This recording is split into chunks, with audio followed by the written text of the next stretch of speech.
Nobody in Kansas City has sports like 96.5 The Fan. Right side throw, touchdown! Kansas City! A 3-yard touchdown pass in overtime! Kansas City wins the game! Welcome into The Drive with Carrington Harrison. Back-to-back best sports talk hosts as voted on in the Pitch magazine. Live from the Fan Studios. Here's CDOT. I'm confused. I'm a little bit frustrated. I'm a little perplexed at why the Chiefs did not make this deal happen for Amari Cooper. We'll get to it here coming up in a bit. If you are just turning on the radio for the first time today, Amari Cooper has been traded, not to the Kansas City Chiefs. He has gone to the Chiefs' biggest rivals, the Buffalo Bills. This is the trade. Cleveland gets a 2025 third-round pick and a seventh-round pick in the 2026 NFL Draft. Buffalo gets Amari Cooper and a 2025 sixth-round pick. Let me get you the financials because this is a very good contract for the Buffalo Bills. So this offseason, Amari Cooper converted $18 million of his $20 million salary to a signing bonus. So basically, you move the money around.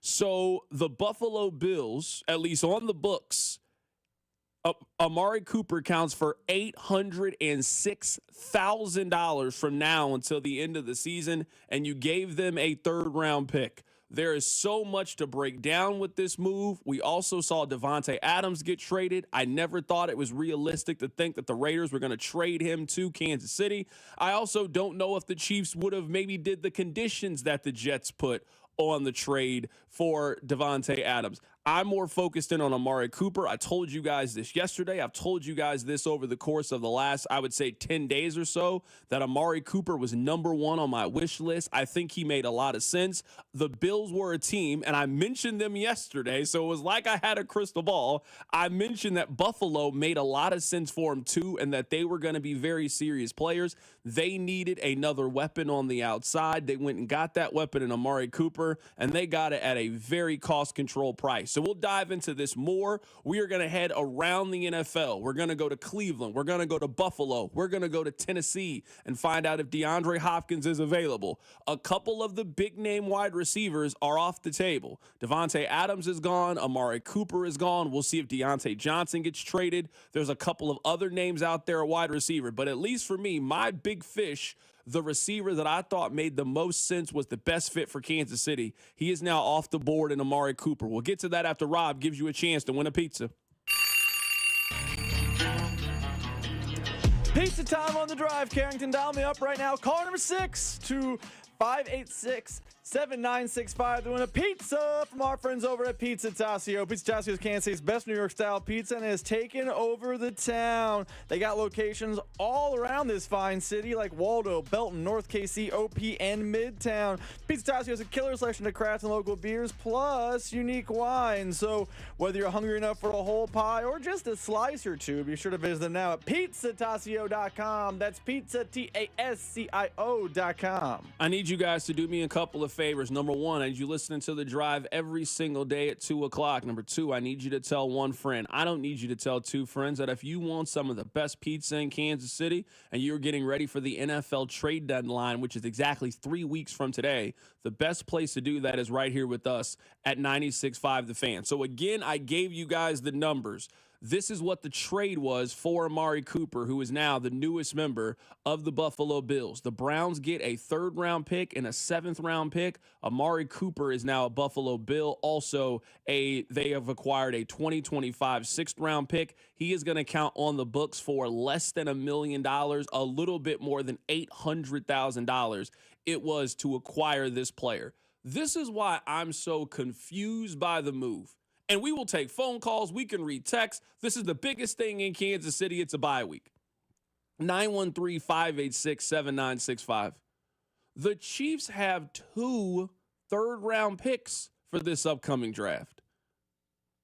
They have a third-round pick that's their own pick. They also have Tennessee's third-round pick because of the L'Jarius Sneed trade. Now, the Chiefs don't have a sixth-round pick. They have 2 7th-round picks, one from the Snead trade and then one from the Hardman trade. Yes, they have a 7th-round pick because of McCole Hardman. But I would love to hear the answer of why didn't this move work, why they were unable to get a deal done, and how they couldn't figure this out. Because I'm just thinking this thing out in real time.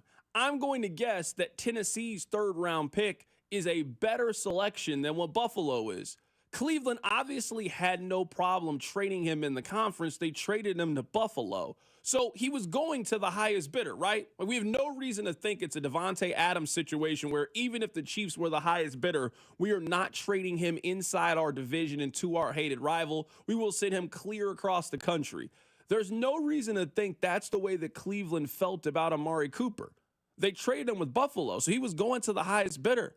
Why did the Chiefs not offer one of their 2 3rd-round picks and maybe you sweeten the pot a little bit on the back end and do a little bit more to get Amari Cooper? Like, what am I missing here? What's plan B? Are the Chiefs now going to be in on Deontay Johnson, who I think you're going to be able to get cheaper just because he doesn't have the career accolades that Davante Adams has. He doesn't have the career accolades that Amari Cooper has. But outside of that, there's just not many other names that give you a lot of sizzle. And I don't want to say it. I don't want to believe it's true. But don't we know how this story is going to end? This ends with them trading for Demarcus Robinson.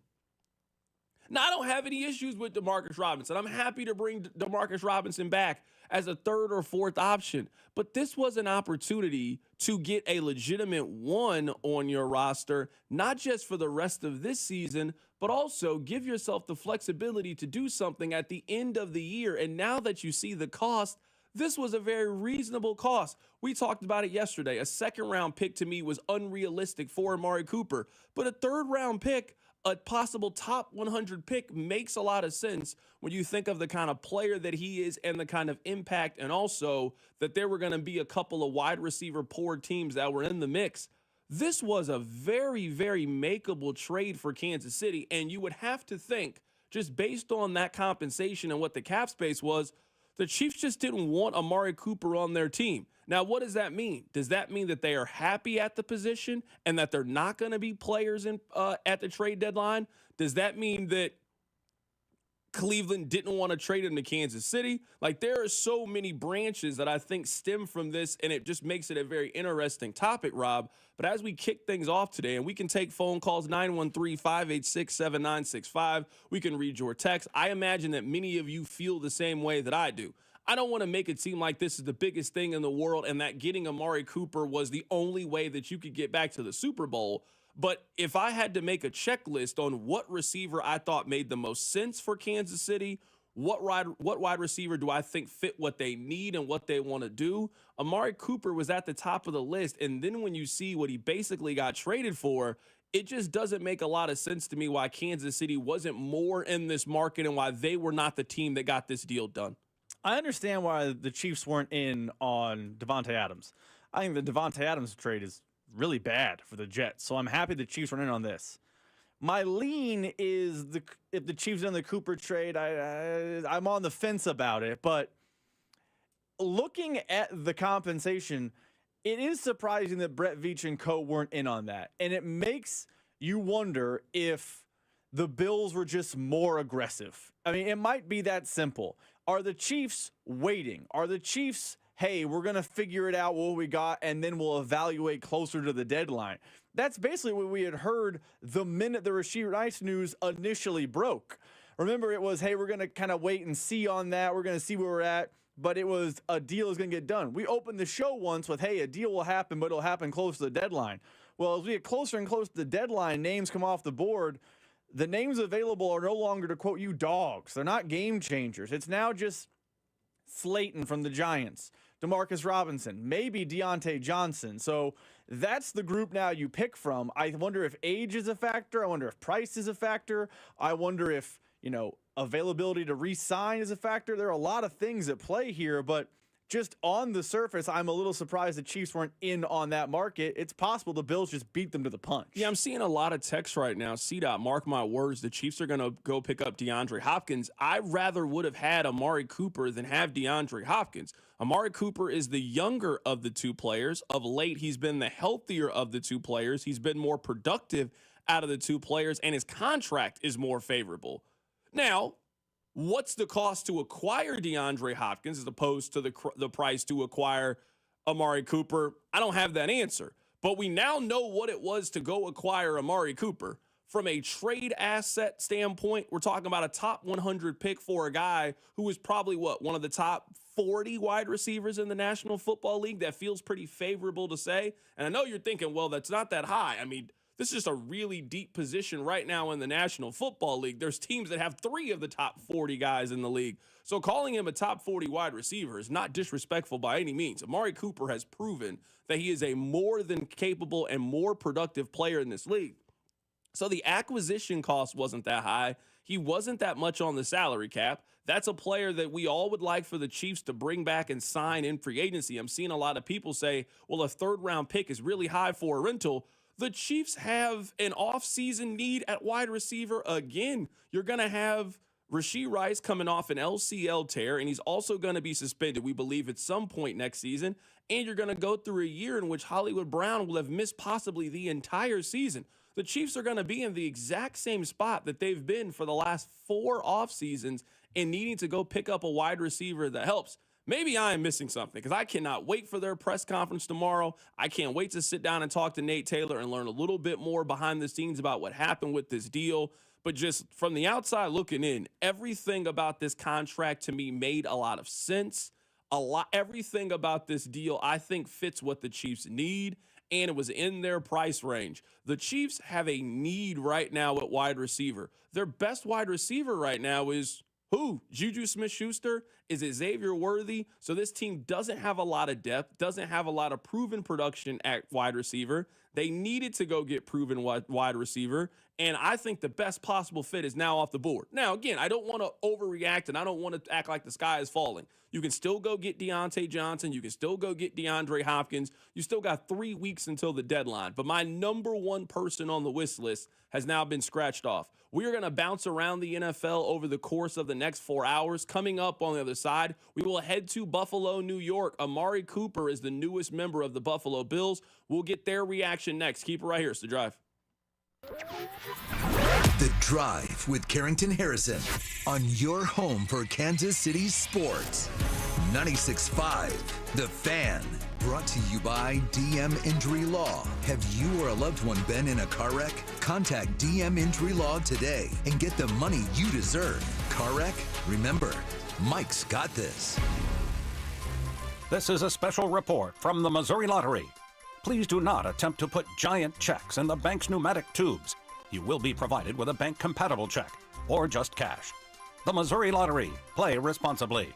Hey, it's Bob Fesco, and I'm here with my friend Brian Manning of Manning Roofing. Why is it important to deal with a roofing company that understands the insurance side of the business? First of all, you want to make sure that you get all of the damage covered at your property. We have a very experienced team that's licensed and insured. We do roofs, windows, siding, and gutters, along with some interior trades, and we can make sure that all of the damage is taken care of. I've used Manning Roofing at my house, so set up your appointment today at manninggc.com or 816-448-8208. The choice is simple. It's Manning Roofing. Tune in this week to Kickoff with Boomer and Valenti, where they break down all the headlines in the NFL. Presented by T-Mobile. Head to T-Mobile.com and get a great deal on the iPhone 16 Pro. When you have an expert financial partner invested in you, you can't help but feel like a star. Like the new graduate opening their first investment account, the small business owner proudly adding a new location, or the young couple buying their first home. At Community America, we're invested in helping members achieve financial peace of mind with products and services tailored to each stage of life. Member owned, open to all. Community America Credit Union, invested in you. I'm on the call with Lisa Mitsuber, and our hotline is open. Annie from Kansas City, what's on your mind? I want a dealership that I can trust for a lifetime. Is that you? We're Google's highest review-rated and only locally owned Subaru retailer in Kansas City. That's a good start. I just want a great deal. That's all. How about 0% financing on select 2025 Subaru models? That'll get you a low monthly payment. Fall in love with driving again at Lisa Mitsubaru. Google highest review-rated Subaru retailer in Kansas City based on 2023 Google Analytics. Dick Ray, he's your cooling magician. Dick Ray is a man on a mission. When it's hot and humid, your AC's failing and it's causing quite the fuss. There's an AC expert you know that you can trust.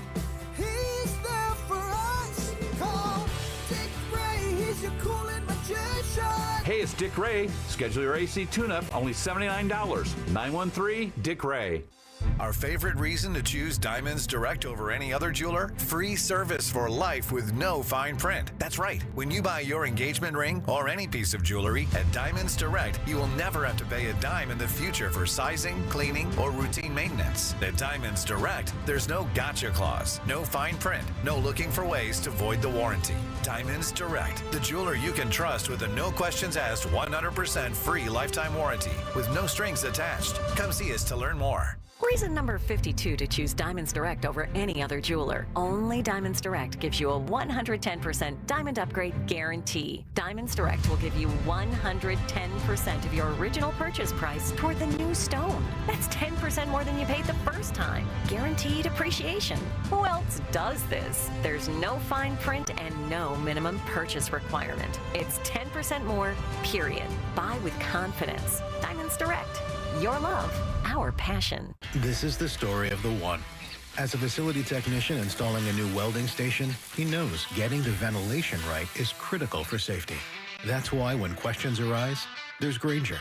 Grainger offers detailed technical product information online at his fingertips, so it's easy to find what he needs. Because when it comes to safety, having answers means he and his people can breathe a little easier. Call, click Grainger.com, or just stop by. Grainger, for the ones who get it done. Paul's new drone startup just lost its most genius computer scientist. We just lost our best genius to some new genius who's got a genius new idea. I'm gonna have to find a new genius, or two half geniuses, and fast. He needs a computer scientist that can keep his startup from falling down. I need Indeed.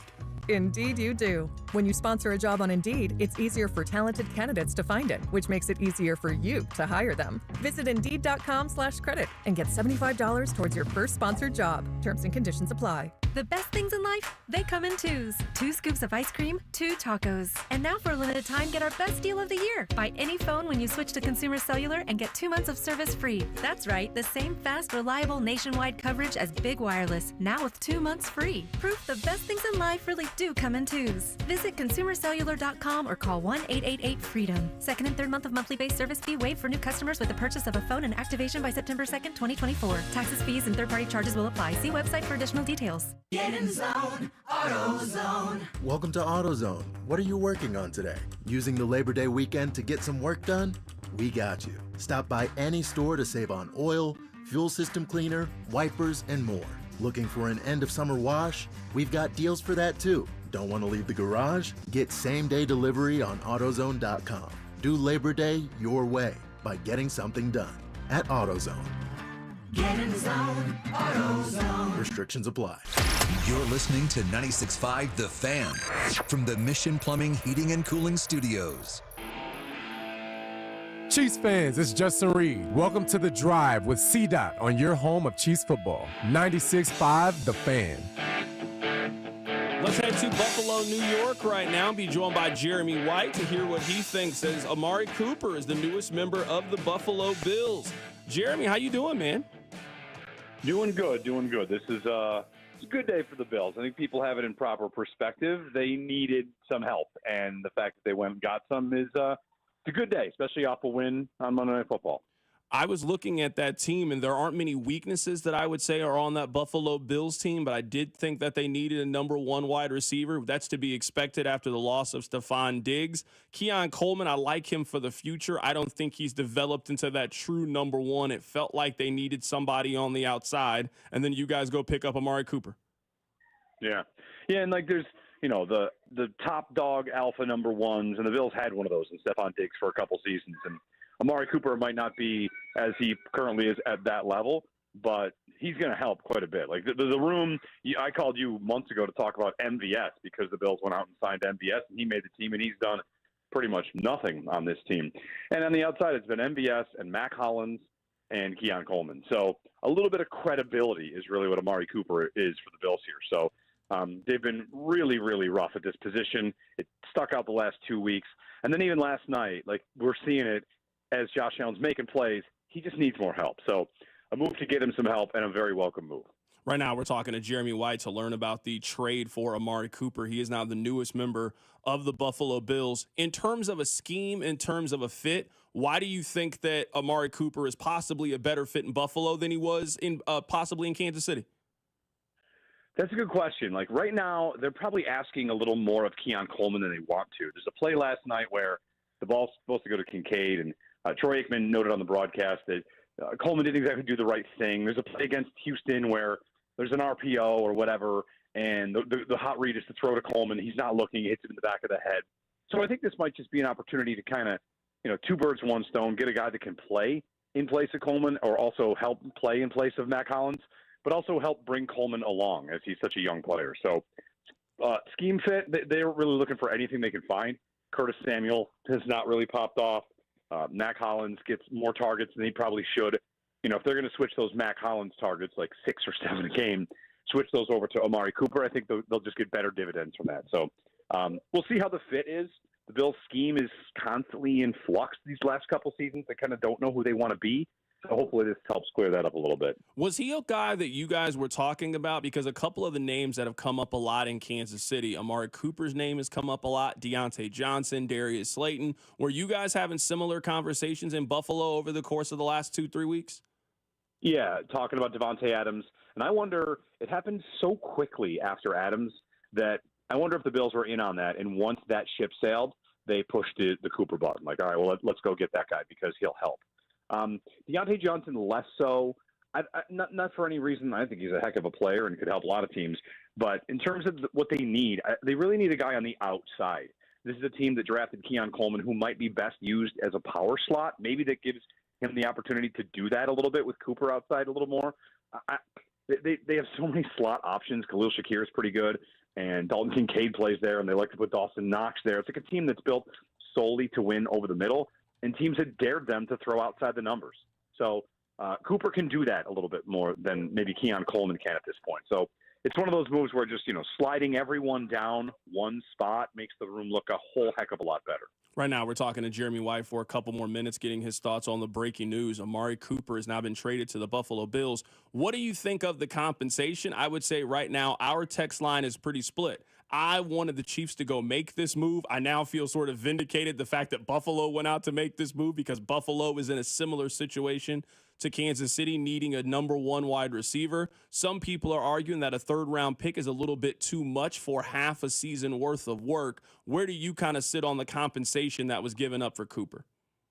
Well, I'm with you on feeling vindicated because I had thought a pick swap is the way to do it. That's how the Bills got Rasul Douglas last year. They traded a third and got Douglas in a fifth. And a pick slide like that makes a lot more sense. The Bills have a lot of picks. They have 2 seconds. They have a couple fourths. They'll expect compensatory picks too. Like, I think it's fine. They have enough picks. And, in a season where the AFC looks like, Baltimore, Kansas City, Houston, and Buffalo, and not many other teams past that, you've still got Josh Allen. The defense looks like it's pretty good when it's healthy. So you can't just sit by and let a whole season go by knowing you don't have what it takes at receiver to beat anybody good. So I think that's worth a third-round pick to go for that. Absolutely. I mean, I probably would have done a second-round pick for Devontae Adams in a rental just because you have a quarterback good enough to make that happen. So I'm into it. I think the price is fine. And I think pick swaps and pick slides make a lot of sense because you don't actually give up a full asset. It's just, hey, let's trade down in April, and what we get for it is, 3-4 months of a receiver on our team now. What's the sense of urgency right now in Buffalo to go for it? I don't want to say that Kansas City is weak, but Kansas City certainly appears to be weakened by the injuries. I mean, no Isaiah Pacheco. The wide receivers are banged up right now. They're having offensive line issues. It feels like if you were going to try to strike on Kansas City, this is the time to do it. I think it's measured. This year, the GM himself called it a year in transition, and I think it's measured. If they had not done a receiver move of any kind, it could have gone all the way to malpractice. Like, why would you waste an entire season knowing you have this massive hole that is just not going to be good enough? At least this is giving it the old college try.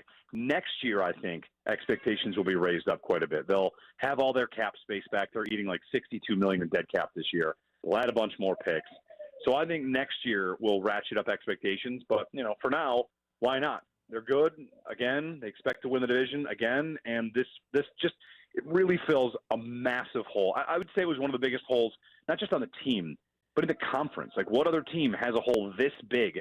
Everybody knew they needed a receiver, and they finally got it done. That is Jeremy White joining us on the show today. The Buffalo Bills, they are the top story. I guess you could maybe argue the Jets are the top story with going out to get Davante Adams. I actually think, given the cost and the possible compensation, I actually like this trade more than Davante Adams, Jeremy. Yeah, I would have taken either one. And the fact that the cap is a big thing here. Like, the Bills eating all that dead cap, that's why it had to be Cooper instead of Adams. They would have had to pay Vegas. They would have had to pay Vegas to eat all that money and keep all that money, and that's probably what hung up the deal. I mean, I don't have any doubt they would have gone for Davante Adams if they could afford him, but their cap situation just was not friendly for that work. Cooper, the Browns restructured him earlier this season to make it exactly for this, that he could be moved. Which one do you still struggle with? Is it calling them Oakland or calling them the San Diego Chargers? I mean, it's all of it, yeah. Oakland's a tough one. That's the one that sticks for me more than LA, yeah. That is our guy, Jeremy White, joining us on the show today. Jeremy, I appreciate you. Always. Thanks. Absolutely. That's Jeremy White joining us on the show. Two things that I want to address right now on the text line, and I promise you we can open up the phone lines. We can take your calls. We're going to be talking Chiefs wide receivers all day. We do have Patrick Mahomes coming up on the show. This is my favorite interview of the year. We ask him no football questions because of the bye week, so it is just normal drive ridiculousness with the current Super Bowl MVP. We'll play that for you coming up in the 3 o'clock hour. 913-586-7965. I want to address two things on the text line. Number one, I would say, this is just me reading the text line, and you guys can tell me if I'm right or wrong. There appears to be a split right now. Now, some of this I think could possibly be playing the results. But over the last 2 weeks, it was picks be damned. We're going for a three-peat. Let's go get whoever can possibly get us over the hump. Now the tone on the text line is, well, that's a lot of money to give up for a rental. So I would say, Chiefs fans, I don't know what kind of meetings you guys have. I would come together to figure out the official stance on what's too much to give up.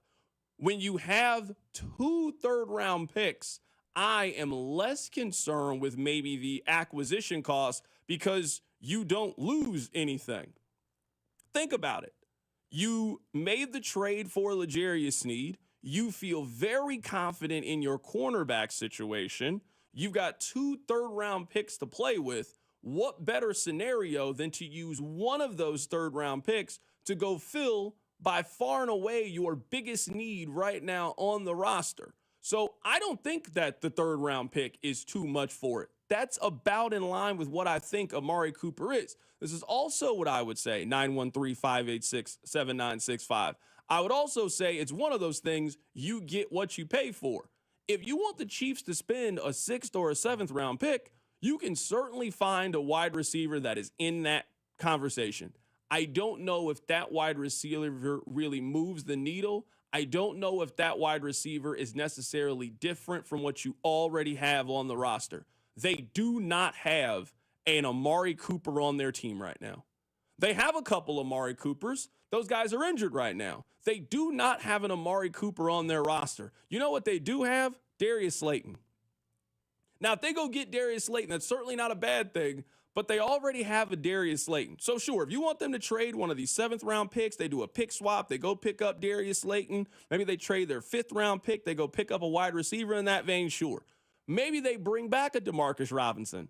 I would guess that they kind of already have him. Like, I don't really know if Demarcus Robinson's that much different than Juju Smith-Schuster, but sure, the more the merrier. You need bodies. There's going to be injuries. There's going to be attrition that happens over the course of the season. So I'm not down on them going to pick up another option. Like, there are going to be other wide receivers. My biggest thing with Amari Cooper is, again, it's you have 2 third-round picks. You could have traded your third-round pick, and you still have the pick from the L'Jarius Sneed trade or vice versa. And it's the cap space, talking about $800,000 that you're adding for cap space. So a nothing kind of deal. And I'm seeing a lot of this on the text line. Why couldn't you just have re-signed Amari Cooper? You're going to need Amari Cooper in 2025 too. When's the first game that we think Rashee Rice plays for this team again? If we think he's out for the rest of this year and we already think he's going to be suspended for next year, when do we think the next time that Rashee Rice plays for the Kansas City Chiefs? We're possibly talking about a potential year of downtime of playing football. I don't know what Hollywood Brown is going to look like. He was already on a one-year deal. Now, I'm for bringing Hollywood back on a one-year deal, but you want to talk about a guy who's been injury-prone, a guy who has kind of bounced around a little bit.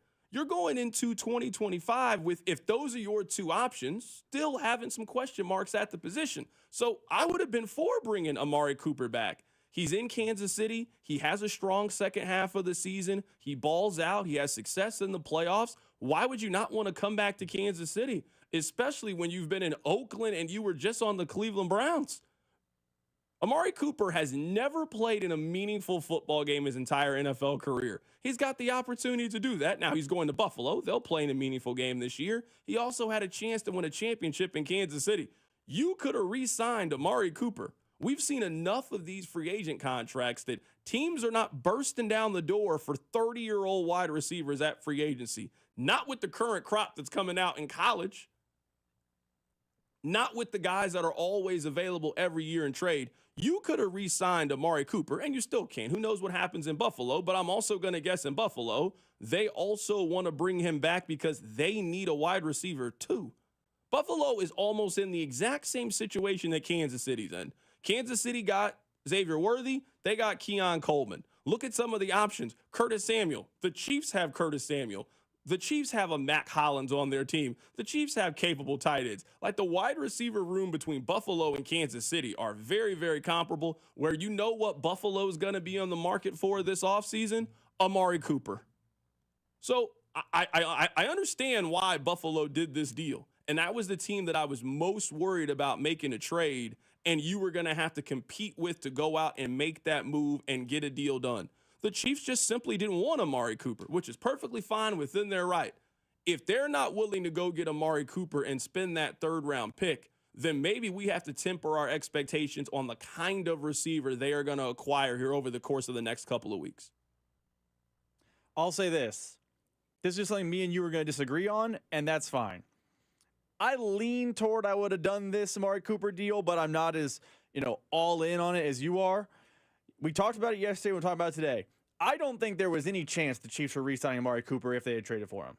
When was the last time the Chiefs went out of their way to get a extension done or a re-sign done or bring in a free agent who was 30 plus and they planned on starting? I'm not talking about, hey, you're a role player, you'll play a few snaps, you're 30 plus, chase a ring. That is not how the Chiefs have operated. So if the Chiefs' mindset over One Arrowhead Drive today was, hey, we don't want to make this move because we're not giving up a third-round pick for a guy who's going to be in the roster for 6 months, that's a fine thought to have, because I don't think there was any chance they were re-signing him in the hypothetical you laid out. They just don't do it.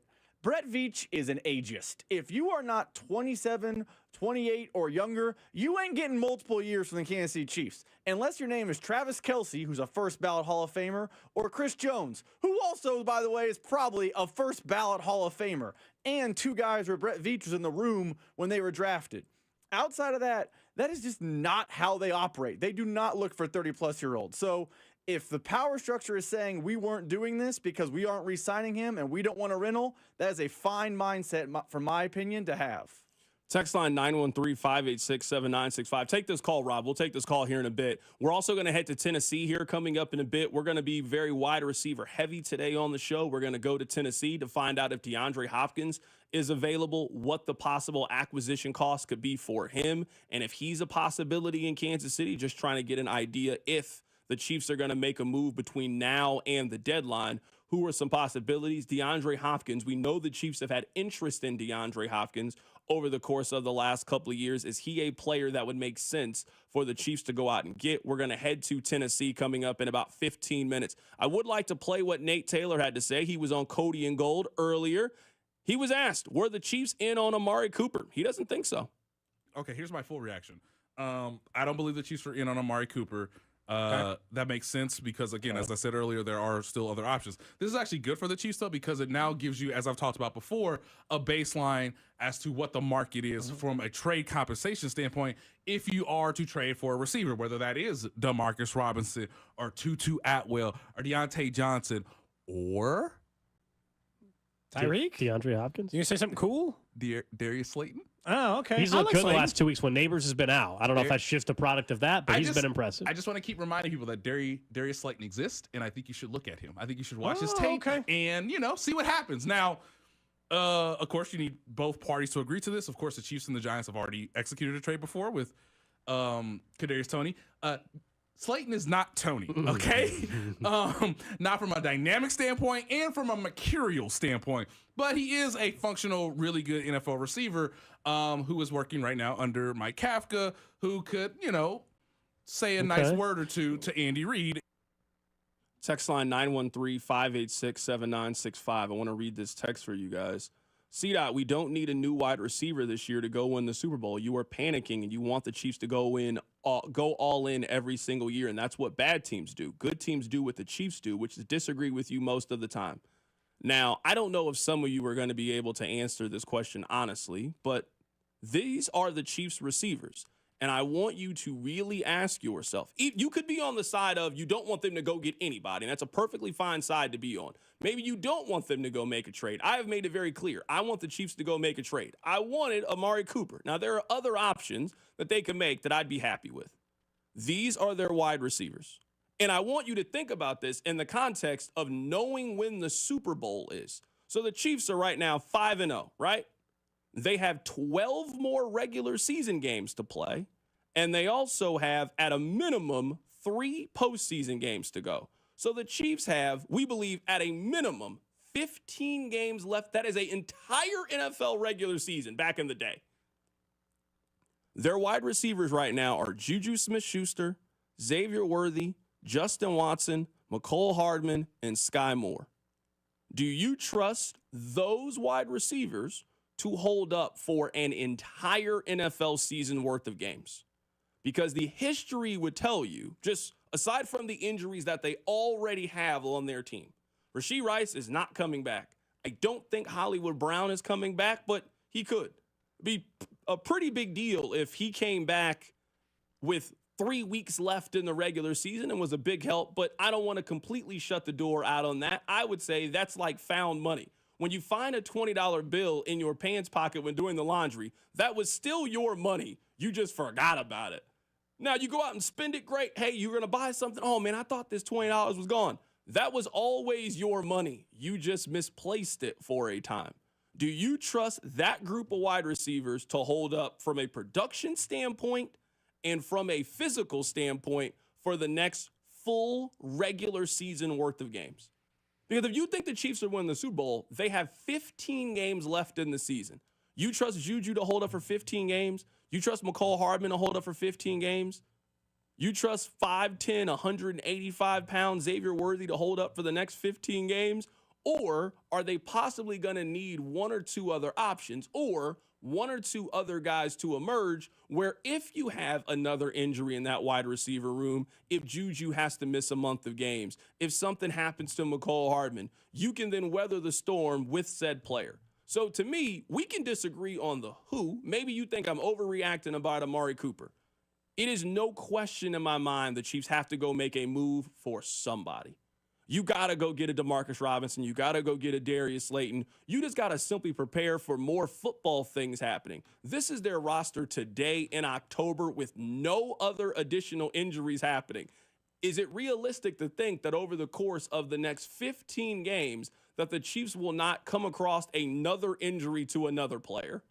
Somebody else gets hurt on your team. That's the way the football works. Now, you potentially can get some guys back and it's an ebb and flow, and guys get hurt and guys come back. It's football, right? I don't have to explain that to you guys. I don't trust this wide receiver room to stay healthy for the next 4 months. You got to make one move in some capacity to me. I mean, I think they need to make one move. I just think the one move is going to underwhelm. I mean, Nate Taylor's as plugged in as anyone, and you heard in that cut we played, he kept saying Darius Slayton's name over and over again. Darius Slayton does know the offense with Mike Kafka. We've heard Andy Reid talk about, he kind of hemmed and hawed when he spoke to the media the other day about knowing the offense, and that's important. But historically, that is important. They added Juju at the beginning of the season. They could have added a lot of players. They added Juju Smith-Schuster, who knows the offense. Like, I think they will make a move. I just think fans, and maybe you might be in that category of need to know that it is not going to be a, wow, can you believe they got him type of name. It feels like it's going to be Darius Slayton. It feels like it's going to be Demarcus Robinson. Or it feels like we're going to hold our water and figure it out. We'll certainly see what happens. I am happy to keep tracking this. We're going to be talking wide receiver for most of the day. Coming up in about 25 minutes or so, Patrick Mahomes is going to be on the show. This is our yearly We Do Not Ask Patrick Mahomes a Football Question with the bye week. We did this at like 9:30 in the morning. This is before all of these trades happened. I would have asked him about all these trades if they had happened whenever we recorded our conversation with Patrick Mahomes. But we'll play that for you coming up in a bit. We are going to bounce around the league all day. Coming up, we're going to head to Tennessee. Let's see if DeAndre Hopkins is available. Keep it right here. It's The Drive. The Drive with Carrington Harrison on your new home for Chiefs football.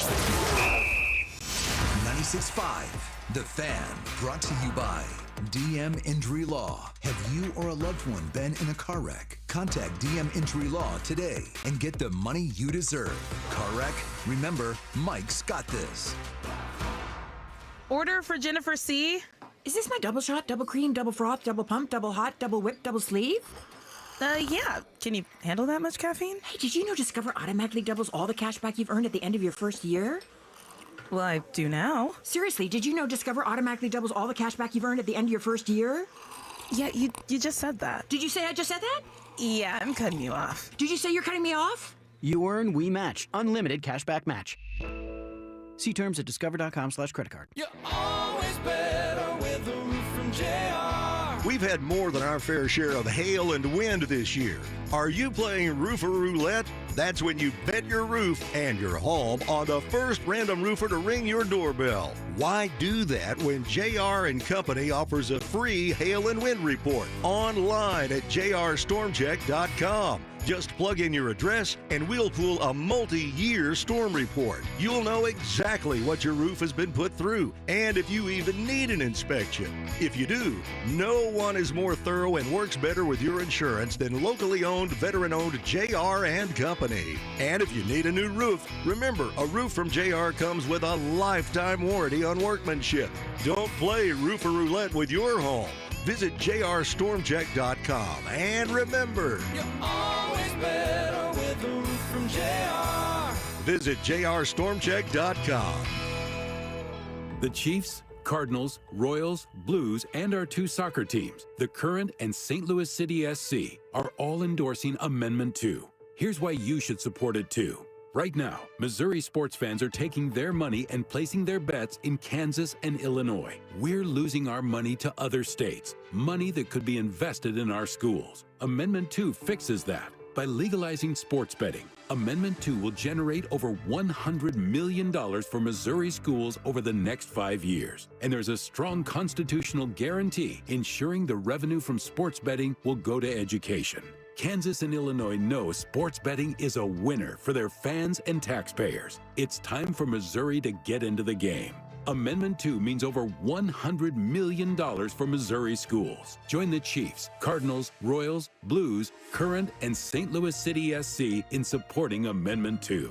Paid for by Winning for Missouri Education, Mike Pridmore, Treasurer. Hey, Kansas City, this is Jeff Briggs with Victory Chrysler Dodge Jeep Ram, home of the Victory Effect, our pledge to drive down vehicle pricing for the city we love. I have some fantastic news to share with you all as we usher in the Ram Power Days for the month of October. MSRPs have dropped, rebates have increased, and the Federal Reserve has finally lowered interest rates. So along with that, Chrysler has just announced incentivized rates across our entire product lineup.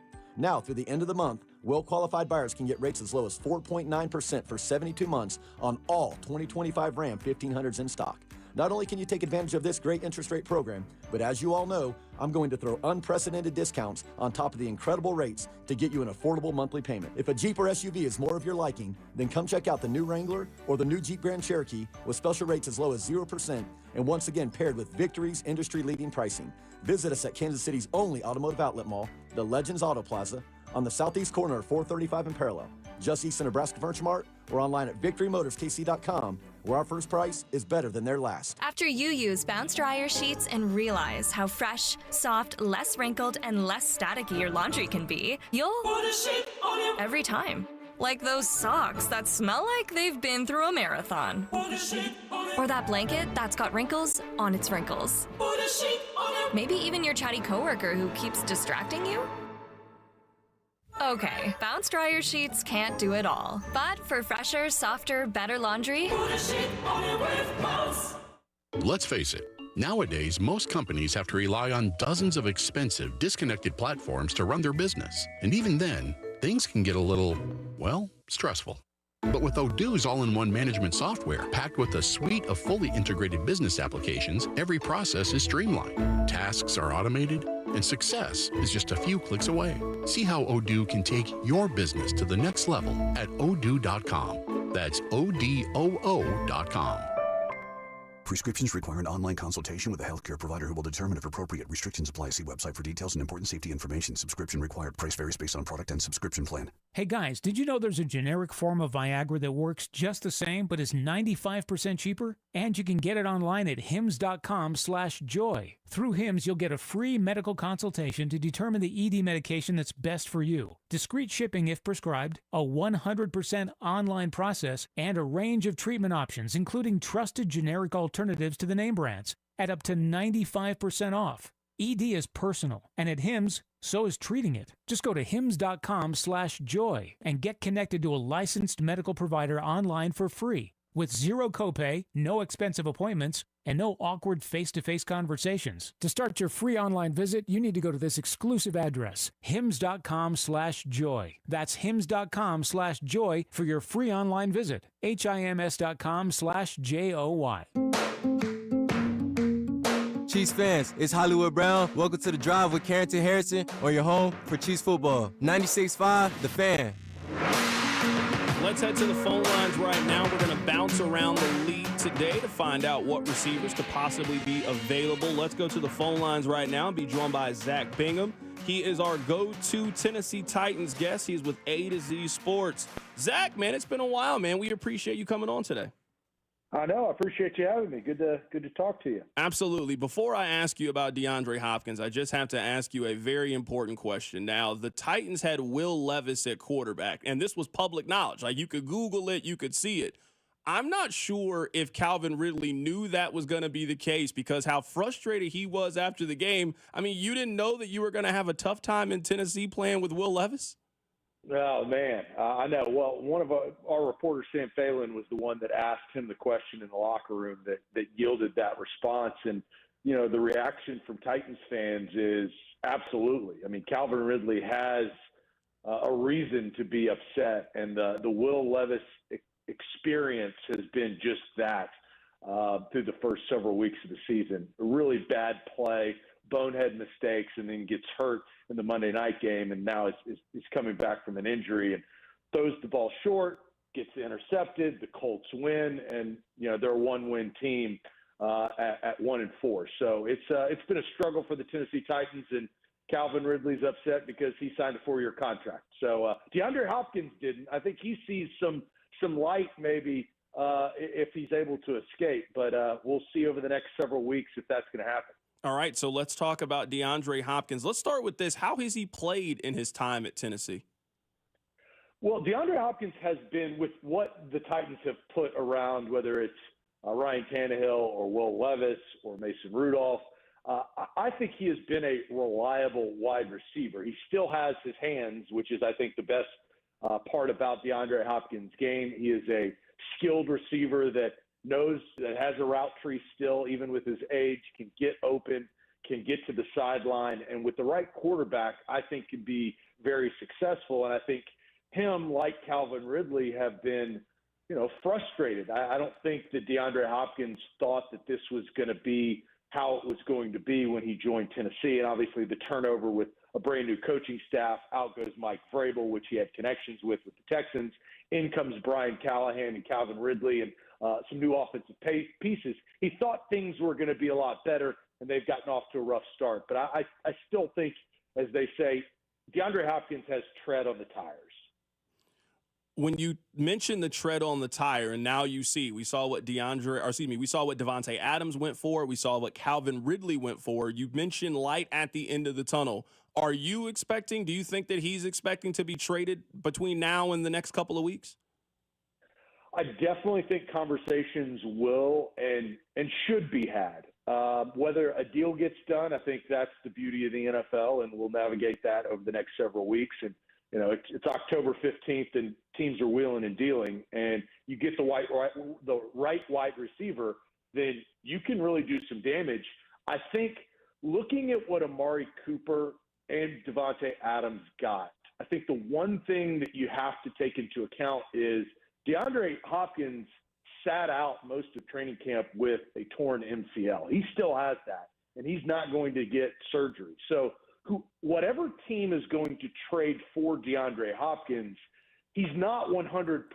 Now, he has tread on the tires, but he will not be 100%, and he's going to have to play through pain, which he's talked about this season. So I definitely think that will impact what is given for D-Hop.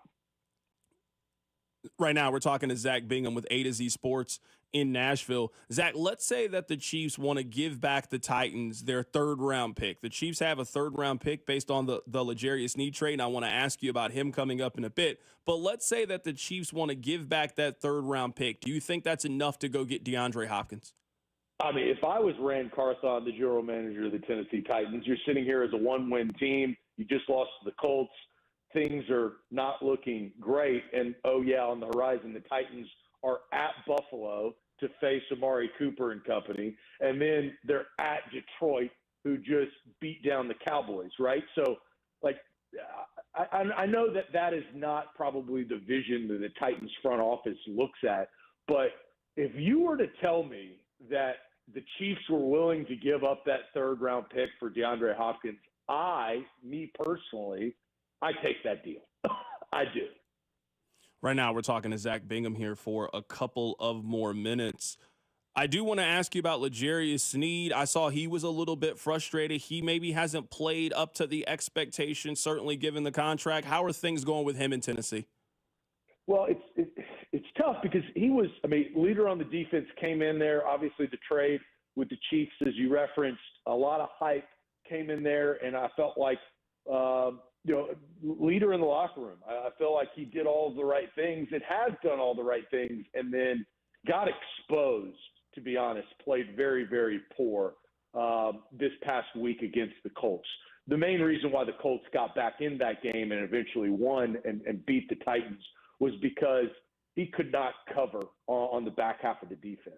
And that's not why you trade and pay a guy like Sneed. And so there was a little bit of disappointment. I don't think that that's indicative of who he is as a player. And I know Chiefs fans listening to that, they know the type of player. But that was a bad game. This is the conversation we're having after the bad game. I think anybody would recognize that. He has to be better. I think he can be better, but that's kind of the state of that situation as of right now. But I don't think there's remorse or skepticism of maybe they shouldn't have done the deal. I still think that the Titans feel good about it. If I had to give you a magic 8-ball or a crystal ball and I had to ask you to guess if D-Hop gets traded, what would your answer be? And what percentage do you think he stays in Tennessee versus gets moved? Me personally, I think it's probably 60-40 that he gets traded. I think a big percentage of this, and we saw this with Davante Adams, if DeAndre Hopkins goes to the Titans front office and wants to be traded, and he's a great guy. Like, he is a good locker room guy, great in the community. He likes Nashville. So I don't think that is the thing. But if he wants to go try to win a Super Bowl, and the Chiefs, they're pretty good at doing that. And if he wants to get out of town and he requests it, I think that the Titans will appease that. So I'll say this. I think it's 60-40 that he will get traded. If he goes and asks for a trade, because we got a lot of time before the deadline, I think that vaults up to about 80%, and I think the Titans deal him. That is Zach Bingham joining us on the show today. Happy to get his perspective. There's no person that knows the Titans better than him. He said it's 60-40 right now that D-Hop gets moved prior to November 5th. Zach, man, I'm sure we'll be catching up with you down the line if something happens with D-Hop, man. I appreciate you.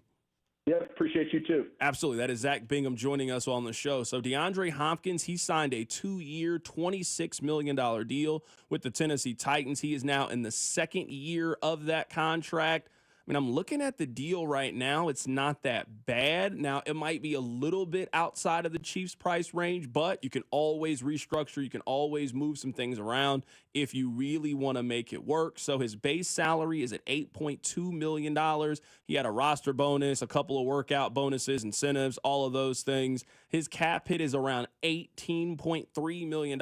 Chop that in half because we're almost halfway done with the season, at least when you possibly think a deal could get done with DeAndre Hopkins. Would he be willing to move some money around to accommodate the Chiefs? You would have to think so. I think it's really interesting. I do think DeAndre Hopkins is on the short list of guys that they would go out there and get.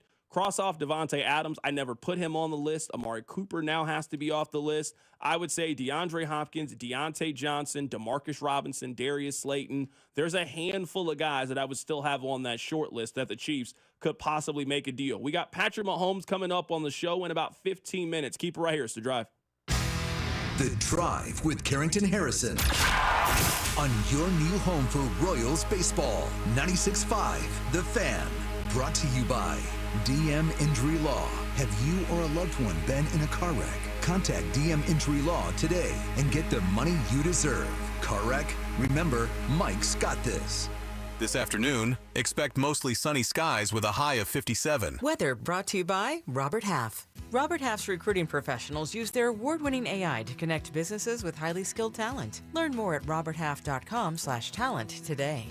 The nightmare stories are all too common with home services companies. Shoddy workmanship, subpar materials, or everyone's favorite, getting halfway done with the job and taking a 2-month break. So, if you need to replace your windows, siding, or doors, you could spend hours online researching companies. Or you can start with the perfect company and call Thermo King. With over 25 years selling and installing energy-efficient windows, James Hardy siding, and the most beautiful entry doors available, Thermo King will make your home project hassle-free and easy. Their triple glass replacement windows will save you money on your energy bills. Their James Hardy siding will last decades, and their entry doors will make your guests say, "Holy cow!" Right now, you can save thousands on replacement windows, siding, or a new entryway door. Great financing plans are available to make paying for your project easy. Get the process started today. 888-KING-WIN, or online at thermokingwindows.com. 'Tis the season of giving from the Kansas Lottery. So instead of one gift, give 2 or 3. With holiday instant tickets from $1 to $20, don't sweat last-minute gifts because you will have plenty. Forget about Santa and his super fast sleigh when the folks on your list can win up to $100K. Give Kansas Lottery holiday instant tickets this season. They're festive as heck and the winnings are pleasing. See kslottery.com for all the details. Sorry, this holiday story has gone off the rails. At Shane Company, our engagement rings are the perfect blend of design, function, and beauty, each one a unique work of art. We meticulously craft our bridal jewelry in our jeweler's workshop to the highest standards, expertly setting each diamond by hand, ensuring the structure is perfectly balanced, and sizing everything for the perfect fit. Shane Company offers a free unmatched lifetime warranty because your engagement ring is an heirloom that was made to last. You'll cherish your ring today, tomorrow, and forever. Shane Company, your friend and jeweler. Gates Barbecue is sure to please your palate for lunch or dinner. Gates sauces and seasonings can be ordered online at gatesbarbecue.com or stop by any of their 5 locations and bring Gates sauces and seasonings home today. Whether a family get-together or entertaining friends from out of town, it all goes best with Gates Barbecue. And nothing says Kansas City barbecue like the great flavors of Gates Barbecue, a Kansas City tradition. Celebrate your home team's Tully touchdown with Tullamore Dew Irish Whiskey. May your team be swift and their aim true. May the refs be forever in your favor and your whiskey always Tullamore Dew. Tullamore Dew, the original triple blended, triple distilled, smooth sipping Irish whiskey, made exactly for game day moments like this. Tullamore Dew Irish Whiskey, 40% alcohol by volume, imported by William Grant & Sons Incorporated, New York, New York. Please enjoy Tullamore Dew responsibly. Ready to elevate your next event? The Photo Bus is right around the corner. From custom photo booths to unique activations, we bring the fun and creativity that makes your occasion stand out, and your guests walk away with memories that last a lifetime. Visit Photobus online to learn more. Right now at Wendy's, you can get a small Frosty for $1. And literally everyone is going. The car behind you, going to get a $1 Frosty. The car ahead of you, already had one, going for a second. The person who cut you off earlier, you guessed it, $1 Frosty. Maybe it's all a sign for you to go get one. Just don't cut anyone off. No one likes that person. The iconic Frosty for $1, gotta be Wendy's. Limited time only at participating U.S. Wendy's. Not valid in a combo. Prices may be higher in Alaska, Hawaii, California, and via third-party delivery.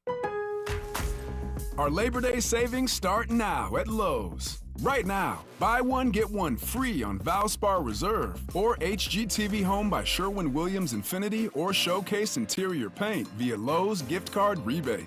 Whether you're painting one accent wall or want to freshen up a whole room, we've got you covered. Because Lowe's knows savings. Lowe's knows home improvement. More terms and restrictions apply. See Lowe's.com/rebates for details. Valid through 9/4. Arvest Bank, believing in the power of serving others. Arvest Bank believes in the power of serving others. That's why we're committed to supporting those who serve our communities. We believe that all communities deserve a financial partner who cares. Arvest. We believe. You're listening to the all-new 96.5 The Fan, your home for Kansas City sports. KFNZ FM and AM, HD1 and HD2 Kansas City, an Odyssey sports station.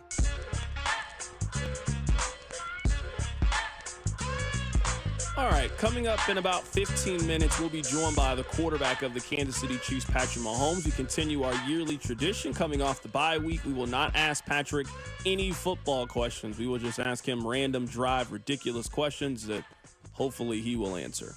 I have two thoughts. Now, I'm not sure if you guys will be willing to admit this about Buffalo, but let's try to have the conversation anyway. Number one, I was thinking this as I was watching the game yesterday. I was thinking about how weird of a spot that Josh Allen is in. Now, follow me here. I don't think that it is arguable that right now Josh Allen is playing the best out of any quarterback in the National Football League. If we are taking what we have seen so far this season, he has been the best quarterback in the National Football League. And it's weird to say that because none of us consider Josh Allen to be the best quarterback in the National Football League. It feels very much like Peyton Manning when he was in Indianapolis. Now, some of you might not be old enough to remember this, but there was a time that we used to call Peyton Manning the greatest regular season quarterback of all time, but you didn't want any parts of him in the postseason. I know that now Peyton has turned into Mr. Football and Mr. All-American, but for those of you that remember, there was a time where Peyton Manning couldn't beat Steve Spurrier when he was in college at Tennessee. They couldn't beat Florida. And then that just continued in the playoffs. And I know we now paint it like they could only just not beat the Patriots. For those of you that are old enough to remember, you remember the Chargers used to give the Colts fits. Sean Merriman and those defenses used to terrorize Peyton Manning in the postseason. Some of those years, sure, they lost to Belichick, they lost to Brady. They had a lot of years where they lost to other people too. They lost to the Jets, they would lose to the Chargers, they would lose to this team, they would lose to that team. Does it not feel like history is kind of repeating itself? That the Chiefs are the Patriots, and you now look at the Bills, they kind of feel like those Colts teams. Those Colts teams for a decade were really, really good. You knew every year that they were going to win double-digit games. They were always going to be contenders, but just more times than not, something would happen in January and they would lose. Is that not how we perceive Buffalo to be at this point? So I don't want anyone to take this as Carrington saying Josh Allen is the best quarterback in the league. No. I think that Josh Allen right now is playing better than any quarterback. I think the numbers bear that out.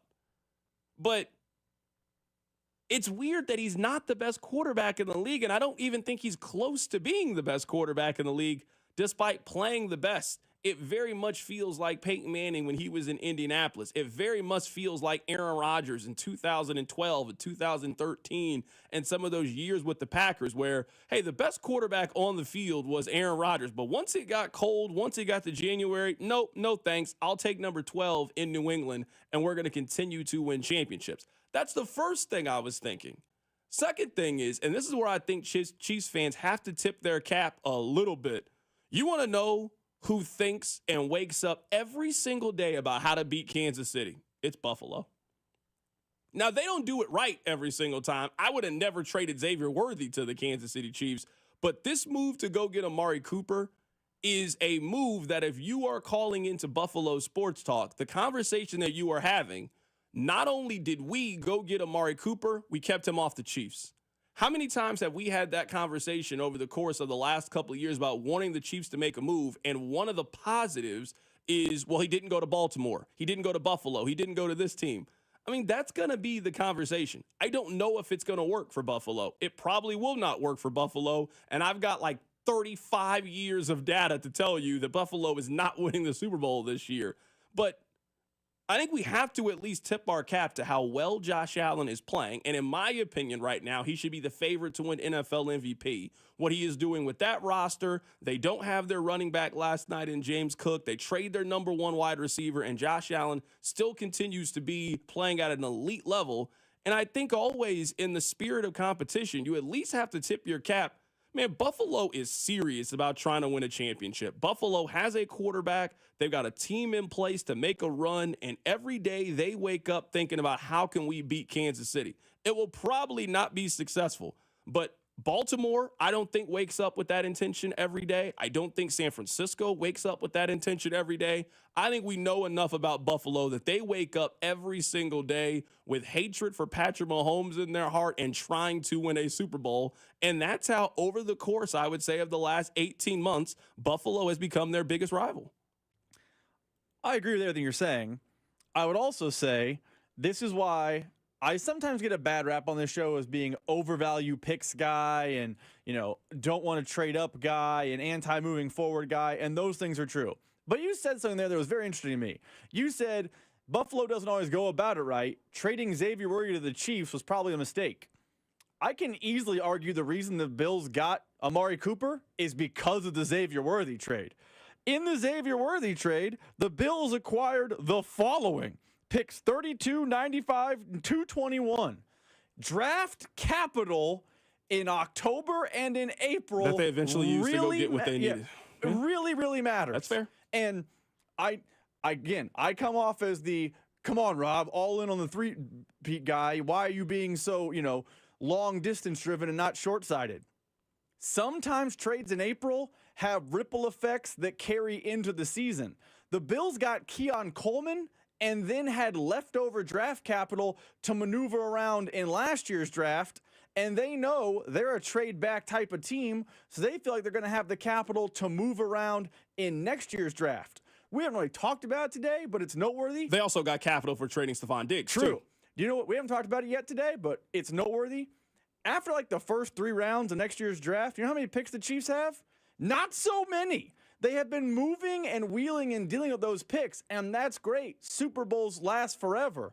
But maybe one of the reasons why the Chiefs are being a little timid, a little gun-shy, a little late to the party, pick your analogy, is because they're low on draft capital, and they can't afford to give up first, second, and third round picks, knowing they don't really have 4th, 5th, and 6th, 7th ones in their pocket. The Bills do, so they have a lot more flexibility on a day like today. So is Worthy a great player?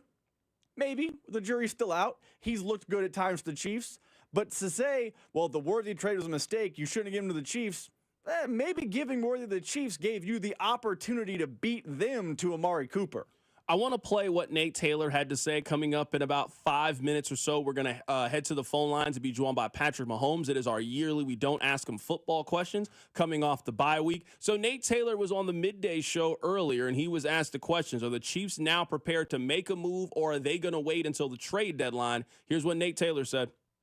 like for the Chiefs' sake, I think they want to see their offense for another game or two against the 49ers. Now, again, if someone says, hey, we'll give, and based on Amari Cooper, Devontae Adams, man, we take a fourth right now for Deontay Johnson. Hey, maybe you don't hang up the phone. Maybe you figure it out now sooner rather than later.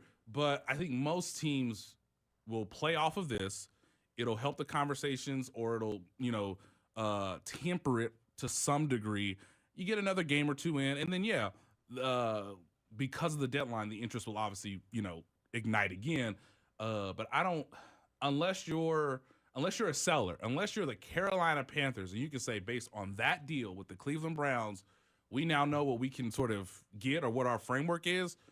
Then outside of that, I do think it's probably going to be later towards the trade deadline than the action sort of carrying us through the week. I'm looking at Deontay Johnson's contract. So he is going to be a free agent at the end of the season. I mean, he's almost in the exact same vein as almost all of the guys that we're talking about. Amari Cooper is going to be a free agent at the end of this season. DeAndre Hopkins is going to be a free agent at the end of this season. So there's going to be options in the spring if the Chiefs want to go pick up a wide receiver because they're unsure about the suspension with Rashee Rice, if they're unsure about the shoulder of Hollywood Brown, there are going to be options. So to give you really quickly the numbers on Deontay Johnson, I mean, his salary is super, super straightforward. He has a base salary of $7 million, has a roster bonus of $3 million. His cap hit is $10 million. So let's say right now, just based on the percentage of the season that we're in, we're heading into week 6 of the NFL season. So you've played about 35% of the season, 40%. Maybe my math is a little bit off there off the top of my head. So let's say the cap hit for Deontay Johnson is around $6 million. I mean, you're not getting Deontay Johnson at 28 years old with the production that he's had. You ain't getting him for a 6th round pick. It's going to be, I would say, a 5th round pick or higher to go get him. The market has kind of been set. Now, I don't think he's Devontae Adams. I don't think he's Amari Cooper. So maybe you're not trading a top 100 pick. I don't think you're getting Deontay Johnson, though, for a 6th round pick. It's going to be a little bit pricey. And you think on the back end of a cap hit, it's also going to be a bigger cap hit for Amari Cooper. That's why this entire time I've been looking at the totality of the contract for Amari Cooper, and it just made a lot of sense. You're talking about salary that you had to take on with him. It's less than $1 million to go get Amari Cooper. That's not what it was going to be for DeAndre Hopkins. That's not what it's going to be for Deontay Johnson. The Amari Cooper deal just made a lot of sense for Kansas City. All right, coming up on the other side, we'll be joined by the quarterback of the Kansas City Chiefs. Every year we have done this. Coming off the bye week, we do not ask him any football questions. We have a little fun with the quarterback of the Chiefs and ask him some random ridiculousness. We will play that for you next. Keep it right here. It's The Drive. The Drive with Carrington Harrison on your new home for K-State Athletics, 96.5. The Fan, brought to you by DM Injury Law. Have you or a loved one been in a car wreck? Contact DM Injury Law today and get the money you deserve. Car wreck? Remember, Mike's got this. Truck drivers, the holiday rush is here. Now is the perfect time to become a Schneider driver. As an industry leader trusted by shippers nationwide, Schneider has the freight to keep you moving this holiday season and all year long. As a Schneider driver, you'll enjoy award-winning benefits, reliable equipment, a pay package that rewards your hard work, and so much more. Don't let the holiday rush pass you by. Search jobs near you and apply now at SchneiderJobs.com. That's SchneiderJobs.com. Chiefs coverage on 96.5 The Fan is brought to you by award-winning Johnny's Barbecue in Olathe. Football and barbecue fans, score big with Johnny's Barbecue tailgate packages. Whether you're hosting a home gate or a tailgate, Johnny's Barbecue has you covered. Check out our tailgate packages at johnny'sbbqkc.com. Located in Olathe and serving all of KC. Johnny's Barbecue. Taste the smoke. Korn, live in concert in Kansas City. This Friday at T-Mobile Center with special guests Gojira and Spirit Box. Korn. Get tickets now at livenation.com. For more, visit kornofficial.com. Creed. Are You Ready Tour with very special guests, 3 Doors Down and Mammoth WVH. November 6th, T-Mobile Center. Tickets on sale now at livenation.com.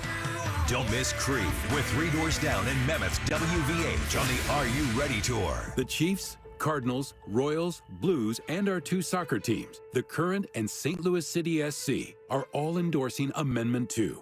Here's why you should support it too. Right now, Missouri sports fans are taking their money and placing their bets in Kansas and Illinois. We're losing our money to other states, money that could be invested in our schools. Amendment 2 fixes that. By legalizing sports betting, Amendment 2 will generate over $100 million for Missouri schools over the next 5 years. And there's a strong constitutional guarantee ensuring the revenue from sports betting will go to education. Kansas and Illinois know sports betting is a winner for their fans and taxpayers. It's time for Missouri to get into the game. Amendment 2 means over $100 million for Missouri schools. Join the Chiefs, Cardinals, Royals, Blues, Current, and St. Louis City SC in supporting Amendment 2.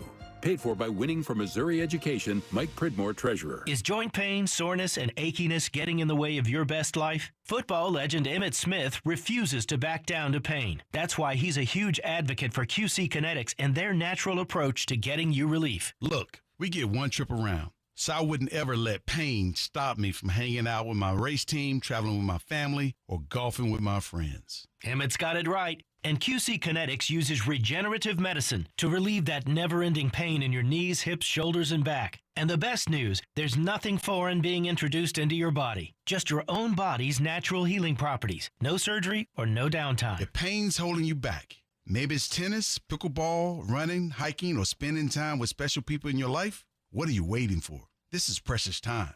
Get out there and get over to QC Kinetics. Call QC Kinetics, 816-412-6299. That's 816-412-6299. 816-412-6299. With us is Dr. Jason Anist of KCUC, and we're talking about men's health. I just saw blood in my urine. Should I be concerned? Yes, that is definitely something you should take seriously. Blood in the urine is a common symptom of bladder cancer. It's not unusual for blood in the urine to happen only once, but that doesn't mean you're in the clear. There can still be a problem lurking. 1 out of 30 men will get bladder cancer at some point in their life. You really should talk with your doctor, preferably a urologist. Is bladder cancer treatable? Bladder cancer is very treatable as long as we catch it early. And what are some of the options? Treatment usually starts with a same-day procedure at the hospital and then may continue with additional treatments in the office. Are there risk factors that make me more prone to bladder cancer? Anyone who has smoked in the past is going to have a higher risk. And in fact, about 2/3 of men who get bladder cancer have smoked. It's not always the case. 1/3 of people have never smoked in their life.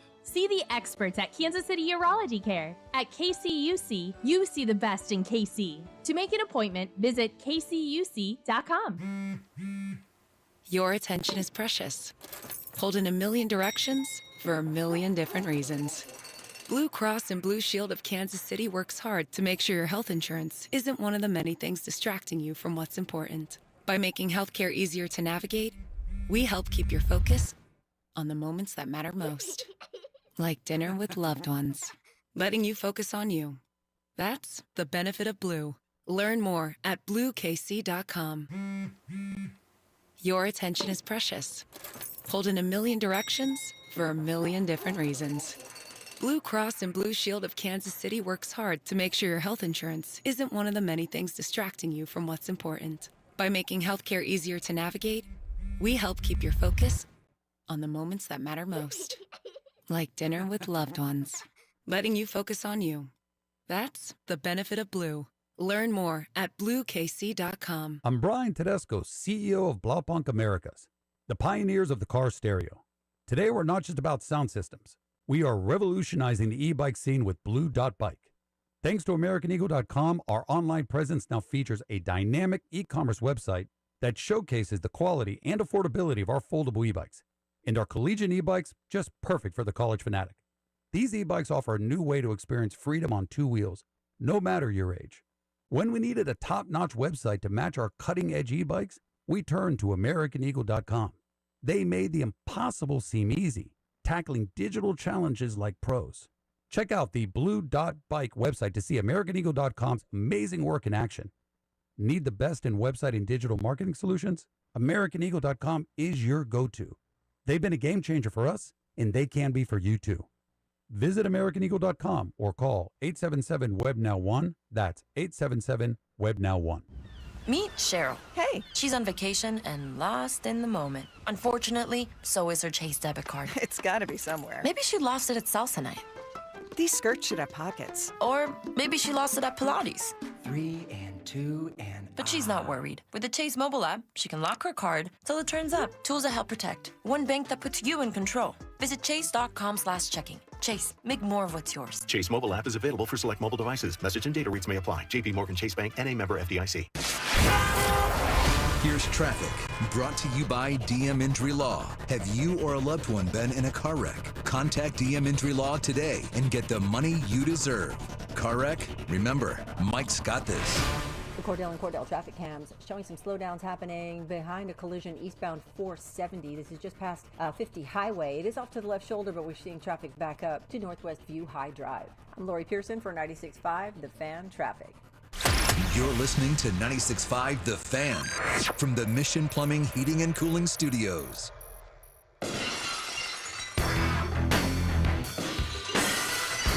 You hear that music? That's Brett Veach's entrance music. He's coming down to the ring. During the commercial break, the Buffalo Bills have released Marquez Valdez-Scantling. Rob, I know we have to play our conversation with Patrick Mahomes, and I promise you we are going to do that here coming up in a bit. If you can fade the music down just a little bit, let me tell you guys how things worked for Marquez Valdez-Scantling while he was in Buffalo. Now, he signed a 1-year, fully guaranteed $2.25 million deal. In his time in Buffalo, he had 2 catches for 26 yards. Now, I don't have to tell you guys this because you know MVS will be in Kansas City by dinner time tomorrow. I mean, you could just see the writing on the wall, don't we?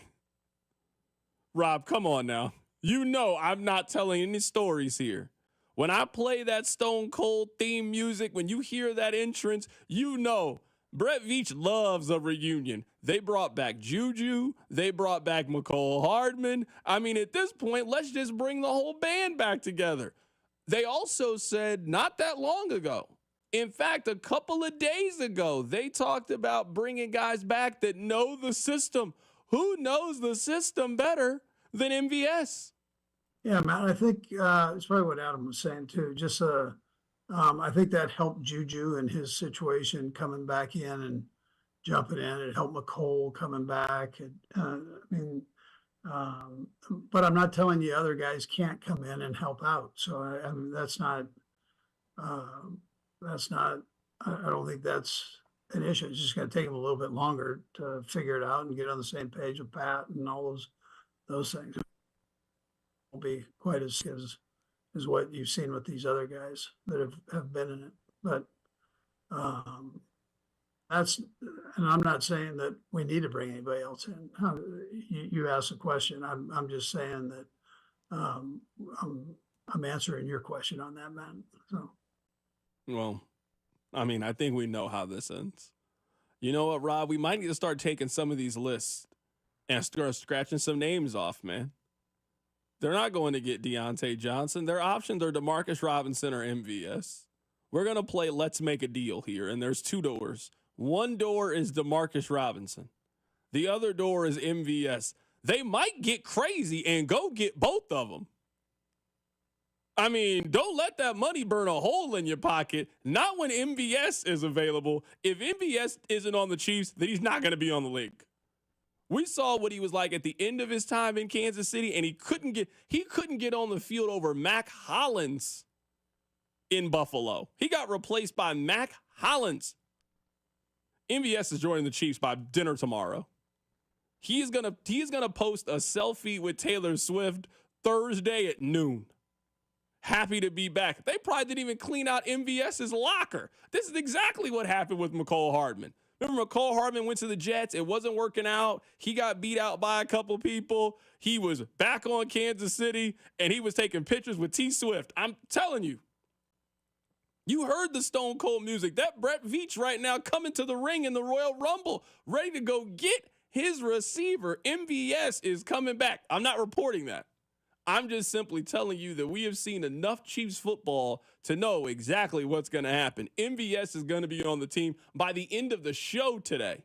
You're going to hit the breaking news sounder, and MVS is coming in for a visit tomorrow morning, which means he's just going to go ahead and stay. Go ahead and bring your stuff. You still got the playbook. You still know the Chiefs are thin at wide receiver. It's going to be a nothing deal for him to come back. I mean, he's already been paid out by Buffalo. His contract was guaranteed. You're going to get him at the veteran minimum. MVS is going to be on the Chiefs. MVS is going to play on Sunday against the San Francisco 49ers. Mark my words. Earlier today, we had the chance to catch up with Patrick Mahomes, quarterback for the Kansas City Chiefs. So we have a tradition. It is the bye. That means we do not ask him any football questions. It is just random questions to the quarterback of the Kansas City Chiefs. I started with, are you excited? And Rob, you can hear it in his tone. He was really excited for this interview. Super excited. Let's get it. All right, let's do it. The number one question when I ask people, hey, what do you want Patrick to answer, is people want to know what your hair care routine is. So you wake up in the morning. You got to do something to your hair. Take us through the process. Yeah, no, it's easy. It's just my normal Head and Shoulders, just like the commercial. I throw it in the hair, and then my hair just curls like this. No, you got to do something to it. You got to put some gel in it. You got to do some comb stuff. Nobody just wakes up with it naturally curly like that. No, honestly, it's just, you just do the shampoo, conditioner. I brush the sides a little bit, but other than that, my hair just naturally is curly. I didn't know until I grew the mohawk out that my hair was like this. It just kind of happened, and I liked it after that. Have you ever, one day was, sitting down in the barber chair, and you were like, man, it's time for me to switch things up?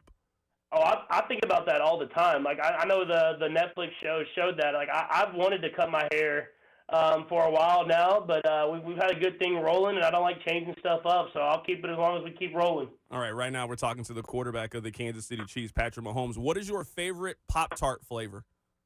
I've never eaten a Pop-Tart in my entire life, so I think I'm going to have to change that at some point because everybody loves them, but Brittany loves them. I don't know what her favorite flavor is, but she loves them. What was your, breakfast as a kid? Were you a cereal person? Were you, a bacon and eggs?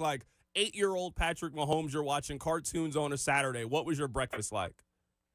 Yeah, I've never been a huge breakfast at breakfast time person, but if it's a brunch or a lunch or even breakfast for dinner, I'm always the scrambled eggs, the bacon. I love a nice piece of toast or biscuit and gravy, kind of something like that. But I never eat really early in the morning. It's just more breakfast at lunch, breakfast for dinner for me.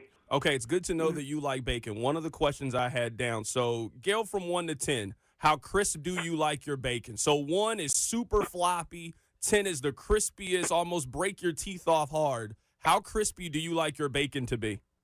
I would say probably closer to a 6 or a 7. I want it to be at least a little bit crispy. I don't want it overly done. If it gets too 10 to me, it's just too much.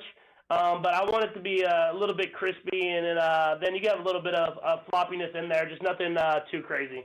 All right, I have never asked you this question. I'm excited because this is such a critical moment in every boy's life. I remember when I beat my dad one-on-one in basketball, and for game point, it was one of the hardest fouls that I had to earn that final bucket. Can you tell us the story of when you beat your dad in sports and something for the first time? Yeah, I'm trying to think of, I think the story that I think about the most, I don't know if it was the first time I ever beat my dad, but the first time I beat him in golf, I had to be, I think it was after I left college and after my first year playing in the NFL. Just because, in basketball and stuff like that, that stuff happened, I think, probably in high school, but that was the one that I think hurt him the most, was me beating him on the golf course. And then now I beat him all the time, and it really eats at him because he was able to beat me in golf our entire life, and now that I play so much in the off season, I've gotten pretty good. But he'll beat me every once in a while. But for the most part, I got him on the golf course, and it's hard, dude. My dad's 6'4", professional baseball player, got college offers in basketball, and football. So it was hard for me to beat him growing up in anything, and he wasn't letting me beat him in anything either. I know that you have some time to get ready for this, but are you mentally prepared for Bronze is going to have this story about you? Like one day, it's going to catch you off guard, and Bronze is going to beat you at something, and you're going to have to tell this story to somebody else. Yeah, that day's not coming anytime soon, so I'll think about that in about 18, 20 years whenever he gets a little older. Whenever you played Mario Kart, who was your Mario Kart character? I was a Yoshi guy myself. I don't know why. I liked the vibes that he had. And I felt like, for some reason, when I was a kid, I felt like he was the fastest in the car, even though that makes no sense. No, that actually makes sense. I was big Toad person for that reason. That stuff matters. You know, like Bowser or Donkey Kong, they were heavier. But, yeah, like Yoshi and Toad, they were always a little lighter and faster. That's what I thought. Like, I didn't know if that was a true fact or not, but in my head, I was like, if I can just outrun them, I don't have to worry about Donkey Kong or Bowser really getting to me. But it was a bit. I played it growing up, and then I played it a lot in college. We were finding all the shortcuts. I was looking up all the ways to cheat and win, and it was a lot of fun to play. What was you guys' college video game? For me, it was Halo 3 and Smash Bros. We played way too much of that in college. Whenever you guys had free time, what was the game that you played? I played a ton of 2K, just basketball. And then we played a little bit of FIFA as well. I think one of the World Cups happened when I was in college, so we played a ton of that at that point. But I was a ton of just 2K basketball, just going out there, either doing my career or even just like we would play we'd play just the regular teams, and we would do that for hours on hours, man. Probably hurt my grades a little bit playing so much. All right, this might be the toughest question I've ever asked you. These are the two scenarios. You and Travis can play at Augusta, or you can play with Tiger at Pebble Beach. Which one would you pick? I feel like it's cheating because I've played Augusta a couple times now. So I would play with Tiger because I haven't played with Tiger yet. So I gotta see what Tiger's like in person. Haven't even got to meet him, and I want to ask him about some of the stuff that he did as far as his career and how he dominated for so long. So I didn't know this. I didn't know you had played Augusta. The last time I asked you about it, you hadn't played at Augusta. Now you've played it multiple times. What is it like? It's everything that it's advertised to be, man. It's a special place, and I think obviously the golf course is unreal, and it's stuff that it looks like it's literally made in a factory because it's so nice. But I think just me growing up watching golf and seeing all these shots, and every time I'm at a spot, I'm like, Bubba Watson hit one here, or Tiger Woods hit one here, or whoever it is. And I think it was a magical place as a fan of golf that I am. What hole was your favorite to play? For me, I would say my favorite one was probably, I would just say 12, just because 12 is so iconic. Amon's Corner, but I had a lot of fun on 13 as well. I either parted or we got double or triple bogey or whatever. Or I even got one birdie on there. But all the holes are amazing, and I think I remember some of the shots more than anything. A couple more questions here for Patrick Mahomes. We're doing our random no football questions for the bye week. Patrick, do you ever listen to podcasts? I do sometimes. I either listen to podcasts or I listen to audiobooks. So that's kind of what I listen to instead of music sometimes. What's your favorite podcast? What was the most recent audiobook you listened to? Right now I'm listening to an audiobook called Captain's Class. So it's just about different captains throughout all sports and how they did it. And then as far as podcasts, I've been listening. My buddy Andrew Santino has one called Bad Friends. It's a little bit more comedy based, and so sometimes if I'm trying to get a laugh in or something like that, I'll throw that on. What is Sterling's favorite book? Whenever she's going to bed, I'm sure you read to her a couple times. Is there a book that she likes more than the other ones? I wouldn't say that she has a favorite anymore. She's read so many now. And we have 1 million books for her that we read at night. But Bronze loves this book called Daddy Hugs. It's about this elephant and his dad kind of cruising around the jungle. So I'll give Bronze his favorite book right now. It's called Daddy Hugs. All right, I have been wondering this because last year I asked you, did you have Venmo? Because that was a big debate around here. I am curious when was the last time that you bought something and you didn't buy it because it was too expensive? That happens to us on a regular basis. I'm wondering if this ever happens to you. I don't know. I can't remember exactly what I haven't bought just because of the price point. But I know right now, as I've built houses and stuff like that, that there's been a lot of times I've had to not get stuff because of the prices of things, and I'm just I just can't. No matter how much money I have, I just can't spend that much on that. So that's more of the things, like just kind of keeping it in the budget is something that I have to really kind of be tight on. Okay, that makes sense. I am curious, how do you get clothes? Like, you can't go to the mall the way that regular people do. How do you buy clothes? Do you have a stylist that brings them to you? You know, because sometimes you got to go. You got to try it on. You got to see how it feels. You got to see how it fits. How do you buy clothes? That's a Brittany Mahomes question. She styles me, so she's the one that gets all the clothes and gets them for me. And so she'll send me stuff, and she doesn't know if I'll wear it or not, and I'll just say yes or no. And if usually she has a good feel of what I would wear, and so she gets it, and then I get home and it's in my closet, and then I just pick from that. Halloween is right around the corner. Have you guys decided what you're doing for Halloween? We have. It's a surprise. Sterling picked it, so it's a surprise, and the kids are super excited about it, and I'm going to be excited as well. I get to go get some candy with the kids. What's your favorite candy?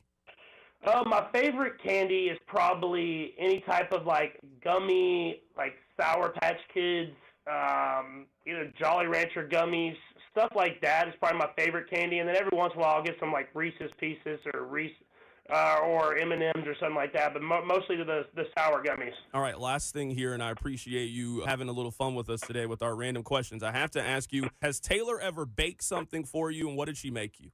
I don't. She never like baked anything specifically for me. But she's made different treats that have been around my house, just like muffins and donuts and stuff like that. Sterling's a big baker as well, so they make some stuff together sometimes. And I'm not gonna say I don't eat them. So it is as good as everybody's talked about. She's great as it comes as far as it comes to baking. That is the quarterback of the Kansas City Chiefs, Patrick Mahomes, joining us on the show today for our yearly We Don't Ask Football Questions interview. Patrick, we will get back to football next week, but it's the bye week. We like having a little bit of fun, man. We appreciate your time today. Yeah, appreciate you, man. Absolutely. That is Patrick Mahomes joining us on the show today. We will have so many football questions next week. There have been so many trades. We interviewed him earlier this morning. I would have at least asked him about the trades before we asked him about Pop-Tarts, but we were very happy to catch up with Patrick Mahomes next week after the game against San Francisco. He's never had a Pop-Tart before, Rob? Is that a normal experience, you think? Everybody's had a Pop-Tart before. He's never had one before? That seems abnormal.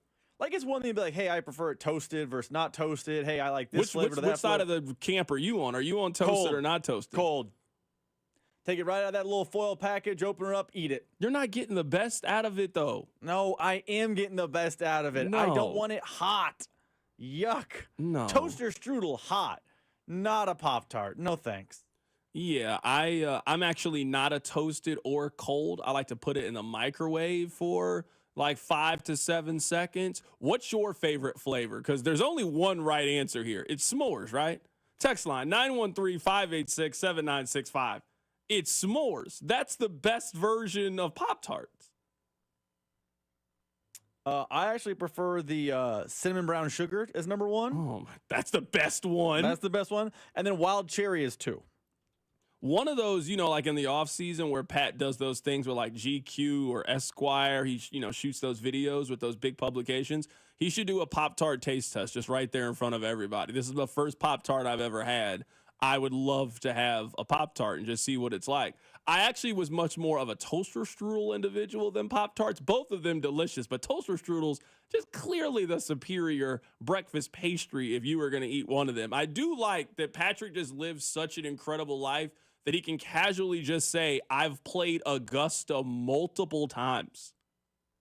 Not once like, oh, it was a thing. It's like you played Augusta and then was like, I get the opportunity to go back and play Augusta again. Like, he will probably get the opportunity to play it again. Like, that was not the last. He's 29 years old. He will play Augusta again several times again in his life. He also had a favorite hole. He had a favorite result on favorite hole. He acted like I do when I get to play Tomahawk Creek. Like, oh, yeah, this is how I feel about Augusta. Okay. Yeah. Text line 913-586-7965. C-Dot s'mores, they're the Starbucks and Uggs of Pop-Tarts. Don't be basic. It's just the best flavor. There's 2 elite flavors of Pop-Tarts. The other ones are fine. It's s'mores, and I'm sorry, just a regular standard strawberry. They got the little frosting on the top with the little sprinkles on there. Yeah, give me a little strawberry, man. Just give me a little strawberry Pop-Tart. Someone says Pop-Tart needs to contact Patrick Mahomes' people. Yeah, this is a no-doubter. This is a no-doubter. We might have helped a business deal come together. Kellogg's, the quarterback of the Chiefs, the best and most popular player in the league, said he's never had a Pop-Tart before. Why don't you call him up and put him in a commercial? Put the little ones in a commercial. They could use a little positive, buzz after that Jerry Seinfeld terrible Pop-Tart movie. Did you ever see that thing on Netflix? You watch that? Unfortunately. Yo, what was going on in your life one day where you and Caroline were laying there like, hey, you know what we should watch today? The Jerry Seinfeld Pop-Tart movie. It had all the makings of being funny. Jerry Seinfeld, Melissa McCarthy, Jim Gaffigan, Bill Burr. The list of people goes on. It was a nonsense idea. I'm like, this is where Seinfeld should shine, and it didn't shine. I do like to know in these conversations that, Patrick is still like the rest of us, that he just sees things and he's like, no, we're not buying that. Like, I can buy that, but you know what? No, we're not getting this. No, absolutely not. All right, coming up on the other side, we appreciate Patrick indulging us on our questions. I promise you next week, for those of you Talk Sports individuals, we will be back to talking sports with Patrick Mahomes. Coming up on the other side, we'll continue to talk about wide receiver. That has been the story of the day in the National Football League. Keep it right here. It's The Drive. The Drive with Carrington Harrison on your home for Kansas City sports. 96.5 The Fan. Brought to you by DM Injury Law. Have you or a loved one been in a car wreck? Contact DM Injury Law today and get the money you deserve. Car wreck? Remember, Mike's got this.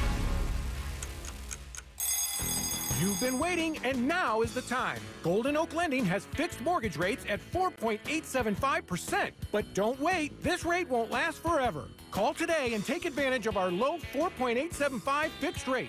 Call 913-890-GOLD. That's 913-890-GOLD. Golden Oak Lending, cured my blues. 5.784 APR, FHA, 15-year, 20% equity qualified credit. Additional terms apply. NMLS 114937. You're always better with a roof from JR. We've had more than our fair share of hail and wind this year. Are you playing Roofer Roulette? That's when you bet your roof and your home on the first random roofer to ring your doorbell. Why do that when JR and Company offers a free hail and wind report online at jrstormcheck.com? Just plug in your address and we'll pull a multi-year storm report. You'll know exactly what your roof has been put through and if you even need an inspection. If you do, no one is more thorough and works better with your insurance than locally owned, veteran-owned JR and Company. And if you need a new roof, remember, a roof from JR comes with a lifetime warranty on workmanship. Don't play Roofer Roulette with your home. Visit jrstormcheck.com. And remember, you're always better with a roof from JR. Visit jrstormcheck.com. Get ready to tackle the NFL action with FanDuel on America's #1 sportsbook app, because right now new customers can bet $5 and get $300 in bonus bets if you win. It's Thursday Night Football, so it's time to make our parlays. I'm going to take the Saints at home in this game. I'm also going to take the over on Alvin Kamara rushing yards. I'm also going to take him to score an anytime touchdown. Yes, I'm high on the Saints for this matchup. You can be too. Build your own same game parlay. Use one of the pre-built models, or just take an anytime touchdown if you're feeling that way. You can do so on FanDuel.com/CDOT to make every moment more this season.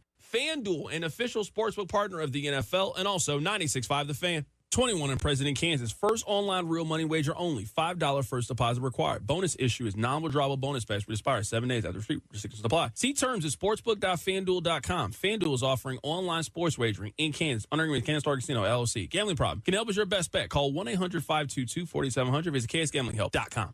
I'm McCall with Lee Summit Subaru, and our hotline is open. Annie from Kansas City, what's on your mind? I want a dealership that I can trust for a lifetime. Is that you? We're Google's highest review rated and only locally owned Subaru retailer in Kansas City. That's a good start. I just want a great deal. That's all. How about 0% financing on select 2025 Subaru models? That'll get you a low monthly payment. Fall in love with driving again at Lee Summit Subaru. Google highest review rated Subaru retailer in Kansas City based on 2023 Google Analytics.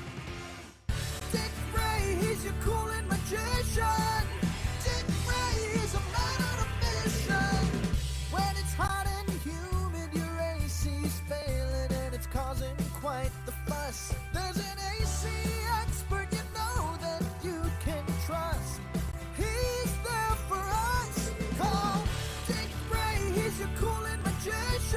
Hey, it's Dick Ray. Clear your mainline drain, only $79. Call 913-DICK-RAY. This is the story of the one. As a warehouse manager, her job is to transform chaos into clarity and to see patterns where others see problems. Luckily, she's got a partner who shares her perspective. Grainger offers over 1 million industrial-grade products, backed by real-person support and in-depth online resources, so she can tackle every task with precision and turn potential setbacks into streamlined success. Call clickgrainger.com or just stop by. Grainger, for the ones who get it done. It takes a lot to prepare for game day as a dedicated fan, and preparing the perfect tailgate meal might be most important of all. That's why Hellmann's Real Mayonnaise is the MVP. Hellmann's Mayonnaise is the secret to bring out the rich and creamy taste to all your game day dishes, from buffalo chicken dip to your favorite sub sandwich and everything in between. So give it a try, and mayo game day be delicious with Hellmann's Real Mayonnaise. Shop at your local Walmart, Kroger, or grocery store, and add some extra deliciousness to your game day dishes this football season. Here's traffic brought to you by DM Injury Law. Have you or a loved one been in a car wreck? Contact DM Injury Law today and get the money you deserve. Car wreck? Remember, Mike's got this. Cordell and Cordell traffic cams showing some heavy traffic southbound 71 through Grandview, right over 150 highway. Also seeing some slowdowns in the downtown loop and southbound lanes of 435 into the 70 exchange. I'm Lori Pearson for 96.5 The Fan Traffic. Chiefs fans, it's Trey Smith. Welcome to the Drive with C-Dot on your home for Chiefs football. 96.5 The Fan. I know I said that we were going to get back to talking about wide receiver, and I promise you that we will. Lifetime just announced a holiday movie. I want to tell you guys what the plot of the movie is. The movie centers around a pop star who hasn't found Mr. Right until she meets a professional football player backstage at one of her shows. After the football player publicly declares that he has a crush on her, they begin dating. That is the plot of a Lifetime Hollywood movie. Rob, I cannot wait to review this for our Bad Movies, Worst Opinions podcast. I don't care what the rating is. This is something that we need to discuss on the show. We need to discuss this on the podcast. We need to have a watch party for this movie. This is the greatest plot of a Lifetime movie that I have possibly ever seen. So I'm telling you right now, I would go ahead. Maybe your wife doesn't know about this. You should surprise her with the information and tell her that November 23rd at 8 p.m., you've already started to make some plans. So go ahead and block that off. I don't care if football is on. You're not watching football. You're watching Christmas in the Spotlight on Lifetime, Rob. You've already got your plans. You've already got your holiday plans to watch this movie. Does this not sound like a fantastic movie, one that should be enjoyed and watched by everybody? Plot seems a little far-fetched.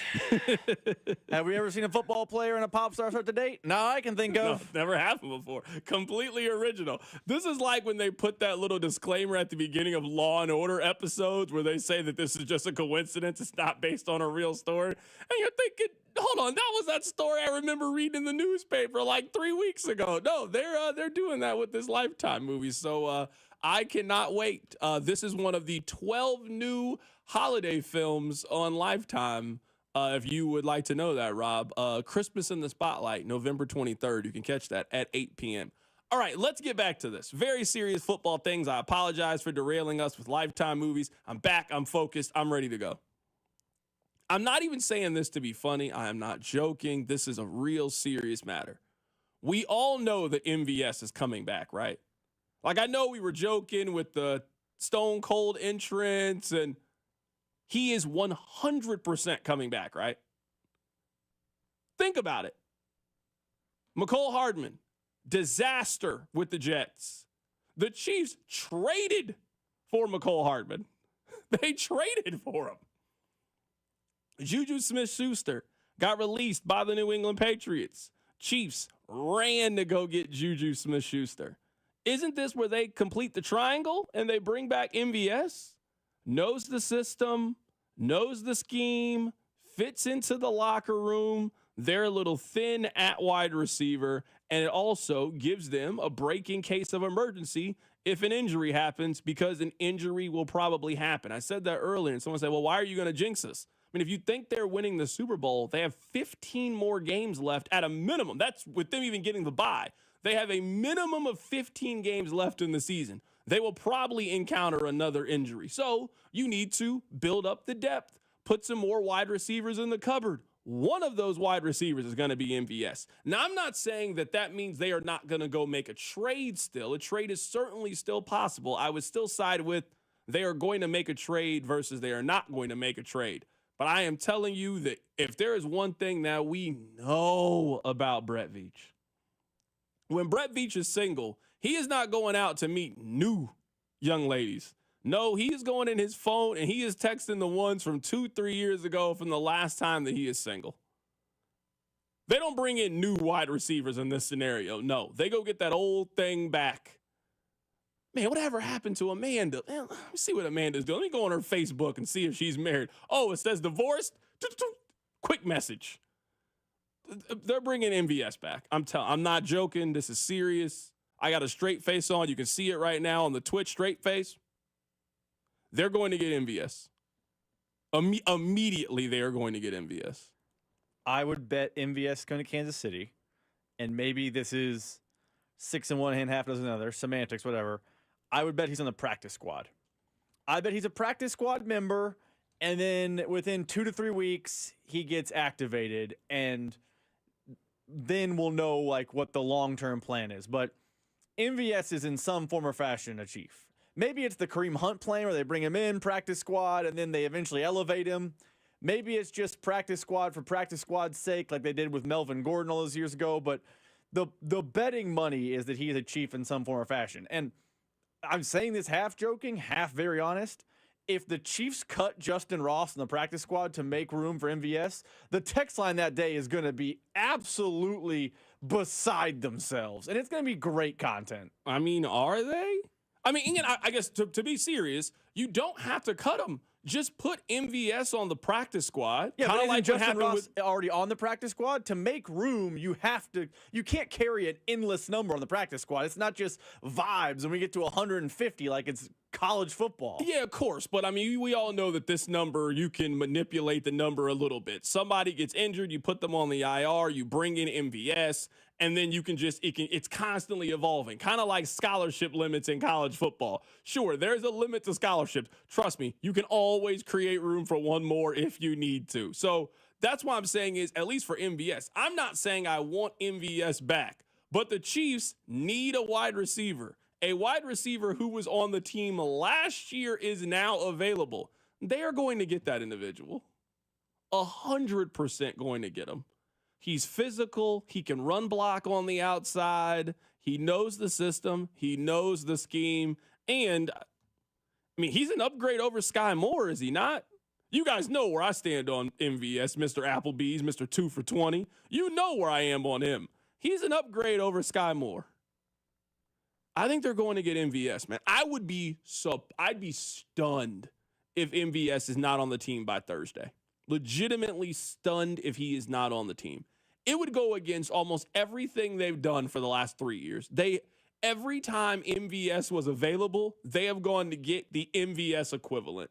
McCole Hardman was unhappy in New York City. They went to go get him. Juju got released. They went to go get him.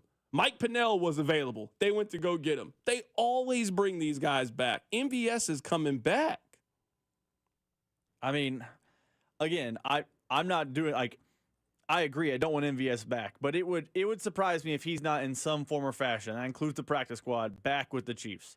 I don't know he catches a ball. I don't know he takes a real snap, but I do believe he's in red before the end of maybe next week. Maybe they sign him on next Tuesday when it's an off day, but he feels like a Chief. Brett Veach has never unfollowed any of his exes on Instagram. You got to, right? Except for Sammy Watkins. He walked on Watkins. Well, Watkins was just done playing football, period, though. Watkins never had the capability of coming back. He is definitely still friends with on Facebook with her and still like some of the pictures from time to time. The Chiefs are always like a shadowy figure in the back. If you are a middling player in the league that used to play on the Chiefs are always right around the corner looking to save you from the terrible situation that you are in. Like, the only reason we're talking about Demarcus Robinson on the Chiefs is because he was on the team before. It's not like you loved the Demarcus Robinson experience, but he's available. He knows the system. You know those are the kind of guys that Brett Veach loves to bring back. Frankly, Chiefs fans did not like the Demarcus Robinson experience. He was actually, when we started the Circle of Trust, he actually ran outside of the Circle of Trust. He had a chance to be inside the Circle of Trust, but it was like that scene on Angels in the Outfield when they said run home and the little boy just started running to his actual home. That's how Demarcus Robinson used to be. When he was here in Kansas City, they did that every single time. Coming up at the top of the hour, Matt Verderam is going to join us on the show, our dear friend from Sports Illustrated. There has been a lot of movement in the National Football League over the course of the last 24 hours. We'll get his thoughts on all of those moves. We'll ask him about who makes sense for Kansas City to go trade for. That's all coming up. Keep it right here. So Drive. The Drive with Carrington Harrison on your new home for Chiefs football. 96.5, The Fan, brought to you by DM Injury Law. Have you or a loved one been in a car wreck? Contact DM Injury Law today and get the money you deserve. Car wreck? Remember, Mike's got this. Here's traffic, brought to you by DM Injury Law. Have you or a loved one been in a car wreck? Contact DM Injury Law today and get the money you deserve. Car wreck? Remember, Mike's got this. Cordell and Cordell traffic cams showing some heavy traffic southbound 71 through Grandview, right over 150 highway. Also seeing some slowdowns in the downtown loop and southbound lanes of 435 into the 70 exchange. I'm Lori Pearson for 96.5, The Fan Traffic. All right, when it comes to getting life insurance for your family, a lot of excuses can get in the way. But ask yourself this: if something were to happen to me, who would pay the mortgage, the kids' education, and the other bills? Then forget the excuses and check out Ethos Life, the online, easy way to get life insurance in 10 minutes. Ethos has rates that you can afford, like a $500,000 policy for a 40-year-old male starting at $1 a day or $30 a month, with a few health questions and no medical exam. Get your free quote right now at checkethos.com. That's checkethos.com. Not available in all states. Rates do vary. Right now at Wendy's, you can get a small Frosty for $1. And literally everyone is going. The car behind you, going to get a $1 Frosty. The car ahead of you, already had one, going for a second. The person who cut you off earlier, you guessed it, $1 Frosty. Maybe it's all a sign for you to go get one. Just don't cut anyone off. No one likes that person. The iconic Frosty for $1, gotta be Wendy's. Limited time only at participating U.S. Wendy's. Not valid in a combo. Prices may be higher in Alaska, Hawaii, California, and via third-party delivery. Sponsored by Robert Half.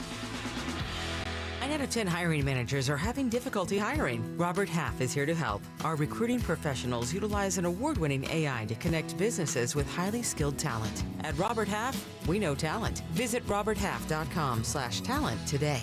If you own or run a restaurant, I'm sure you'd rather it be known for its 5-star rating, not a 5-alarm fire. Keller Fire and Safety installs and services fire alarm systems, extinguishers, and kitchen hood suppression systems to keep your kitchen safer and better prepared to contain an emergency. Keller can handle any size project, with clients as large as Kauffman Stadium and as small as your local barbecue joint. Because charred, smoked, and blackened should only refer to menu items, not the rest of your restaurant. Keller Fire and Safety. KellerFire.com.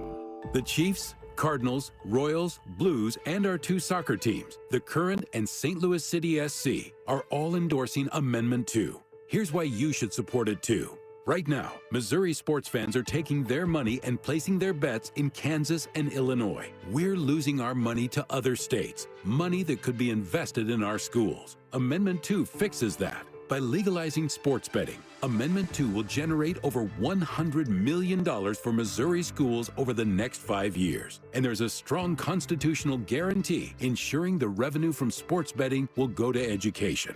Kansas and Illinois know sports betting is a winner for their fans and taxpayers. It's time for Missouri to get into the game.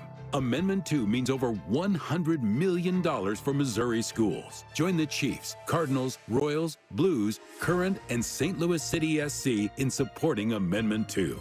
Paid for by Winning for Missouri Education, Mike Pridmore, Treasurer. Hi, I'm Angie Hicks, co-founder of Angie. When you use Angie for your home projects, you know all your jobs will be done well. Roof repair? Done well. Kitchen sink install? Done well. Deck upgrades? Done well. Electrical upgrade? Done well. Angie's been connecting homeowners with skilled pros for nearly 30 years, so we know the difference between done and done well. Hire high-quality, certified pros at Angie.com. Vanguard is 100% client-owned, serving over 50 million investors every day. Whether you're planning for retirement, putting your kids through college, or saving up for your next adventure, Vanguard can help you set personalized investment goals. All investing is subject to risk. Vanguard is owned by its funds, which are owned by Vanguard's fund shareholder clients. Copyright 2024, The Vanguard Group, Inc., all rights reserved, Vanguard Marketing Corporation Distributor. Hey everyone, it's Ted from Consumer Cellular, the guy in the orange sweater, and this is your wake-up call. If you're paying too much for wireless service, you don't have to keep having that nightmare. Consumer Cellular has the same fast, reliable coverage as the leading carriers for up to half the cost. So why keep spending more than you have to? Seriously, wake up and call 1-888-FREEDOM or visit consumercellular.com. Savings based on cost of Consumer Cellular single line 1, 5, and 10 gig data plans with unlimited talk and text compared to lowest cost single line postpaid unlimited talk, text, and data plans offered by T-Mobile and Verizon January 2024. Hi, welcome to Staples. Yeah, my daughter needs a laptop for college, but I need to watch the budget. Well, Staples hot deals on tech are backed by a price match guarantee, so our prices won't be beat. Great. I can't believe my baby's starting college. She'll do great. I know. Oh, let's get you a great deal on a laptop. Save big on tech for school at Staples. Now get up to $300 off select PCs. Ends 8/31. Price match guarantee valid within 14 days of purchase. Exclusions apply. For details, visit staples.com/price match. Chiefs coverage brought to you by Circa Resort and Casino when KC travels to Vegas. Calling all KC football fans to Vegas. Join us at Circa Resort and Casino this October as we huddle up at Overhang Bar, catching some of the game day action at the world's largest sportsbook or lounge at Stadium Swim. Book your experience today. Visit CircaLasVegas.com. What's up? It's Patrick Mahomes. Catch me every Monday during the season with C-Dog right here on your home of the Chiefs. 96.5, The Fan. KFNZ FM and AM, HD1 and HD2 Kansas City in Odyssey Sports Station.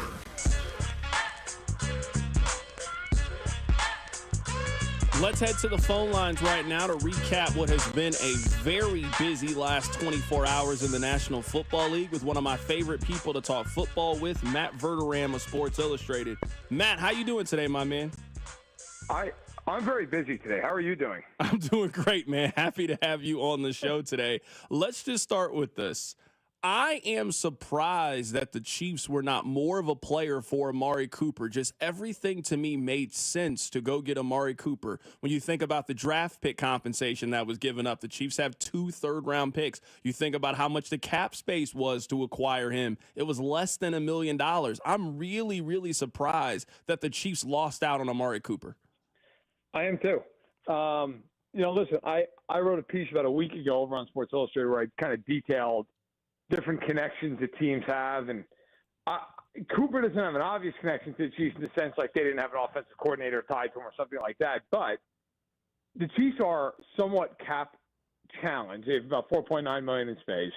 And when you trade for a player, you take on their base salary. Well, Amari Cooper's base salary this year is $1.2 million. And prorated, it's less than $1 million. It's about $800,000. So I'm with you. Like, I always looked at him and thought, if the Chiefs are going to go out and get a guy, there's a guy who makes a ton of sense. It's not going to cost you a lot financially. It's not going to cost you more than a third. And they could have outbid Buffalo. They could have given Tennessee's third if they had to. Could have given their own third. Would have done the job when you look at the rest of the details in that trade. So, listen, I will say this. If you're the Chiefs, if you end up getting Deontay Johnson or DeAndre Hopkins, I think you feel fine about the whole thing, and it's not a big deal. But if they end up walking away from the trade deadline with like DeMarcus Robinson, that doesn't cut it. Then that's a failure by the Chiefs front office. Which of those options do you think is best for Kansas City? Amari Cooper was my number one. I'd probably say Deontay Johnson is my number 2 option after that. I then would take DeAndre Hopkins. I think Hopkins is the most expensive of all of them. He's the older of those options. I'd rather go with those first 2, and I think it gave you the flexibility to sign either of those guys to a short-term kind of contract after this season. Which other option do you like most? everything factored in, I think Deontay Johnson is kind of a 1B to my 1A of Amari Cooper. Like, I think they're pretty close. If the Chiefs go out and get Deontay Johnson, I don't think it's some big drop-off. Like, Cooper's had a better career, but Johnson's also a lot younger and has played with no quarterback his entire career. So if the Chiefs end up getting Deontay Johnson, I think if you're Brett Veach, you go, okay, you know what? It's pretty much a wash. You feel good about it.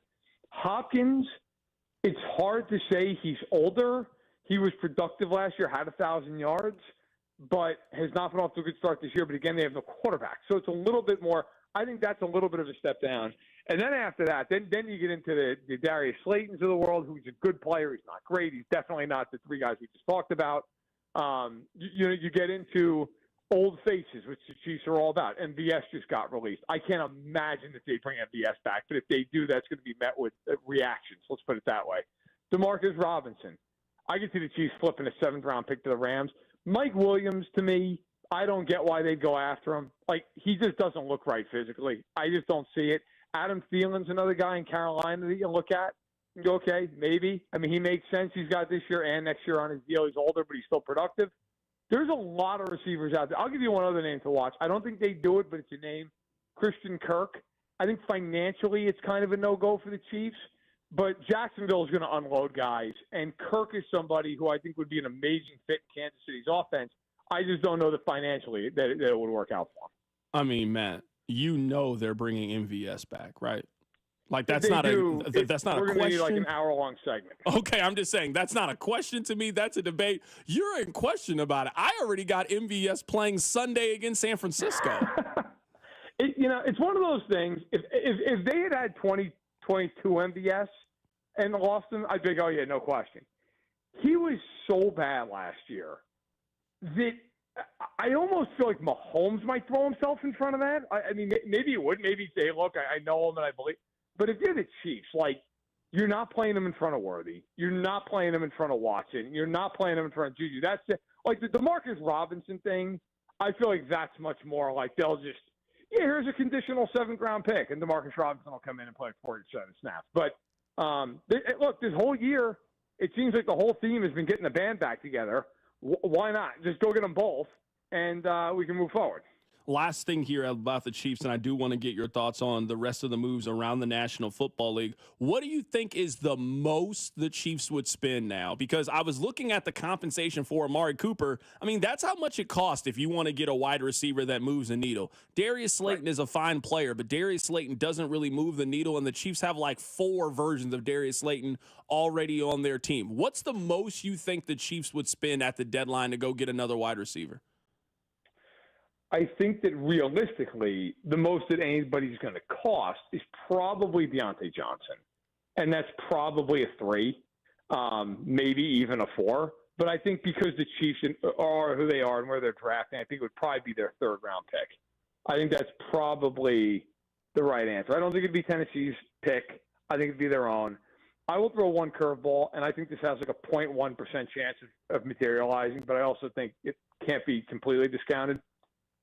What if the Dolphins just stink and Tua doesn't come back and they're like, let's say for this year, and they're 2-6 and Tyreek Hill just says, I'm done with this, trade me? Like, if you look at the financials of that whole situation, his base salary this year is like $1 million and next year it's 10. If I were the Chiefs and by any miracle that was even like a possibility, I would call them and be like, you want a 1st and Tennessee's 3rd? Because it's done. I don't think that is really going to happen, but I have seen weirder things happen in the NFL, and Miami feels like they're teetering on the brink of being like 2-5 and 2-6.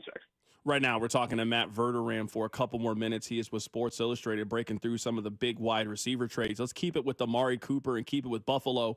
I love the move. I love the fit for Buffalo. They were a team that needed a number 1 wide receiver. You now add him to the mix. You got James Cook. I think you got a couple of capable running backs. Davis is pretty good. Ty Johnson is pretty good. You got a couple of capable tight ends. You add that to Keon Coleman, Curtis Samuel, and some of the weapons. Buffalo's got some firepower right now.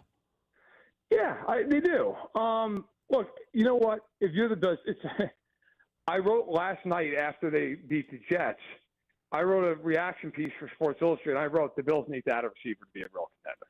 because right now they just can't win with him with Allen on time and in structure. They can't do it.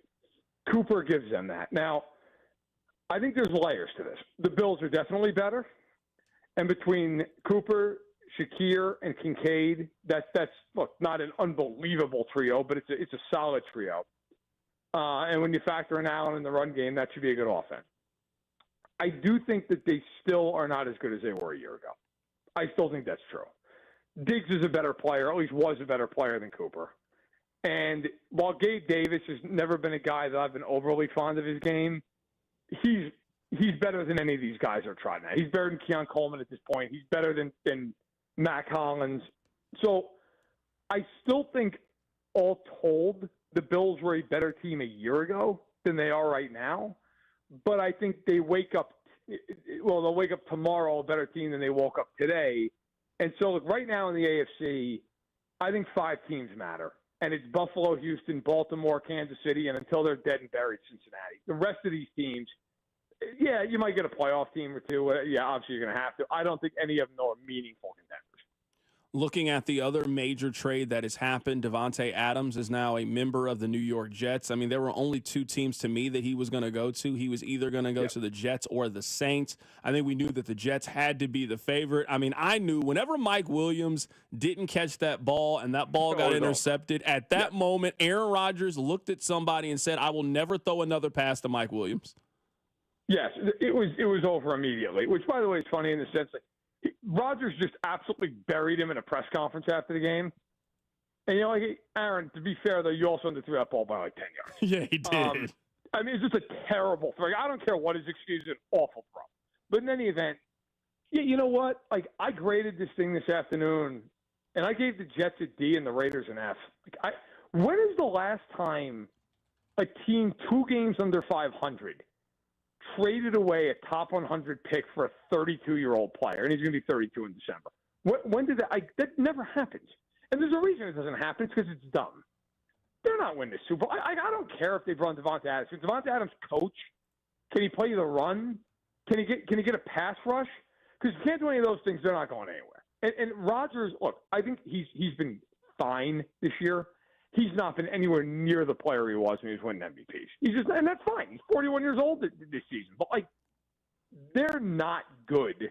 And Adams coming in there doesn't make them good. And as far as the Raiders are concerned, the Raiders, the Raiders should have eaten some of his salary and gotten that thing up to a 2, but they didn't because they don't want to eat the salary because Mark Davis doesn't have the cash on hand a lot of other owners do.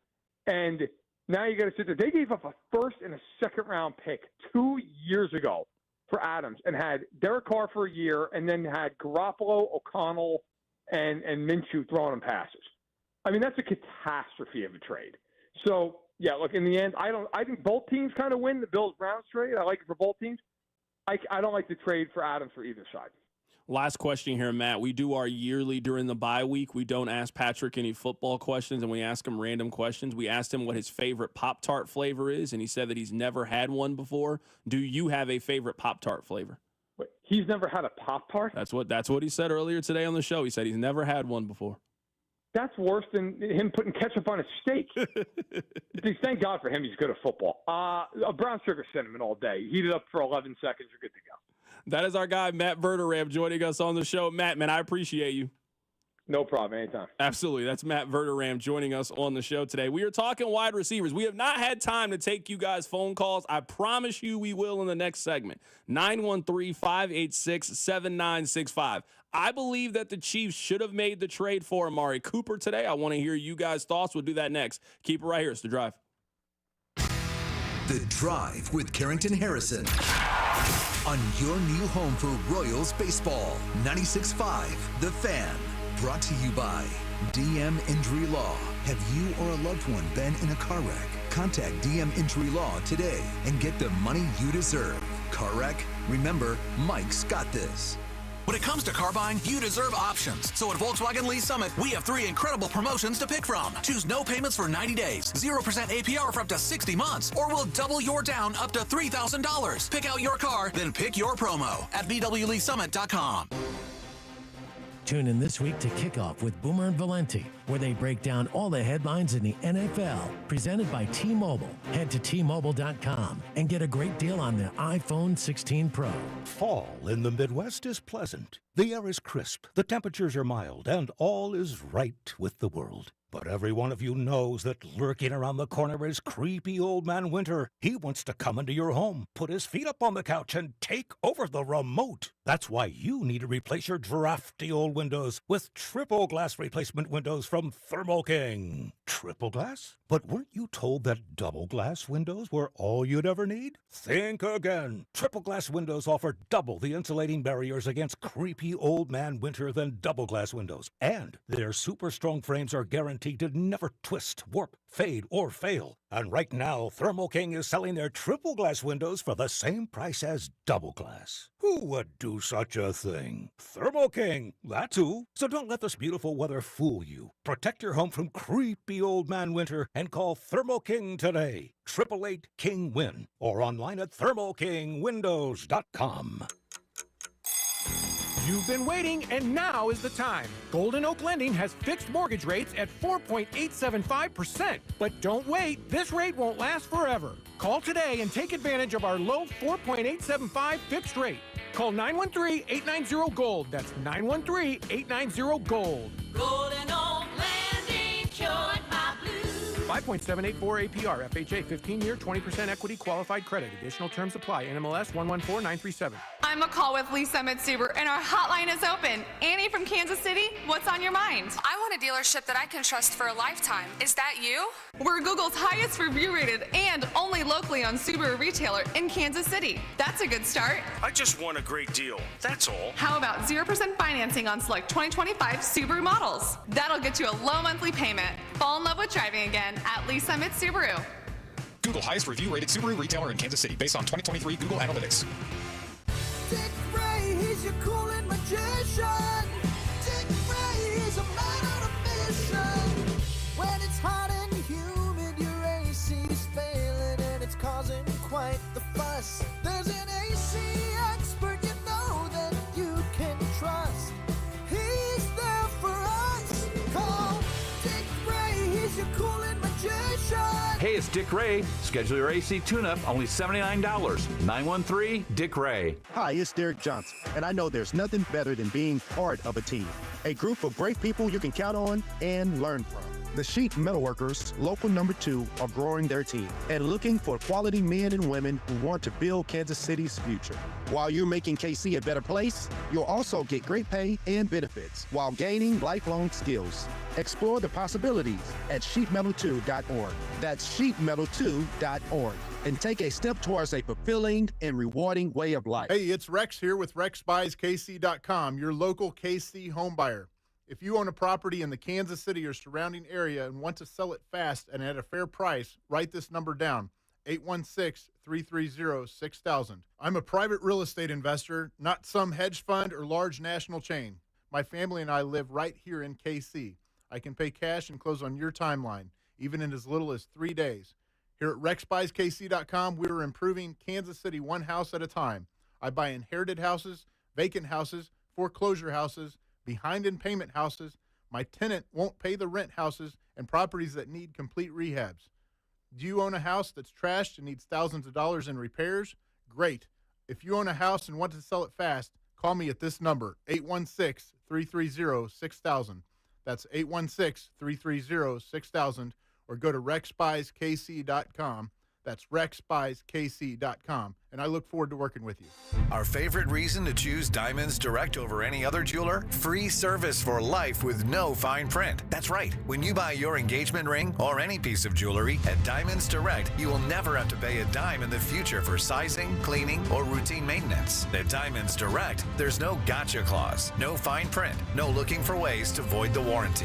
Diamonds Direct, the jeweler you can trust with a no questions asked 100% free lifetime warranty with no strings attached. Come see us to learn more.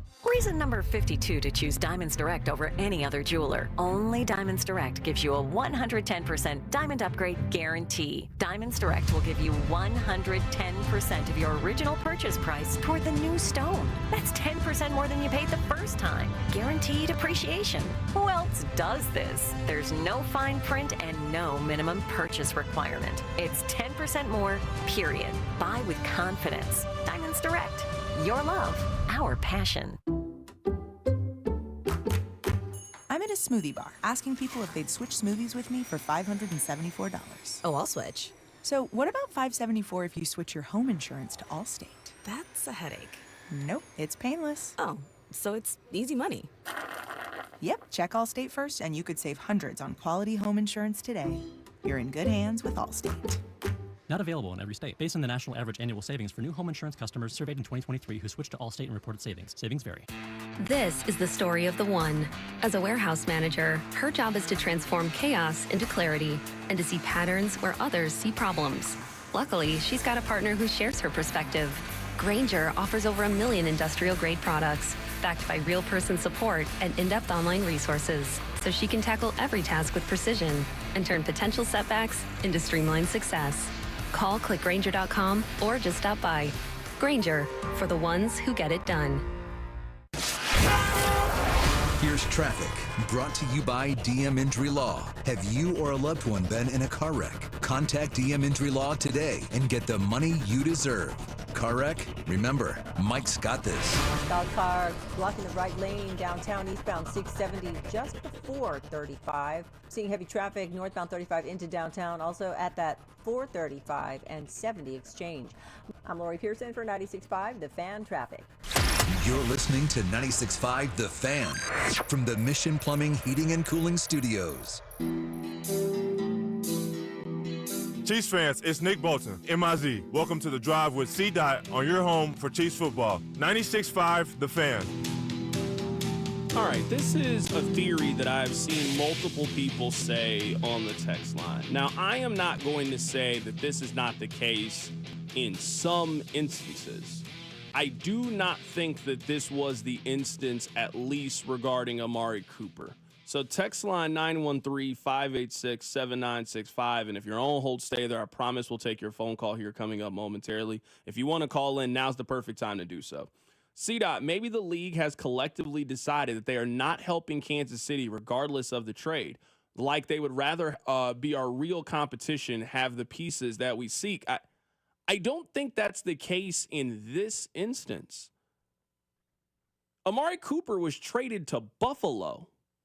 Now, if the Cleveland Browns said we are not trading him in the AFC and they sent him to Tampa Bay, for example, okay, that would make sense. Or when Deontay Johnson was in Pittsburgh and they had it pretty clear, we are not trading him to a team in the AFC, so they sent him to Carolina. I just don't think that Cleveland, who is in the AFC, has this stance of, well, we're not going to trade him to Kansas City because they're competition, but we will trade him to Buffalo. That just doesn't really add up to me, especially when Kansas City's draft pick compensation is better than Buffalo's. Buffalo traded a third-round pick. Kansas City has 2 third-round picks, and one of those third-round picks is Tennessee's. Now, you guys watch the NFL the way that I watch the NFL. Out of those 3 teams, who has the possibility of having the better third-round pick? Is it Tennessee, Kansas City, or Buffalo? It's Tennessee. So if Kansas City was willing to dangle that other third-round pick, I think you could have got Amari Cooper. I don't think the Chiefs wanted Amari Cooper, and that is well within their rights to say that's not the player that we think is a good fit. We think Deontay Johnson is a good fit, or we think that DeAndre Hopkins is a good fit. But I'm just looking at it, and I want to know tomorrow on why this trade wasn't one that you guys thought made sense. Financially, he is making $800,000 the rest of the season. So from a salary cap perspective, it made a lot of sense. From a trade acquisition standpoint, I think it makes a lot of sense. I think it made a lot of sense to me for that to be the case, for you to go ahead and make that trade. Someone on the text line says, C-Dot, you aren't thinking it through. The Browns may want to help Buffalo than help KC three-peat. I don't think teams are thinking that deep about it. I could be wrong. I'm not the general manager of the Cleveland Browns.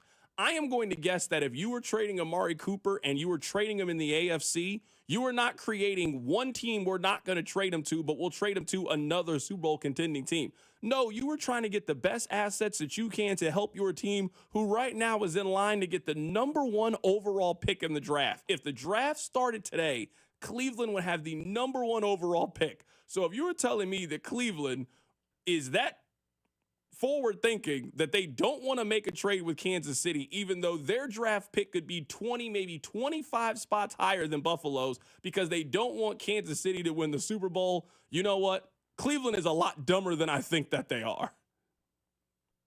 At least that's where I am. Cleveland's a lot dumber than what are. Again, I'm not saying that that never happens. I don't think there was any scenario that the Raiders were trading Davante Adams to Kansas City. But if you're going to trade in the AFC, he was up for business. Sure, maybe Buffalo wasn't going to trade Stephon Diggs to Kansas City, and they trade him to Houston, etc. So again, I'm not going to make it seem like there are no exceptions to the rule. I just don't think Cleveland was operating that way. I don't think the Chiefs had a genuine and real interest in Amari Cooper. I think they were fine. I mean, I'm not the only one that thinks this. Also, Nate Taylor, he does not think that the Chiefs were in on Amari Cooper. Okay, here's my full reaction. I don't believe the Chiefs were in on Amari Cooper. That makes sense because, again, as I said earlier, there are still other options. This is actually good for the Chiefs, though, because it now gives you, as I've talked about before, a baseline as to what the market is from a trade compensation standpoint if you are to trade for a receiver, whether that is DeMarcus Robinson or Tutu Atwell or Deontay Johnson or Tyreek? DeAndre Hopkins? You gonna say something cool? Darius Slayton? Oh, okay. He's looked good the last 2 weeks when Neighbors has been out. I don't know if that's just a product of that, but he's been impressive. I just want to keep reminding people that Darius Slayton exists, and I think you should look at him. I think you should watch his tape and, see what happens. Now, of course, you need both parties to agree to this. Of course, the Chiefs and the Giants have already executed a trade before with Kadarius Toney. Slayton is not Tony, okay? Not from a dynamic standpoint and from a mercurial standpoint, but he is a functional, really good NFL receiver who is working right now under Mike Kafka, who could, say a nice word or two to Andy Reid. Text line 913-586-7965. C-Dot, do you think there's a chance that maybe the Chiefs are just sitting at 5-0 and they believe that Andy and Pat can get the job done with what they currently have? This would be my question to the Chiefs. This is a legitimate question. Tomorrow, if we had Brett Veach on the show or Andy Reid, I would ask them this question. If you look at your depth chart, if you think the Chiefs are winning the Super Bowl, they have 15 games left at a minimum in their season. They have 12 games remaining in the regular season, and they have at least 3 games in the postseason. So they could have 16 games left if they don't get the 1 seed, they don't get the bye. At a minimum, they have 15 games left. Do you think that Juju Smith-Schuster, McCole Hardman, and Xavier Worthy are holding up from now until the end of the season? That is a full regular season of work. If, let's say that we never had Rashee Rice, let's say you never had Hollywood Brown on the team, and we were just randomly talking about this in August, would you guys bet that Juju Smith-Schuster would stay the entire season healthy? I mean, he didn't do that the last time he was on the team. In 2022, he didn't do that. McCole has battled injuries. Xavier Worthy is 5'10", 180 pounds. If the Chiefs are banking on that those 3 individuals are going to stay healthy from October 15th until the first week in February, I just disagree with them. Maybe we can disagree on who they should go get. I think they should go get Amari Cooper. They like Darius Slayton. We can disagree on who the person is. But just you got to show me the data, the history to believe that those 3 individuals are staying healthy for the next 4 months, because that's what you would be banking on if that's the case. And you just got to bank on another injury is going to happen. I don't think that's being negative. It's football. We think the Chiefs aren't going to have to deal with another injury from now until February. Everybody's going to play every game. Everybody's going to be healthy every single week. That's just not realistic. That's not how football is. So you got to prepare that something is going to go wrong. That's what depth is for, building for attrition, being able to handle those things. You've already tested your depth at the wide receiver room. That's what your wide receiver room looks like when now the guys that are healthy for the rest of the season, or at least right now that are not out, this is what your room looks like. So to me, the Chiefs have to make a move in some capacity. I'm not here saying that the Chiefs would trade a first and a third to go get Tyreek Hill. I don't think that's realistic. But you have to try to. So if they make a move for MVS, I'm not excited about it. But you bring MVS and then you make a trade for Darius Slayton. All right, you give yourself a couple of more options. You give yourself a couple of more bodies. You'll get Isaiah Pacheco back. You start to conserve Travis Kelce and hope that he's ready for the postseason. Like, you can manage this thing. I just don't think they have 4 healthy wide receivers right now. I just don't think it's realistic to think that those guys are holding on for the next 4 months. Let's go to the phone lines. Frank, you calling us to the drive. Hey, Frank, how you doing, man? I'm doing good. Hey, I just don't think. I just think that's what it boiled down to. I don't think it was anything outside of the realm that no one wanted to deal. The Browns didn't want to deal Cooper to the Chiefs. I just think the Chiefs were like, we're going to pass and we'll look at these other options that we have. But I mean, you hit the nail on the head. You got to bring some bodies in here because you're not going to get most likely one of those 4 guys, if not more, is going to get hurt, and because Juju has his issues. But MVS, oh my, I just can't. I mean, like, no, like Mahomes has got to go to them and be like, I don't want that dude. That dude can't catch the ball, whatever. I mean, no. Anyone that MVS, I hope they don't go that route, but unfortunately they might. But that's it. They're gonna go after somebody. I don't know who, but yeah, I think it was more of the latter, like they just didn't want him rather than the Browns saying we don't want to deal him to the Chiefs. So that's my input on it. No, Frank, I 100% agree with you, man. I appreciate the phone call. To go through the depth chart really quickly, and we're going to head to Charlotte right now and be joined by Chris McClain to find out about Deontay Johnson. I mean, they have 4 wide receivers that you would even consider throwing the ball to. Xavier Worthy, Juju Smith-Schuster, Justin Watson, and McCole Hardman. I mean, Sky Moore is healthy and on the team, but maybe I speak for all of us. I don't ever want them to throw another pass to Sky Moore under any circumstance. You know what? I don't want Patrick Mahomes to throw any more balls to Sky Moore. They can let Carson Wentz throw him the ball. Hey, if the Chiefs get up 35-0 on Sunday against San Francisco and Carson Wentz is in the game and Sky Moore is his number 1 wide receiver, that sounds great to me. Under no circumstances do I want Patrick Mahomes to ever attempt another pass to Sky Moore. Right now, they have 4 wide receivers. This was a room we were talking about had 6 or 7 deep. They're just going to have to make a move at some point. Who could that wide receiver be? Let's head to the phone lines right now to be joined by Chris McClain. He is with WFNZ in Charlotte, and we'll learn a little bit more about Deontay Johnson and if he's available. Chris, how you doing, my man? Well, what's going on, man? How y'all doing? Doing good. Let's just start with this. Is Deontay Johnson available? Chiefs fans are kind of looking at him after Amari Cooper has been moved. They're looking at Deontay Johnson as a possible fit. Is he a guy who's going to be available via trade? It's a hell of a question, and it's something we're talking about a lot, too. You know, fans here have their opinion. With this the last year of his contract, fans have an opinion, you know, on whether or not they would like him to be re-signed or whether they want to use him as trade bait. So your guess is as good as mine. I mean, I think there's a lot of national media outlets that are definitely trying to create a Panther fire sale. And I get it. This is almost like a routine for us here in Carolina when we get off to a bad start. And anybody worth a crap on the roster starts to become a rumor. But I see why you want him, man. He's, the knockout of Pittsburgh was his head wasn't on straight all the time. He would be a problem at times, wouldn't focus all the time. But I'm sure contract here has something to do with it. But he has been, a complete professional here. He's been the closest thing we've had to a legit number 1 receiver since DJ Moore was traded from here. And I think, with Pat Mahomes and what you have around him on offense, I think he'd be a great addition. I'm just not sure exactly what Dan Morgan, the GM, is thinking. It's our contract. There's never been any talk since they acquired him in the offseason. They've never talked about extension or any of that stuff yet. But I don't really know what Dan Morgan's thinking. But I think it would be a great pickup for y'all if he ended up being the guy that you acquired. Yeah, and I think just in the process of listening to your answer, I think that's why his name continues to come up. So he's on Carolina. They haven't had much conversation about a contract. He's going to be a free agent at the end of the year. I mean, Kansas City, not just for this season, but for the next couple of seasons, now with the injury with Rashee Rice and also to Hollywood Brown, they're kind of looking for a 28, 29-year-old productive wide receiver, and you guys have one. Yeah. Oh, I personally, if I was the GM, I would have been working by now to try to see what it would take to re-sign him as an extension. But if I was the GM, we'd probably be in worse place than we are now, believe it or not. All right, so there's a reason why I'm on the radio. You know, I'm sure you can relate to that. But I'm not in favor necessarily of the Panthers doing it, but I can vouch for he wants to get this next big deal at his age, late 20s. He's at the point he signed, I think in Pittsburgh, a 2-year, $36 million deal. He's at the point where this can be his biggest deal coming up. So I think that's been a big reason why he's been great in the locker room. There's been none of that stuff that people in Pittsburgh told us about when he got traded here. I think it's a great cat for y'all to go after. I don't think it's going to cost. I wouldn't think it would cost as much as the wide receiver trades you saw today.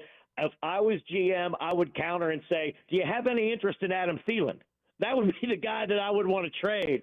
But obviously, if Dan Morgan, y'all should be calling Carolina, and if Dan Morgan wants to do it, it would be a great move for you guys to make, no doubt about it. All right, let's talk about Adam Thielen. I actually wanted Adam Thielen last year, but he made the move to Carolina. He got off to a good start. I mean, Adam Thielen's a little older. He's 35 years old. He was productive last year. How much do you think he has left in the tank? Do you think he's a player that is open for trade? Yeah, I think so. You know, he kind of made comments after last year that were interesting about kind of, his desire to win and kind of like, hey, is that going to happen in Carolina? Well, I can still play. And, he ended up coming back this year. And it's not like, he's not the type of guy that's going to make any sort of problem. But you could tell he was kind of thinking, I wouldn't mind playing for somebody that can win some playoff games and let me play in some more big games before I'm done. He's one that I would be more willing to let go. I don't think he is number one receiver material. I mean, he was number one receiver last year in Carolina by default. I mean, no one else was open. This dude catches everything, even if he's not open. So he ended up with a 100-catch season. But I don't think that's the role you want him in. But, again, he's another guy that I think, with Pat Mahomes, I feel like I could be traded to Kansas City, and this cat would probably get me 5 catches, So it's just I think he would be a great veteran influence in the locker room. He's a chain mover. That's the thing. I mean, Deontay has, more yak potential, more downfield potential. They're both really good route runners, but Thielen would just be a chain mover. So I guess it depends on what you're looking for in Kansas City. I think he'd be a good one, too. And as a fan, he's the guy, because of his age, I'd be more likely to part with. Whereas Deontay, I would love to see the Panthers say, hey, 3 years, $60 million, something like that. You want to stay here in Carolina? You're a number one receiver here. You might not be that elsewhere. But I do think, I think there should be conversations probably about both those guys. I'm also looking at what you look at Adam Thielen's age, you look at his production, you look at his contract. I'm assuming that you could get Thielen for relatively cheap. Like, I'm assuming you could get him for a 6 or a 7, as long as you're willing to eat some of that contract. Like, he's not going to be pricey at all. Yeah, I was trying to think, because this is the ongoing conversation. I'd much rather, Carrington, have your conversations. You know what I mean? Like, how do we get this player? We're always the sellers. Even in basketball with the damn Hornets, we're always the ones where it's like, oh, should we sell this guy? Because we're in a constant rebuild. So I'd love to be in your situation and be actually shopping. But I'm trying to think, okay, so what can you get for these guys? You saw the third-round picks. And I know the Adams one was conditional. Cooper, there was a third-rounder involved. So for Deontay, I wonder if it could be a 4th, you know what I mean, a round down from those guys. And for Thielen, you're probably looking 6th, somewhere in that neighborhood. That would be my guesstimate on what it might take for either one of those guys. Well, that is Chris McClain joining us on the show today. He's with WFNZ in Charlotte. You know what, Chris? We are going to get ready for another championship parade, and you guys are going to get ready to draft Quinn Ewers. I'm sure that we're going to both have a very exciting spring. Hey, one of these times, man, I'm going to call you and say, hey, we need to see if we can trade for someone because we're actually good. I hope I live long enough to make that phone call to you, brother. I appreciate you, Chris. Thanks a lot for hopping on today. That is Chris McClain joining us on the show. You can tell Chris McClain just wakes up every day and he's like, God, these Panthers, they just can't get anything right. David Tepper, they can't get anything right. Then when you think you get something right and you get Bryce Young with the number 1 overall pick, he's maybe the worst first-round quarterback that we have ever seen. You know, things haven't worked in Carolina like they certainly hoped, Rob. Things have not worked at all. I mean, it's got to be rough. He pointed out, he's like, well, the Hornets are always sellers. The Panthers are always sellers. They don't have a baseball team. Admittedly, I don't know how much of an appetite Carolina has for hockey. I know they have a hockey team. I imagine there's a lot of Clemson football talk. They got a lot of Clemson. Like, if we called him and said, hey, real quick, tell us about Cade Klubnik, he'd be like, oh, I got you. Do not worry. I'm here for it. That's what we should have asked them. We should have asked when they got to make the college football playoff. That's what we should have asked. Do you like covering Dabo? Would be a great question. Text line 913-586-7965. C-Dot, could you see the Chiefs using more tight end heavy sets in lieu of picking up another wide receiver before Brown comes back? If I am the Chiefs, I would not be counting on Hollywood Brown this year, and I would just count him as found money. If he comes back, great. But I would just not be counting on a guy who has never played with Patrick Mahomes, that is going to be your big move that you're going to make in late December. Like, when's the earliest you think that Hollywood could come back and play? So you got to come back, you got to play, you got to practice, you got to be in football shape and conditioning, you got to get hit on that shoulder, and you're just going to jump right in and play playoff football? That just seems really, really difficult to do. Now, I am all for them giving it a try, but I'm just counting that like $20 that you find in the laundry hamper. I am not relying on Hollywood Brown coming back this year. They should use their tight ends. The offensive game plan and scheme that they had on Monday night against the Saints, that's how this offense will work. You need more Noah Gray. You need to continue to run the football effectively, throw it out of the backfield to Samaje Perine, give Kareem Hunt his carries, and you just got to spray the ball around to all your different wide receiver options. A little bit of Juju, a little bit of Xavier Worthy. Like, this is where you really got to scheme some stuff up. And you really got to trust your quarterback to make good decisions. The offensive game plan that they had on Monday against the Saints was pretty strong. But now you're going on the road and you're playing the San Francisco 49ers, in my opinion, still one of the 5 best teams in the league. So it's going to be a challenge. And are you going to be able to score consistently? Or is this going to be a team that, all right, you got to play a little ball control, you got to run the football, you got to protect your quarterback, and you got to continue to have maybe the best defense in the National Football League? And maybe that's what carries you over the course of the next couple of weeks until you make a trade and you can kind of get some of that explosiveness back in your offense. Coming up in the 5 o'clock hour, we'll play our conversation with Patrick Mahomes. Keep it right here. It's The Drive. The Drive with Carrington Harrison on your new home for K-State Athletics. 96.5 The Fan. Brought to you by DM Injury Law. Have you or a loved one been in a car wreck? Contact DM Injury Law today and get the money you deserve. Car wreck? Remember, Mike's got this. Having unexpected car trouble or just in a car accident? You need Jay's Southland Tow Service. They have over 20 years of experience servicing the KC Metro. They specialize in light, medium, and heavy duty, as well as commercial transport and construction equipment. Keep this number handy, 816-779-4869 or southlandtow.com. Use the tow service trusted by most local police departments, Jay's Southland Tow Service. There's nothing they can't do, so be in the know and use Jay's Southland Tow. Did you know your skin is the largest organ of your body? Huh? That's why you should shower with Old Spice Super Hydration Body Wash instead of plain old bar soap. Love your skin by super hydrating it with vitamin B3 and glorious notes of vanilla and shea. Did you know that my super hydrated skin is the second largest organ of my body? The first is my heart. Old Spice. Men have skin too. Old Spice Super Hydration Body Wash. 24/7 renewing moisture. With daily use.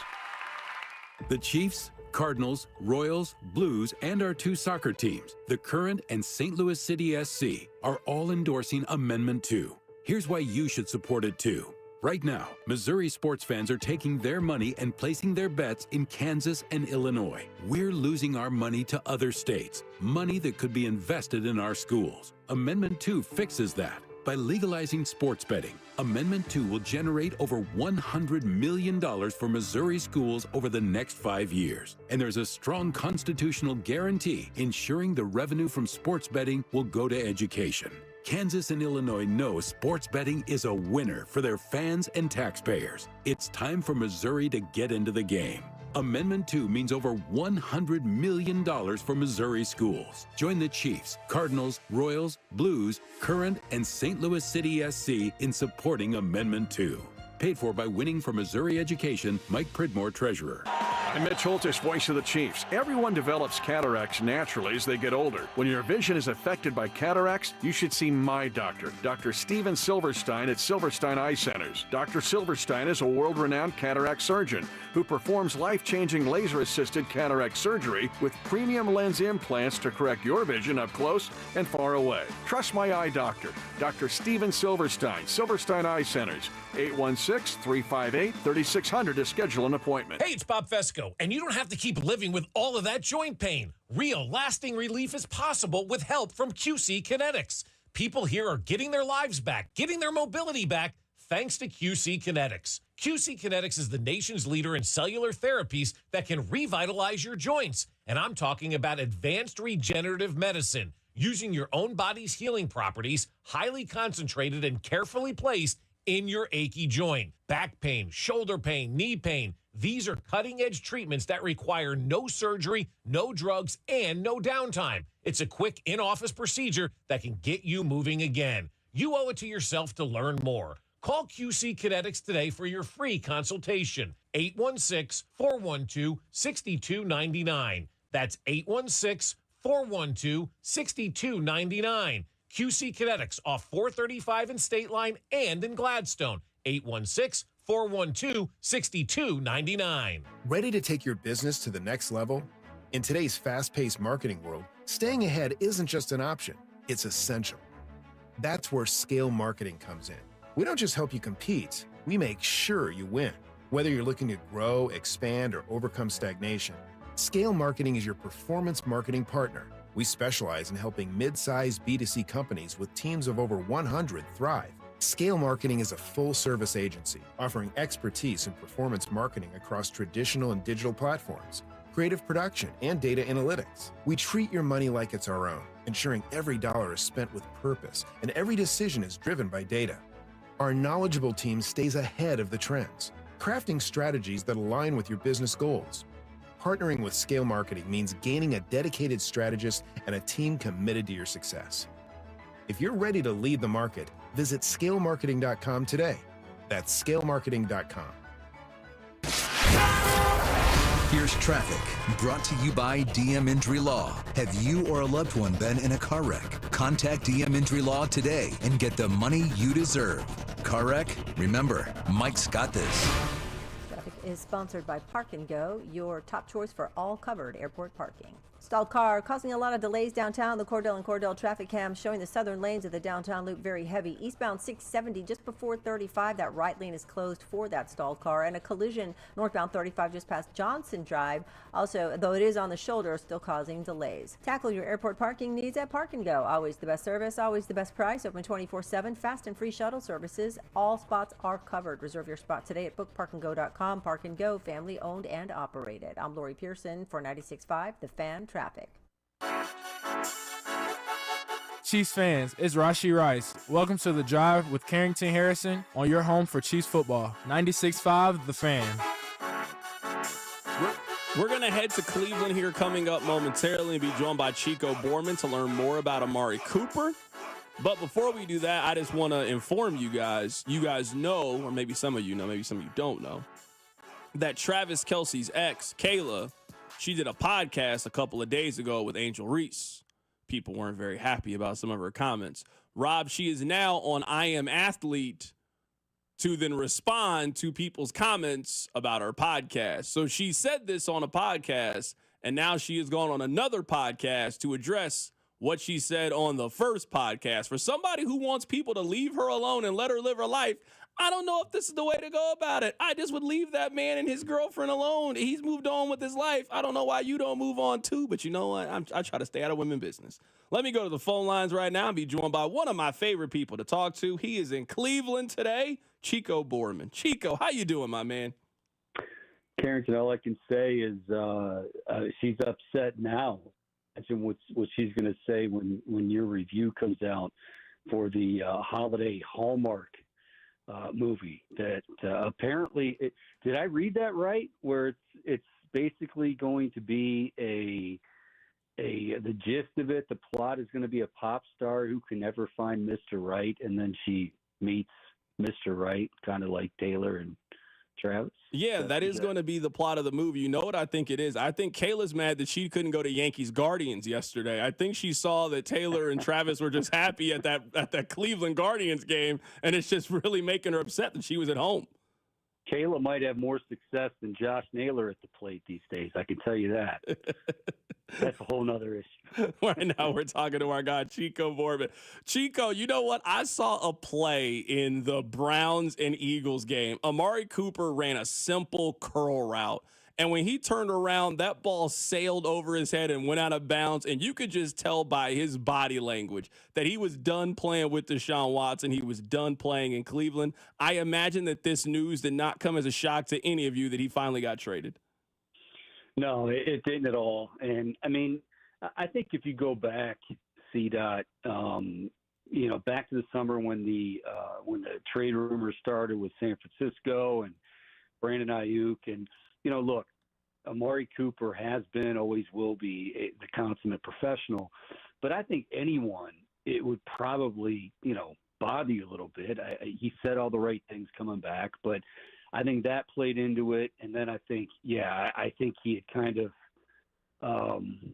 had his fill of Deshaun, if you will, in terms of just the miscommunication. The offense has never really been on the same page. It's been like this since pretty much, training camp. And so, no, it wasn't. I think this is the first clear sign, though, from the organization that, we try to be 1-0 every week, as Kevin likes to say. I think this is the first indication that they're thinking about next year and beyond. Right now, we're talking to Chico Boorman, learning a little bit more about Amari Cooper, has been traded to the Buffalo Bills. Are you happy with the compensation? Are you happy with what Cleveland got back in return? I think you have to be. I mean, again, you never want this to happen because this is supposed to be an integral part of your team and was. But this season has been a disaster, so you end up getting a third and I believe it's a third in next year's draft, and that's more than what Dallas gave up in the beginning when they first got him. So I think the compensation is nice. They've got to start doing something in the draft. I mean, you finally have a first round pick back, which unfortunately for Cleveland fans right now, if it ended today, would be number one. I don't know how to look at that, but they've got to start doing some damage there. They gave up 3 ones, as we all know, for Deshaun Watson, and I know, the whole world knows that if you're gonna build an NFL roster, giving up that many first round draft picks, those could really come in handy. But I think you've got to be pretty pleased with the compensation, and I think Buffalo obviously is pleased with getting that great wide receiver for Josh Allen. I know there's no way for you to definitively answer this question, but do you think there was any chance that Cleveland didn't want to trade him to Kansas City? That was an issue with Pittsburgh with Deontay Johnson. They didn't want him to go to Kansas City, but they also traded him to the NFC. We've seen some people on the text line say that, and my stance has been clear. Cleveland isn't in a position that they can be, hey, we're going to take the lesser of the 2 offers because we don't want to help Kansas City out. So you then trade him to Buffalo, another team who has a chance to win a championship. So I don't think that happened, but you're a lot closer to the situation. Do you think there's a chance that Cleveland just wouldn't trade Amari Cooper to Kansas City? I don't think so. I think the Browns really, in this regard, Carrington, they've tried to do well by guys that they've traded and making sure that they're at least in a good situation. Obviously, would have been in a good situation with KC. I don't know what the compensation was coming back. I know KC. I didn't hear anything about them offering a third. I don't know what you heard, but I really don't think that it really played into it. I think this, has been rumored for a few weeks now. They got a great offer from Buffalo, and like I said, I do think if there's any kind of, if you want to call it silver lining, I do think that they wanted to make sure that Amari was going to a place in Kansas City. Obviously fits that description, but goes to a place where he has a chance to contend. What are you guys going to do about your quarterback situation? I don't have to tell you it's bad. You have watched it far more than me. Like, Chico, I was at the point where I was mad at Red Zone for them even showing me Cleveland offensive drives. Like, they're not going to score a touchdown here. Show me a highlight if they score. But other than that, please keep them off my Chiefs bye-week Red Zone. I don't want any parts of it. Again, I don't have to tell you about your quarterback situation. What's next for Cleveland at that position? They can't continue on for the next 3 years if it's this bad. No, I mean, you would think. And I know the cap number is, ridiculous. And it's money aside, just what we're seeing. And I know that's easier said than done. But money aside, your eyeballs, everything is telling you there is no way that this marriage is going to work. So I can't imagine that Deshaun Watson is the quarterback of this football team next year. I mean, there's talk about, is Kevin Stefanski going to be back 1 year after Coach of the Year? I can't imagine that Deshaun's a guy. I would say, listen, if you're already looking at 2025 and beyond, and we know that's clear. We also know every week we roll our eyes when we hear the press conference. Kevin Stefanski, I think speaking for Jimmy Haslam, but Kevin Stefanski saying, Deshaun, we're not going to bench the quarterback. He gives us the best chance to win. Well, if you've already admitted, and like I said earlier, I think that the move of Amari Cooper proves that they're not in it to win it this year. So if that's the case, I mean, I don't know, put in DTR, put in Dorian Thompson-Robinson, and see what he can do. I don't think it's much of anything, but I think that's where you're at right now. And I think also you're starting to see, and I don't like to say, well, look at these comments from outside the locker room, but Mitchell Schwartz, who played for years here, and you knew him well, obviously in Kansas City, and he came out and he's like, I think it's pretty clear those guys, they don't want to play for Deshaun. And it's probably not just Deshaun, it's the entire mess. But right now you have guys like Joe Bitonio, you have guys going out there that are putting it all on the line, and yet the message from the top is absolutely no way are we going to consider changing the quarterback. Well, if the situation wasn't what it was in terms of what you gave up, in terms of what you guaranteed money-wise, would you really be saying that? So I think now, if you haven't lost them already, you are perilously coming to that point. So, which is it? If you're going to really start looking ahead and seeing what you have at the quarterback position, Dorian Thompson-Robinson didn't wow anybody. I don't think he's the answer. But I sure as heck don't think Deshaun Watson trotting him out there every week. It's just frustration, more for him, more for the fans, more for his teammates. You gotta cut the cord at some point. That is our guy, Chico Borman, joining us on the show. He's with the Big Play Network in Cleveland. Chico, I can't speak for the rest of Kansas City, but I'm pulling for the Guardians to beat the Yankees, man. I appreciate you. Hey, we appreciate that. I expect to see you in a Jose Ramirez jersey. I'll look for that pick later on this evening. You know what, Chico? You've now taken it too far. You know what? I'm pulling for you guys. Now you got me wearing the apparel. I can't do that, Chico. I can't do it. Well, apparently Travis Kelce couldn't last night. I didn't have a problem with that, by the way. Let me just put that on record. Fans were a little ridiculous that he didn't have Guards gear on, but I just wanted to say that. You know what, Cleveland? He brought Taylor Swift to a Guardians game. That's real love. I'm not listening to any Cleveland fan complaining about what Travis was wearing yesterday. Represents he talks about Cleveland all the time. I don't. He doesn't need to prove anything. 100%. That's our guy, Chico. Thanks, Chico. That's our guy, Chico Boardman, joining us on the show today. Travis Kelce didn't even go to a Royals postseason game. He went to a Cleveland one. And you're mad he's not wearing a Wild Thing Vaughn jersey. Cleveland's ridiculous. You know what? They might deserve Deshaun Watson. Keep it right here. It's The Drive. The Drive with Carrington Harrison on your home for Kansas City sports. 96.5, The Fan. Brought to you by DM Injury Law. Have you or a loved one been in a car wreck? Contact DM Injury Law today and get the money you deserve. Car wreck? Remember, Mike's got this. Here's traffic, brought to you by DM Injury Law. Have you or a loved one been in a car wreck? Contact DM Injury Law today and get the money you deserve. Car wreck? Remember, Mike's got this.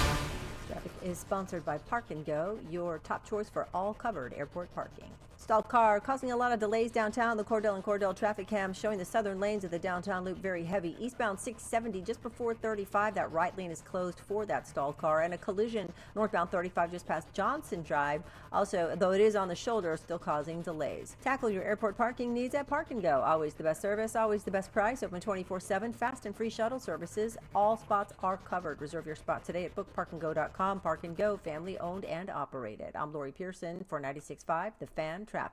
Hey folks, I've got a couple of important questions for you. Do you know how much money you need to retire? Do you have a plan in place for your loved ones? If your answer is no, it's time to get your financial planning on track with UMB Private Wealth. It's never too late to start. Plus, their team supports you at every step of the planning process. Go to umb.com/privatewealth to schedule your appointment. That's umb.com/privatewealth. Why not start today? Get ready to tackle the NFL action with FanDuel on America's #1 sportsbook app, because right now new customers can bet $5 and get $300 in bonus bets if you win. It's Thursday Night Football, so it's time to make our parlays. I'm going to take the Saints at home in this game. I'm also going to take the over on Alvin Kamara rushing yards. I'm also going to take him to score an anytime touchdown. Yes, I'm high on the Saints for this matchup. You can be too. Build your own same game parlay. Use one of the pre-built models, or just take an anytime touchdown if you're feeling that way. You can do so on fanduel.com/CDOT to make every moment more this season. FanDuel, an official sportsbook partner of the NFL, and also 96.5 The Fan. 21 and present in Kansas. First online real money wager only. $5 first deposit required. Bonus issue is non-withdrawable bonus bets, which expires 7 days after restrictions apply. See terms at sportsbook.fanduel.com. FanDuel is offering online sports wagering in Kansas under agreement with Kansas Star Casino, LLC. Gambling problem? Can help is your best bet. Call 1-800-522-4700. Visit ksgamblinghelp.com. Hi, I'm Angie Hicks, co-founder of Angie. When you use Angie for your home projects, you know all your jobs will be done well. Roof repair? Done well. Kitchen sink install? Done well. Deck upgrades? Done well. Electrical upgrade? Done well. Angie's been connecting homeowners with skilled pros for nearly 30 years, so we know the difference between done and done well. Hire high-quality, certified pros at Angie.com. Vanguard is 100% client-owned, serving over 50 million investors every day. Whether you're planning for retirement, putting your kids through college, or saving up for your next adventure, Vanguard can help you set personalized investment goals. All investing is subject to risk. Vanguard is owned by its funds, which are owned by Vanguard's fund shareholder clients. Copyright 2024, The Vanguard Group, Inc., all rights reserved, Vanguard Marketing Corporation Distributor. Chiefs coverage on 96.5 The Fan is brought to you by award-winning Johnny's Barbecue in Olathe. Football and barbecue fans, score big with Johnny's Barbecue tailgate packages. Whether you're hosting a home gate or a tailgate, Johnny's Barbecue has you covered. Check out our tailgate packages at johnny'sbbqkc.com. Located in Olathe and serving all of KC. Johnny's Barbecue. Taste the smoke. All right, when it comes to getting life insurance for your family, a lot of excuses can get in the way. But ask yourself this: if something were to happen to me, who would pay the mortgage, the kids' education, and the other bills? Then forget the excuses and check out Ethos Life, the online, easy way to get life insurance in 10 minutes. Ethos has rates that you can afford, like a $500,000 policy for a 40-year-old male starting at $1 a day or $30 a month, with a few health questions and no medical exam. Get your free quote right now at checkethos.com. That's checkethos.com. Not available in all states. Rates do vary. Right now at Wendy's, you can get a small Frosty for $1. And literally everyone is going. The car behind you, going to get a $1 Frosty. The car ahead of you, already had one, going for a second. The person who cut you off earlier, you guessed it, $1 Frosty. Maybe it's all a sign for you to go get one. Just don't cut anyone off. No one likes that person. The iconic Frosty for $1, gotta be Wendy's. Limited time only at participating U.S. Wendy's. Not valid in a combo. Prices may be higher in Alaska, Hawaii, California, and via third-party delivery. You're listening to the all-new 96.5 The Fan, your new home for Chiefs football. KFNZ, FM and AM, HD1 and HD2 Kansas City, an Odyssey sports station. All right. Congratulations on getting through your 9 to 5. There's so much happening right now. Let's start. Coming up in a little bit, I'll play my conversation with Patrick Mahomes. We have a tradition on this show. During the bye week, we do not ask Patrick any football questions. We just ask him random questions, and we see what his answer is. Last year, we asked him if he had Venmo. We also asked him when was the last time that he flew commercial. This is our yearly tradition. Next week, we will get back to normal football things. It's a bye week. We're having a little bit of fun. All right. I want to be very, very clear here, because sometimes on the text line, whenever we have these conversations, you guys will get all hot and bothered. And then you guys will say something like, well, you guys don't think they have a plan. Well, you know what? Sports talk would be kind of boring if my stance on all of these things was, it didn't work, but we'll see if it works out. I'm sure they have a plan. We got to say other things along the way. All right. I wanted the Chiefs to go get Amari Cooper. I wanted the Chiefs to go get Amari Cooper for a couple of different reasons. Let's start with he's a really productive player. Amari Cooper has had over 1,000 yards in 4 out of the last 5 seasons. He is a guy who has been relatively healthy in his career. This year, I know he's not off to a hot start. He currently has the worst starting quarterback in the National Football League. So I am not putting his production this season against him. His numbers are drastically down. I don't think that's the indication of the kind of player that he is. We're not talking about a player that you think age is a concern. He's 30 years old. Now, he's no spring chicken, but he is certainly still capable of being I won't say elite receiver in the league. I don't think he's that. A very productive player in the league. So I wanted Amari Cooper for that. The Chiefs do not have a current proven wide receiver on their roster. Maybe you would argue that it's Juju Smith-Schuster, but I think we can acknowledge last year wasn't so hot in New England. Now, he had some of the same quarterback issues. Health could be a concern. I won't fight you too hard on Juju Smith-Schuster. They currently have 4 wide receivers. They have Xavier Worthy, Juju Smith-Schuster, Justin Watson, and McCole Hardman. And I refuse to put Sky Moore in this category because I'm not even sure if Sky Moore is an NFL player at this point. But the Chiefs just continue to have him around for whatever reason he is on the team. So Amari Cooper was going to check off a big need for this team. He is a legitimate, proven, capable, productive wide receiver in the National Football League. I also think that the Chiefs need to pick up a couple of extra wide receivers for just simple depth purposes. Now, maybe they think that's what Justin Ross is. Maybe they think that's what Nico Remigio is. I would say, well, those are also guys that have never proven that they're NFL players before. I'm not really sure how much they can help you. So you still need to be in a position that even if it's not Amari Cooper, and it's not going to be him, he now plays for the Buffalo Bills, you should be in the market to go get a Darius Slayton, a Deontay Johnson, a Adam Thielen, a DeAndre Hopkins, a DeMarcus Robinson. You should still be in the market. Now, I think this is the most important point about Amari Cooper. I guess 2 points. Number one, he went for a 3rd-round pick. The Chiefs have multiple 3rd-round picks. They have their own 3rd-round pick, and they also have Tennessee's 3rd-round pick. So I would have been open to trading one of those 2 3rd-round picks, and you go pick up a guy at a position of very serious need for you. Now, this is the point I was going to make about the money side of things. It's not anything. So he was going to make $20 million. The Browns converted $18.7 million of that into signing bonus. We don't got to get super deep into the cap. Just think about it how if I owe you 20 and I have to pay it to you by a certain date, you can pay some of it off early. And now, over the course of the season, that's what it is on the salary cap. So for the remainder of the season, Amari Cooper is going to make $800,000 to play for the Buffalo Bills. That's nothing. So it wasn't a tremendous ask if you were talking about draft pick compensation. The money was also something that you could have made work. This is the direction that I wanted them to go. He was number 1 on my list, and I've said this ever since the Rashee Rice injury. I wanted them to go get Amari Cooper. Now, I'm also very interested in Deontay Johnson. I don't think that the Chiefs just have a 2024 need at the position. I also think they have a 2025 need as well. Hollywood Brown was on a 1-year deal, and he could possibly have missed all of 2024. When's the next time that we think Rashee Rice is playing a football game? I don't think Rashee Rice is playing this year.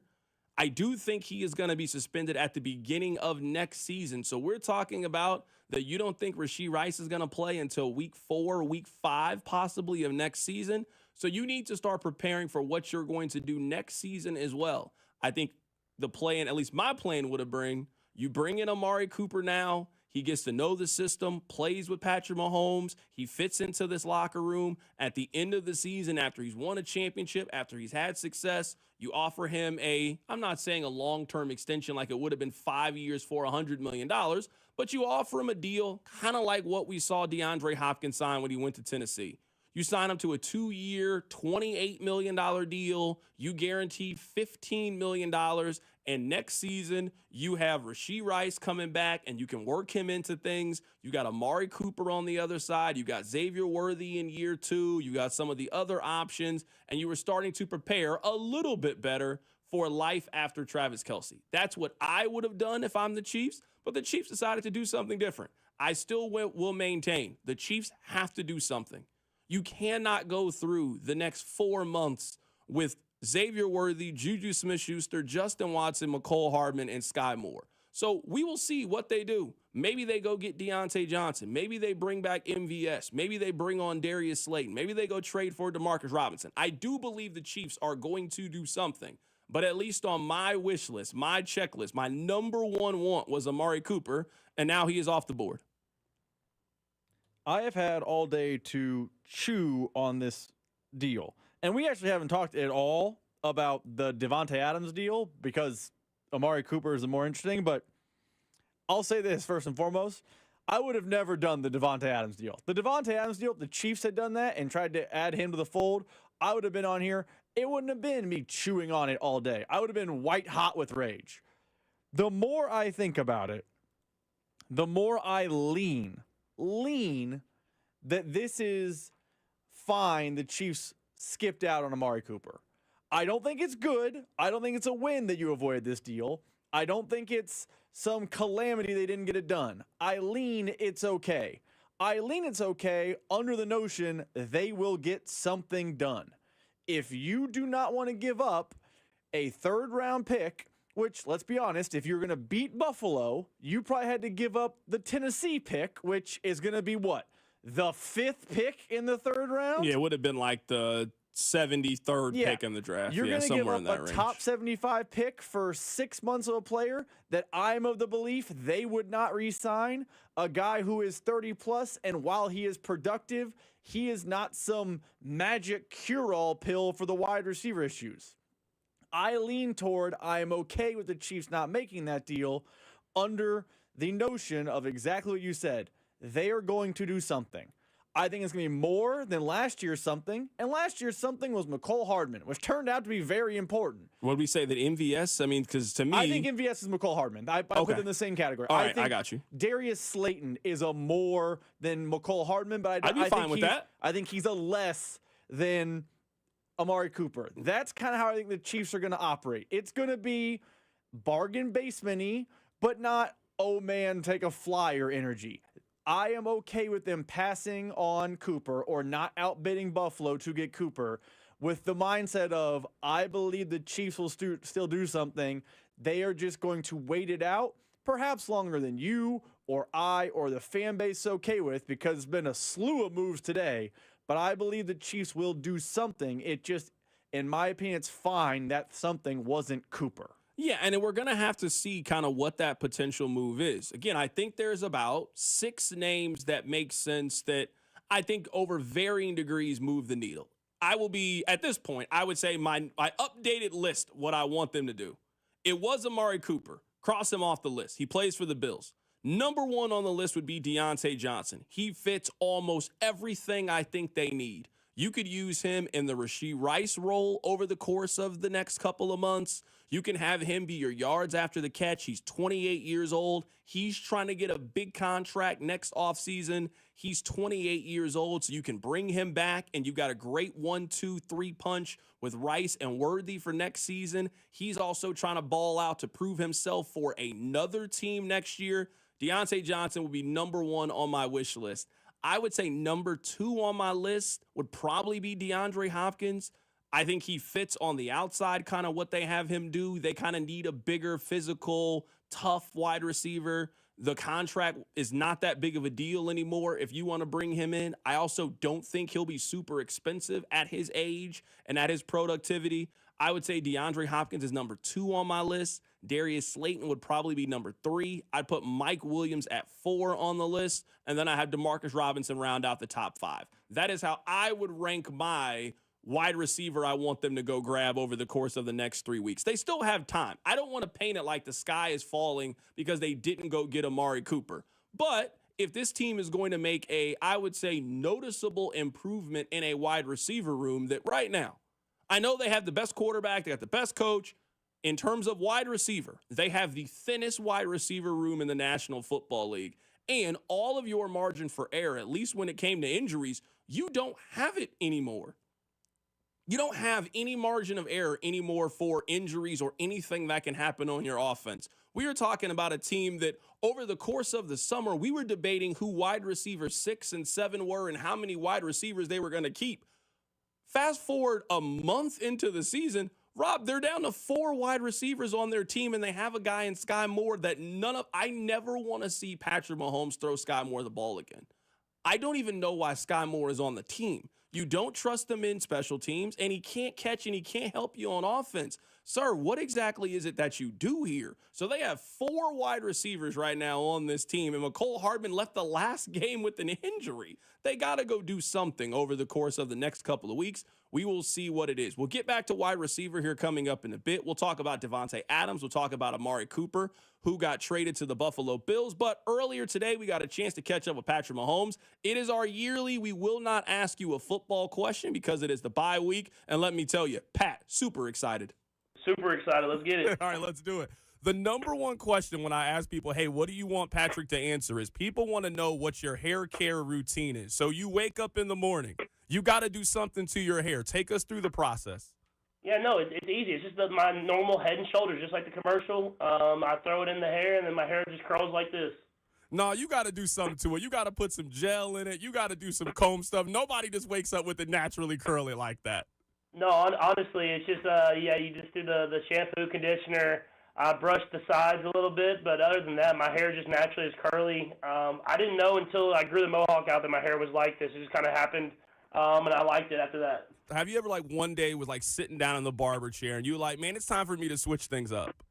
Oh, I think about that all the time. I know the Netflix show showed that. I've wanted to cut my hair for a while now, but we've had a good thing rolling, and I don't like changing stuff up, so I'll keep it as long as we keep rolling. All right, right now we're talking to the quarterback of the Kansas City Chiefs, Patrick Mahomes. What is your favorite Pop-Tart flavor?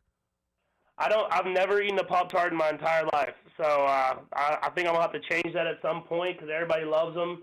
But Brittany loves them. I don't know what her favorite flavor is, but she loves them. What was your, breakfast as a kid? Were you a cereal person? Were you a bacon and eggs? 8-year-old Patrick Mahomes, you're watching cartoons on a Saturday. What was your breakfast like? Yeah, I've never been a huge breakfast at breakfast time person, but if it's a brunch or a lunch or even breakfast for dinner, I'm always the scrambled eggs, the bacon. I love a nice piece of toast or biscuit and gravy, kind of something like that. But I never eat really early in the morning. It's just more of breakfast at lunch, breakfast for dinner for me. Okay, it's good to know that you like bacon. One of the questions I had down, so scale from 1 to 10, how crisp do you like your bacon? So 1 is super floppy, 10 is the crispiest, almost break your teeth off hard. How crispy do you like your bacon to be? I would say probably closer to a 6 or a 7. I want it to be at least a little bit crispy. I don't want it overly done. If it gets too 10 to me, it's just too much. But I want it to be a little bit crispy, and then you get a little bit of floppiness in there, just nothing too crazy. All right, I have never asked you this question. I'm excited because this is such a critical moment in every boy's life. I remember when I beat my dad one-on-one in basketball, and for game point, it was one of the hardest fouls that I had to earn that final bucket. Can you tell us the story of when you beat your dad in sports and something for the first time?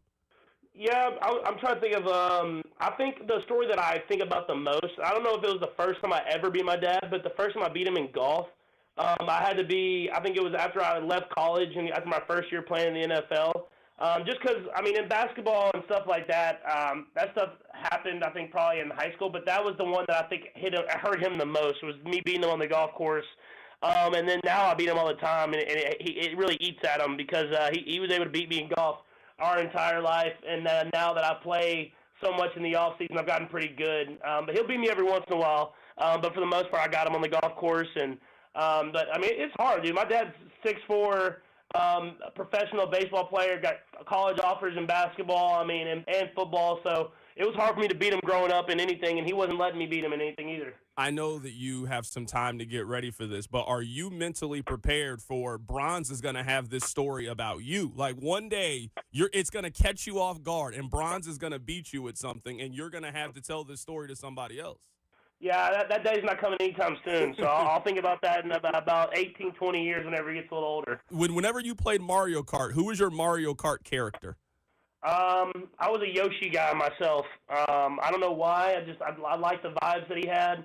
And I felt like, for some reason, when I was a kid, I felt like he was the fastest in the car, even though that makes no sense. No, that actually makes sense. I was big Toad person for that reason. That stuff matters. You know, like Bowser or Donkey Kong, they were heavier. But, yeah, like Yoshi and Toad, they were always a little lighter and faster. That's what I thought. Like, I didn't know if that was a true fact or not, but in my head, I was like, if I can just outrun them, I don't have to worry about Donkey Kong or Bowser really getting to me. But it was a bit. I played it growing up, and then I played it a lot in college. We were finding all the shortcuts. I was looking up all the ways to cheat and win, and it was a lot of fun to play. What was you guys' college video game? For me, it was Halo 3 and Smash Bros. We played way too much of that in college. Whenever you guys had free time, what was the game that you played? I played a ton of 2K, just basketball. And then we played a little bit of FIFA as well. I think one of the World Cups happened when I was in college, so we played a ton of that at that point. But I was a ton of just 2K basketball, just going out there, either doing my career or even just like we would play we'd play like just the regular like teams, and we'd do that for hours on hours, man. Probably hurt my grades a little bit playing so much. All right, this might be the toughest question I've ever asked you. These are the two scenarios. You and Travis can play at Augusta, or you can play with Tiger at Pebble Beach. Which one would you pick? I feel like it's cheating because I've played Augusta a couple times now. So I would play with Tiger because I haven't played with Tiger yet. So I gotta see what Tiger's like in person. I haven't even got to meet him, and I want to ask him about some of the stuff that he did as far as his career and how he dominated for so long. So I didn't know this. I didn't know you had played Augusta. The last time I asked you about it, you hadn't played at Augusta. Now you played it multiple times. What is it like? It's everything that it's advertised to be, man. It's a special place, and I think obviously the golf course is unreal, and it's stuff that it looks like it's literally made in a factory because it's so nice. But I think just me growing up watching golf and like seeing all these shots, every time I'm at a spot, I'm like, Bubba Watson hit one here, or Tiger Woods hit one here, or whoever it is. And I think it was a magical place as a fan of golf that I am. What hole was your favorite to play? For me, I would say my favorite one was probably, I would just say 12, just because 12 is so iconic. Eamon's Corner, but I had a lot of fun on 13 as well. I either parted or got like double or triple bogey or whatever. Or I even got one birdie on there. But all the holes are amazing, and I think I remember some of the shots more than anything. A couple more questions here for Patrick Mahomes. We're doing our random no football questions for the bye week. Patrick, do you ever listen to podcasts? I do sometimes. I either listen to podcasts or I listen to like audiobooks. So that's kind of what I listen to instead of music sometimes. What's your favorite podcast? What was the most recent audiobook you listened to? Right now I'm listening to an audiobook called Captain's Class. So it's just about different captains throughout all sports and how they did it. And then as far as podcasts, I've been listening. My buddy Andrew Santino has one called Bad Friends. It's a little bit more comedy based, and so sometimes if I'm trying to get a laugh in or something like that, I'll throw that on. What is Sterling's favorite book? Whenever she's going to bed, I'm sure you read to her a couple times. Is there a book that she likes more than the other ones? I wouldn't say that she has a favorite anymore. She's read so many now, and we have a million books for her that we read at night. But Bronze loves this book called Daddy Hugs. It's about this elephant and his dad kind of cruising around the jungle. So I'll give Bronze his favorite book right now. It's called Daddy Hugs. All right, I have been wondering this because last year I asked you, did you have Venmo? Because that was a big debate around here. I am curious when was the last time that you bought something and you didn't buy it because it was too expensive? That happens to us on a regular basis. I'm wondering if this ever happens to you. I don't know. I can't remember exactly what I haven't bought just because of the price point. But I know like right now, like as I've like built houses and stuff like that, that there's been a lot of times I've had to not get stuff because of the prices of things, and I'm just like I just can't. No matter how much money I have, I just can't spend that much on that. So that's more of the things, like just kind of keeping it in the budget is something that I have to really kind of be tight on. Okay, that makes sense. I am curious, how do you get clothes? Like, you can't go to the mall the way that regular people do. How do you buy clothes? Do you have a stylist that brings them to you? You know, because sometimes you got to go. You got to try it on. You got to see how it feels. You got to see how it fits. How do you buy clothes? That's a Brittany Mahomes question. She styles me, so she's the one that gets all the clothes and gets them for me. And so she'll send me stuff, and she doesn't know if I'll wear it or not, and I'll just say yes or no. And if usually she has a good feel of what I would wear, and so she gets it, and then I get home and it's in my closet, and then I just pick from that. Halloween is right around the corner. Have you guys decided what you're doing for Halloween? We have. It's a surprise. Sterling picked it, so it's a surprise, and the kids are super excited about it, and I'm going to be excited as well. I get to go get some candy with the kids. What's your favorite candy? My favorite candy is probably any type of, like, gummy, like Sour Patch Kids, either Jolly Rancher gummies, stuff like that is probably my favorite candy, and then every once in a while I'll get some, like, Reese's Pieces or M&Ms or something like that, but mostly to the sour gummies. All right, last thing here, and I appreciate you having a little fun with us today with our random questions. I have to ask you, has Taylor ever baked something for you, and what did she make you? She never, like, baked anything specifically for me, but she's made different treats that have been around my house, just like muffins and donuts and stuff like that.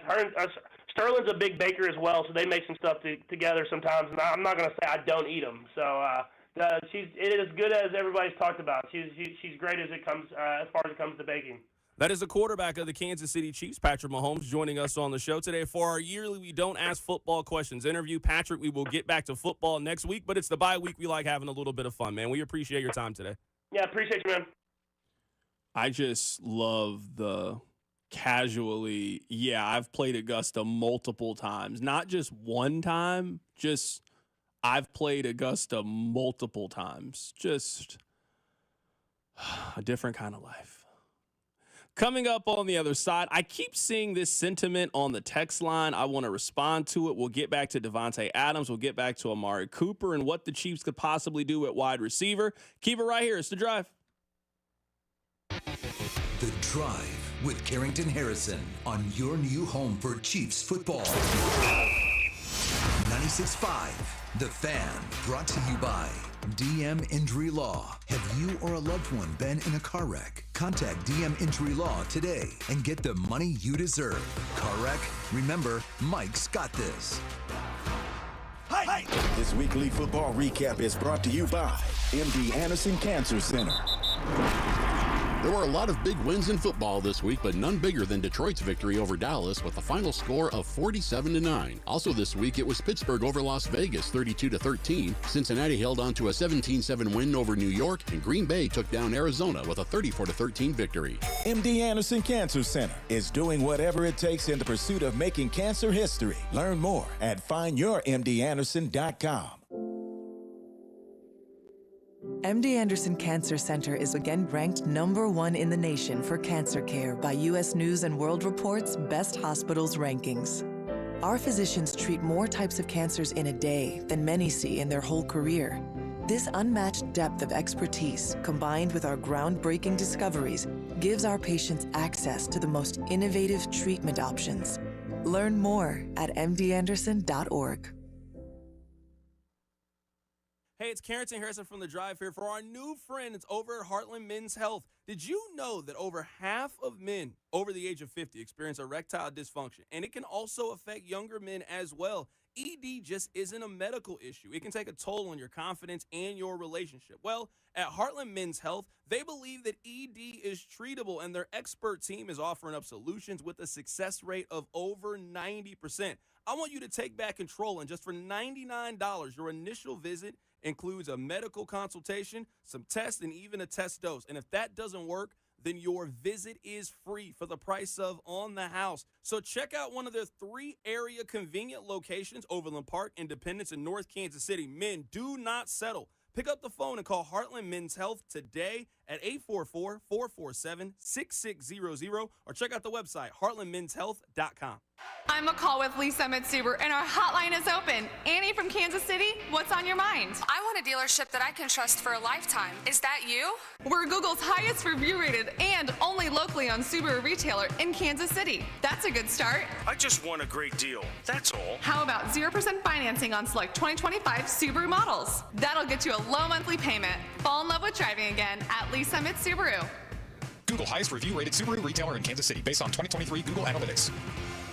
Dick Ray, he's your cooling magician. Dick Ray, he's a man on a mission. When it's hot and humid, your AC's failing and it's causing quite the fuss. There's an AC expert you know that you can trust. He's there for us. Call Dick Ray, he's your cooling magician. Hey, it's Dick Ray. Schedule your AC tune-up, only $79. 913-DICK-RAY. Your attention is precious. Pulled in a million directions for a million different reasons. Blue Cross and Blue Shield of Kansas City works hard to make sure your health insurance isn't one of the many things distracting you from what's important. By making healthcare easier to navigate, we help keep your focus on the moments that matter most. Like dinner with loved ones. Letting you focus on you. That's the benefit of Blue. Learn more at BlueKC.com. Your attention is precious. Pulled in a million directions for a million different reasons. Blue Cross and Blue Shield of Kansas City works hard to make sure your health insurance isn't one of the many things distracting you from what's important. By making healthcare easier to navigate, we help keep your focus on the moments that matter most. Like dinner with loved ones. Letting you focus on you. That's the benefit of Blue. Learn more at BlueKC.com. The nightmare stories are all too common with home services companies. Shoddy workmanship, subpar materials, or everyone's favorite, getting halfway done with the job and taking a 2-month break. So, if you need to replace your windows, siding, or doors, you could spend hours online researching companies. Or you can start with the perfect company and call Thermo King. With over 25 years selling and installing energy-efficient windows, James Hardy siding, and the most beautiful entry doors available, Thermo King will make your home project hassle-free and easy. Their triple glass replacement windows will save you money on your energy bills. Their James Hardy siding will last decades. And their entry doors will make your guests say, "Holy cow!" Right now, you can save thousands on replacement windows, siding, or a new entryway door. Great financing plans are available to make paying for your project easy. Get the process started today. 888-KING-WIN or online at thermokingwindows.com. Meet Cheryl. Hey. She's on vacation and lost in the moment. Unfortunately, so is her Chase debit card. It's gotta be somewhere. Maybe she lost it at salsa night. These skirts should have pockets. Or maybe she lost it at Pilates. 3 and 2 and... But she's not worried. With the Chase mobile app, she can lock her card till it turns up. Tools that help protect. One bank that puts you in control. Visit chase.com/checking. Chase, make more of what's yours. Chase mobile app is available for select mobile devices. Message and data rates may apply. JP Morgan Chase Bank, N.A. member FDIC. What's up, sandwich heads? Today on Steve-O's Sandwich Reviews, we've got the tips and tricks to the best sandwich order. And it all starts with this little guy right here. Pepsi Zero Sugar. Partial to pastrami, craving a Cubano. Yeah, sounds delicious, but boom! Add the crisp, refreshing taste of Pepsi Zero Sugar and cue the fireworks. Lunch, dinner, or late night, it'll be a sandwich worth celebrating. Trust me, your boy's eaten a lot of sandwiches in his day, and the one thing I can say with absolute fact... every bite is better with Pepsi. Join 96.5 The Fan and Bud Light for the Fans Football Show with Mitchell Schwartz or Sean Barber and Jay Binkley every Friday this football season starting at 6 at participating Buffalo Wild Wings locations. Enjoy $5 talls, prizes, and Chiefs gear. For a list of locations, go to 965thefan.com. Here's traffic, brought to you by DM Injury Law. Have you or a loved one been in a car wreck? Contact DM Injury Law today and get the money you deserve. Car wreck? Remember, Mike's got this. Traffic is sponsored by Park and Go, your top choice for all covered airport parking. Seeing brake lights on the southern lanes of the downtown loop, the southbound lanes of 435 into the 70 exchange. Tackle your airport parking needs at Park and Go. Always the best service, always the best price. Open 24/7. All spots are covered. Fast and free shuttle services. Reserve your spot today at bookparkandgo.com. Park and Go, family owned and operated. I'm Lori Pearson for 96.5 The Fan Traffic. Chiefs fans, it's George Karlaftis. Welcome to The Drive with Carrington Harrison on your home for Chiefs football. 96.5 The Fan. All right, we just saw another trade in the National Football League. The Texans are trading Cam Akers to the Vikings.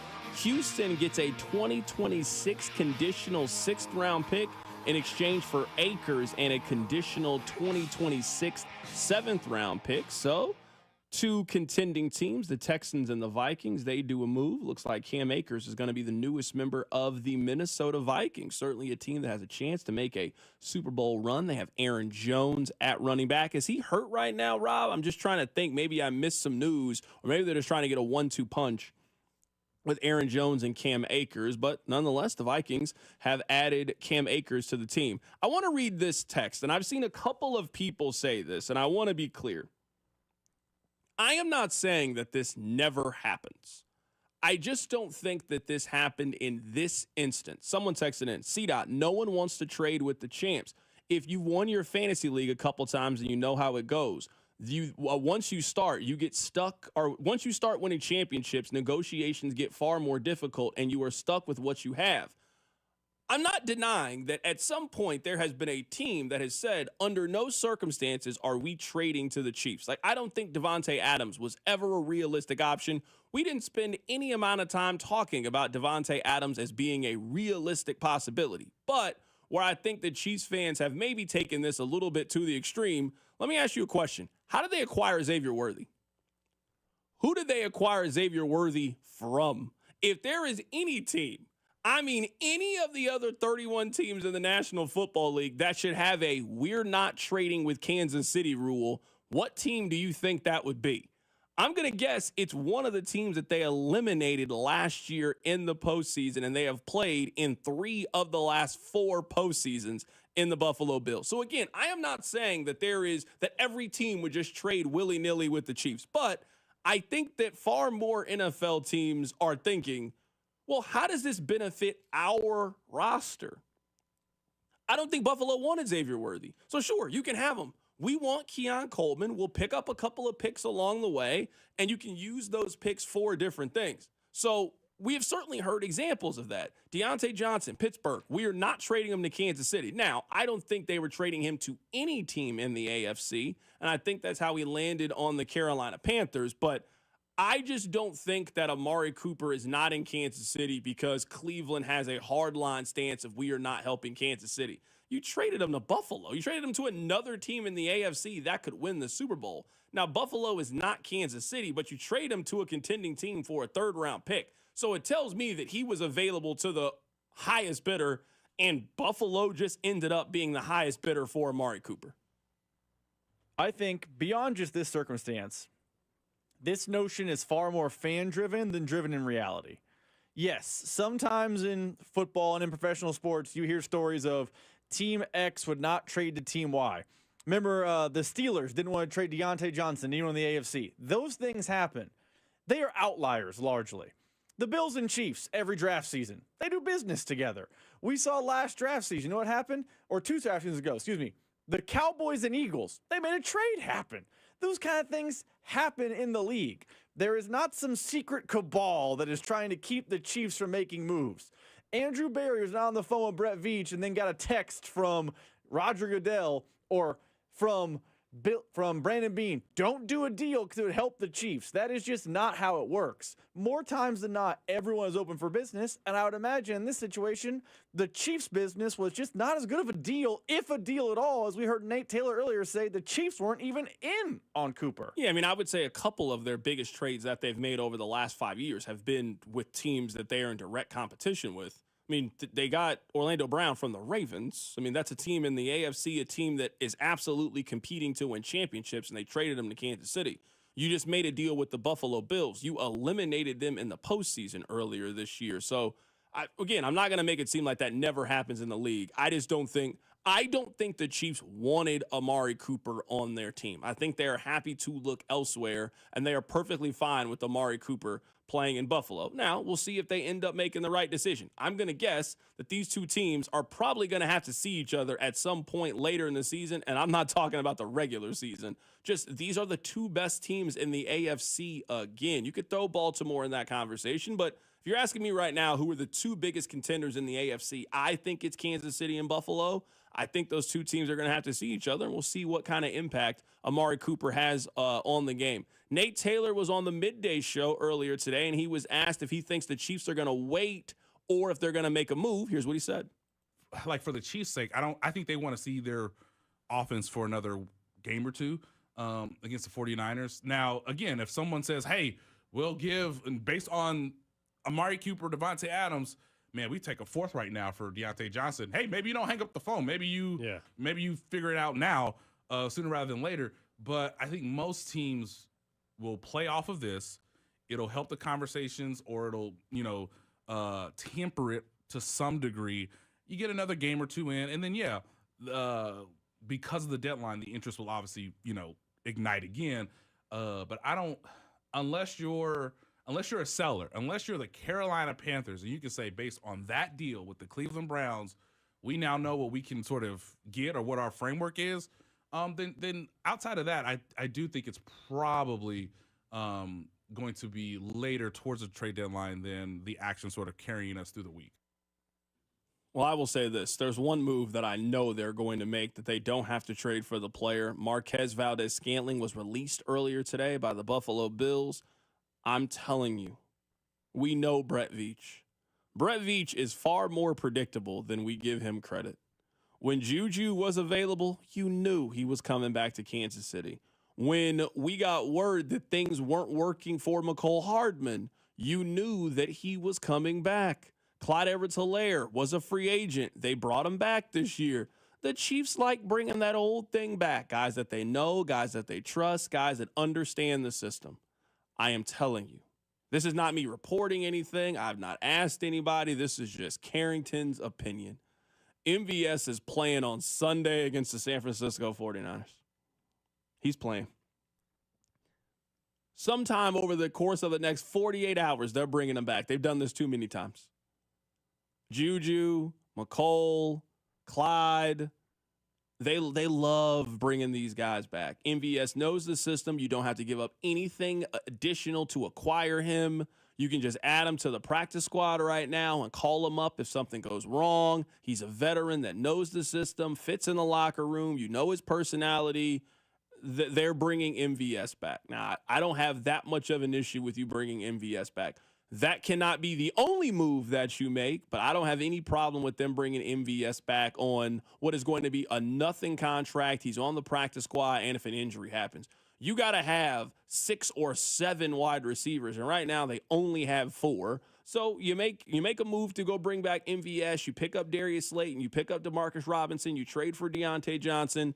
They are not done, in my opinion, at wide receiver. Coming up on the other side, we'll talk about the Jets. They got Devontae Adams in the least surprising move this year in the National Football League. Keep it right here. It's The Drive. The Drive with Carrington Harrison on your new home for Royals baseball. 96.5 The Fan. Brought to you by DM Injury Law. Have you or a loved one been in a car wreck? Contact DM Injury Law today and get the money you deserve. Car wreck? Remember, Mike's got this. Get ready to tackle the NFL action with FanDuel on America's #1 sportsbook app, because right now new customers can bet $5 and get $300 in bonus bets if you win. It's Thursday Night Football, so it's time to make our parlays. I'm going to take the Saints at home in this game. I'm also going to take the over on Alvin Kamara rushing yards. I'm also going to take him to score an anytime touchdown. Yes, I'm high on the Saints for this matchup. You can be too. Build your own same game parlay. Use one of the pre-built models, or just take an anytime touchdown if you're feeling that way. You can do so on FanDuel.com/CDOT to make every moment more this season. FanDuel, an official sportsbook partner of the NFL, and also 96.5 The Fan. 21 and present in Kansas. First online real money wager only. $5 first deposit required. Bonus issue is non-withdrawable bonus bets, which expires 7 days after restrictions apply. See terms at sportsbook.fanduel.com. FanDuel is offering online sports wagering in Kansas under agreement with Kansas Star Casino, LLC. Gambling problem? Can help is your best bet. Call 1-800-522-4700. Visit ksgamblinghelp.com. You're always better with a roof from JR. We've had more than our fair share of hail and wind this year. Are you playing Roofer Roulette? That's when you bet your roof and your home on the first random roofer to ring your doorbell. Why do that when JR & Company offers a free hail and wind report online at jrstormcheck.com? Just plug in your address and we'll pull a multi-year storm report. You'll know exactly what your roof has been put through and if you even need an inspection. If you do, no one is more thorough and works better with your insurance than locally owned, veteran-owned JR & Company. And if you need a new roof, remember, a roof from JR comes with a lifetime warranty on workmanship. Don't play Roofer Roulette with your home. Visit jrstormcheck.com. And remember, You're always better with a roof from JR. Visit jrstormcheck.com. Calling all Kansas City football fans to downtown Las Vegas. Join us at Circa Resort and Casino this October for the ultimate game day getaway. Huddle up at Overhang Bar with 96.5 The Fan for our pregame tailgates on Fridays with drink specials and giveaways, including a pair of game day tickets. Then catch all the action at the world's largest sportsbook or lounge in the center of it all at America's favorite place to watch football, Stadium Swim, featuring 6 pools and a massive 143-foot screen. To book your Huddle Up experience, visit circalasvegas.com today. Jake from State Farm. I'm winning. I finally cleaned my house, so I'm breaking out my new tropical room spray. Keep winning and create an affordable price just for you by bundling your home and auto with the State Farm Personal Price Plan. It's like your own personal paradise. Ooh, hey, grab me a coconut water. Bundling, just another way to save with the Personal Price Plan. Like a good neighbor, State Farm is there. Prices are based on rating plans that vary by state. Coverage options are selected by the customer. Availability, amount of discounts and savings, and eligibility vary by state. The Chiefs, Cardinals, Royals, Blues, and our 2 soccer teams, the Current and St. Louis City SC, are all endorsing Amendment 2. Here's why you should support it too. Right now, Missouri sports fans are taking their money and placing their bets in Kansas and Illinois. We're losing our money to other states, money that could be invested in our schools. Amendment 2 fixes that. By legalizing sports betting, Amendment 2 will generate over $100 million for Missouri schools over the next 5 years. And there's a strong constitutional guarantee ensuring the revenue from sports betting will go to education. Kansas and Illinois know sports betting is a winner for their fans and taxpayers. It's time for Missouri to get into the game. Amendment 2 means over $100 million for Missouri schools. Join the Chiefs, Cardinals, Royals, Blues, Current, and St. Louis City SC in supporting Amendment 2. Paid for by Winning for Missouri Education, Mike Pridmore, Treasurer. Hi, we're your friends who get super excited about the holidays. We sure are, or this isn't the ugliest holiday sweater ever. People think we're happy because we love peppermint lattes. Or catching snowflakes on our tongues. But really, it's because it's Holiday Millionaire Raffle season! It's your best odds to win $1 million. That's dollars, not twinkling lights, but that would be great too. Play the Kansas Lottery Holiday Millionaire Raffle. Get excited! See kslottery.com for details. At Shane Company, we'll help you create a ring as unique as your love story. We have the biggest selection of diamonds in all shapes and sizes, and center stones in an array of colors, including sapphires in blue, pink, green, lavender, and more. Just the other day, a couple picked out a blue sapphire that perfectly matched her eyes, and they left knowing her ring was truly one of a kind. That's what happens at Shane Company. Come check us out. You might just fall in love with something unexpected. Shane Company, your friend and jeweler. Chiefs coverage on 96.5 The Fan is brought to you by award-winning Johnny's Barbecue in Olathe. Football and barbecue fans, score big with Johnny's Barbecue tailgate packages. Whether you're hosting a home gate or a tailgate, Johnny's Barbecue has you covered. Check out our tailgate packages at johnny'sbbqkc.com. Located in Olathe and serving all of KC. Johnny's Barbecue. Taste the smoke. Here's traffic, brought to you by DM Injury Law. Have you or a loved one been in a car wreck? Contact DM Injury Law today and get the money you deserve. Car wreck? Remember, Mike's got this. Two-car crash, northbound 71 to Linwood that is stopping traffic. Also seeing a stalled car, northbound lanes of 35 to northbound 635, also stopping traffic and heavy on the southern lanes of the downtown loop. I'm Lori Pearson for 96.5 The Fan Traffic. Chiefs fans, it's Trent McDuffie. Welcome to The Drive with CDOT on your home for Chiefs football. 96.5 The Fan.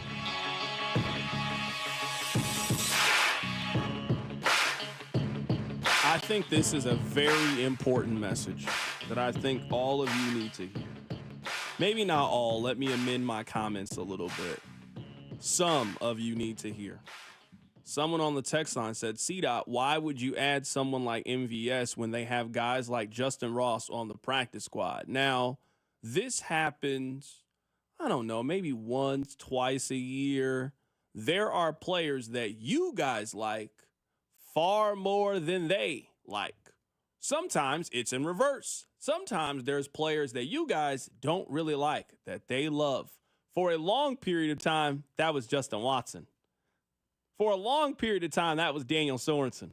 You guys couldn't wait to get Daniel Sorensen off the team. He just kept getting more and more opportunities, you know? They don't like Justin Ross like that. You want to know how I know? If Justin Ross can't be active right now for this team at wide receiver, that tells me everything I need to know. They don't have enough healthy bodies at the position. They literally do not have enough healthy bodies. They have 5 healthy wide receivers right now, and they still don't trust Justin Watson to put him in the game and give him an opportunity. So I hear what you guys are saying. Man, I wish they no. You know who Justin Ross is? He's Cornell Powell.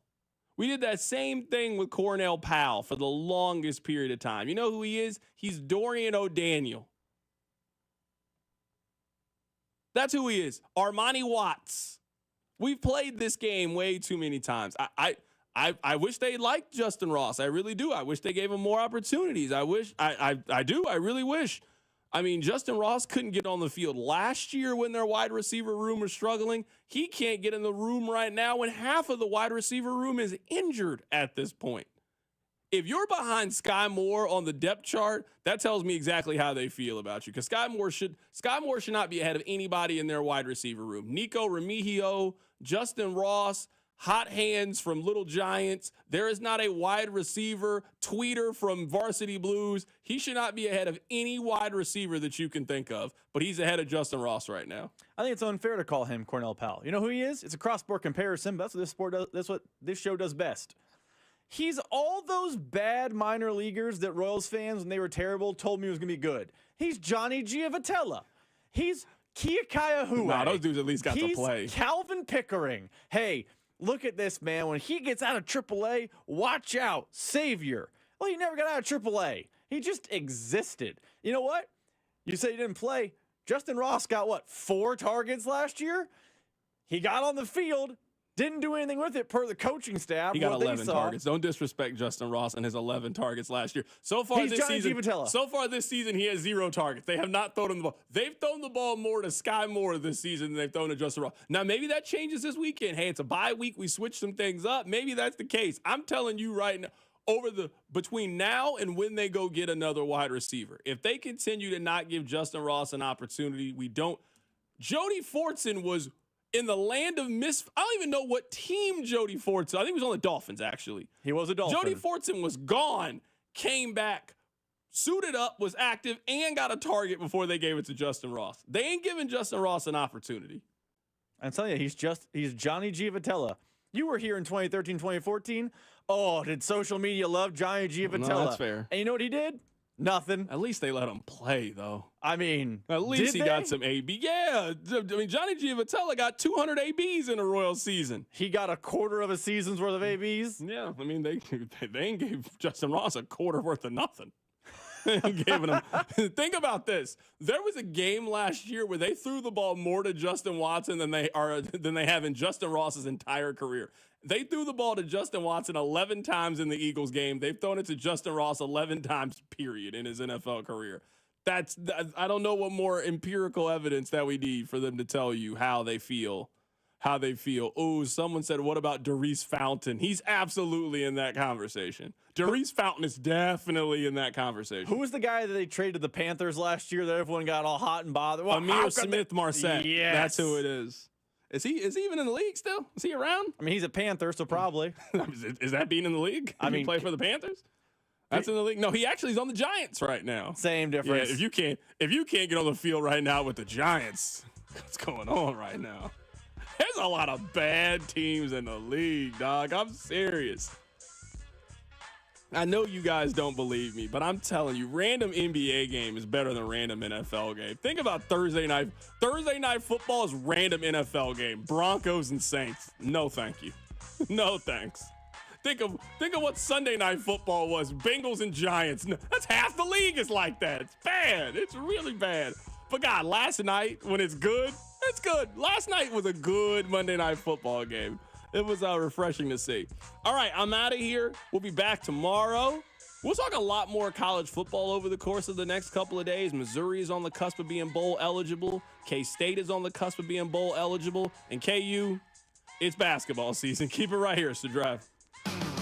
The Drive with Carrington Harrison on your new home for K-State Athletics, 96.5 The Fan. Brought to you by DM Injury Law. Have you or a loved one been in a car wreck? Contact DM Injury Law.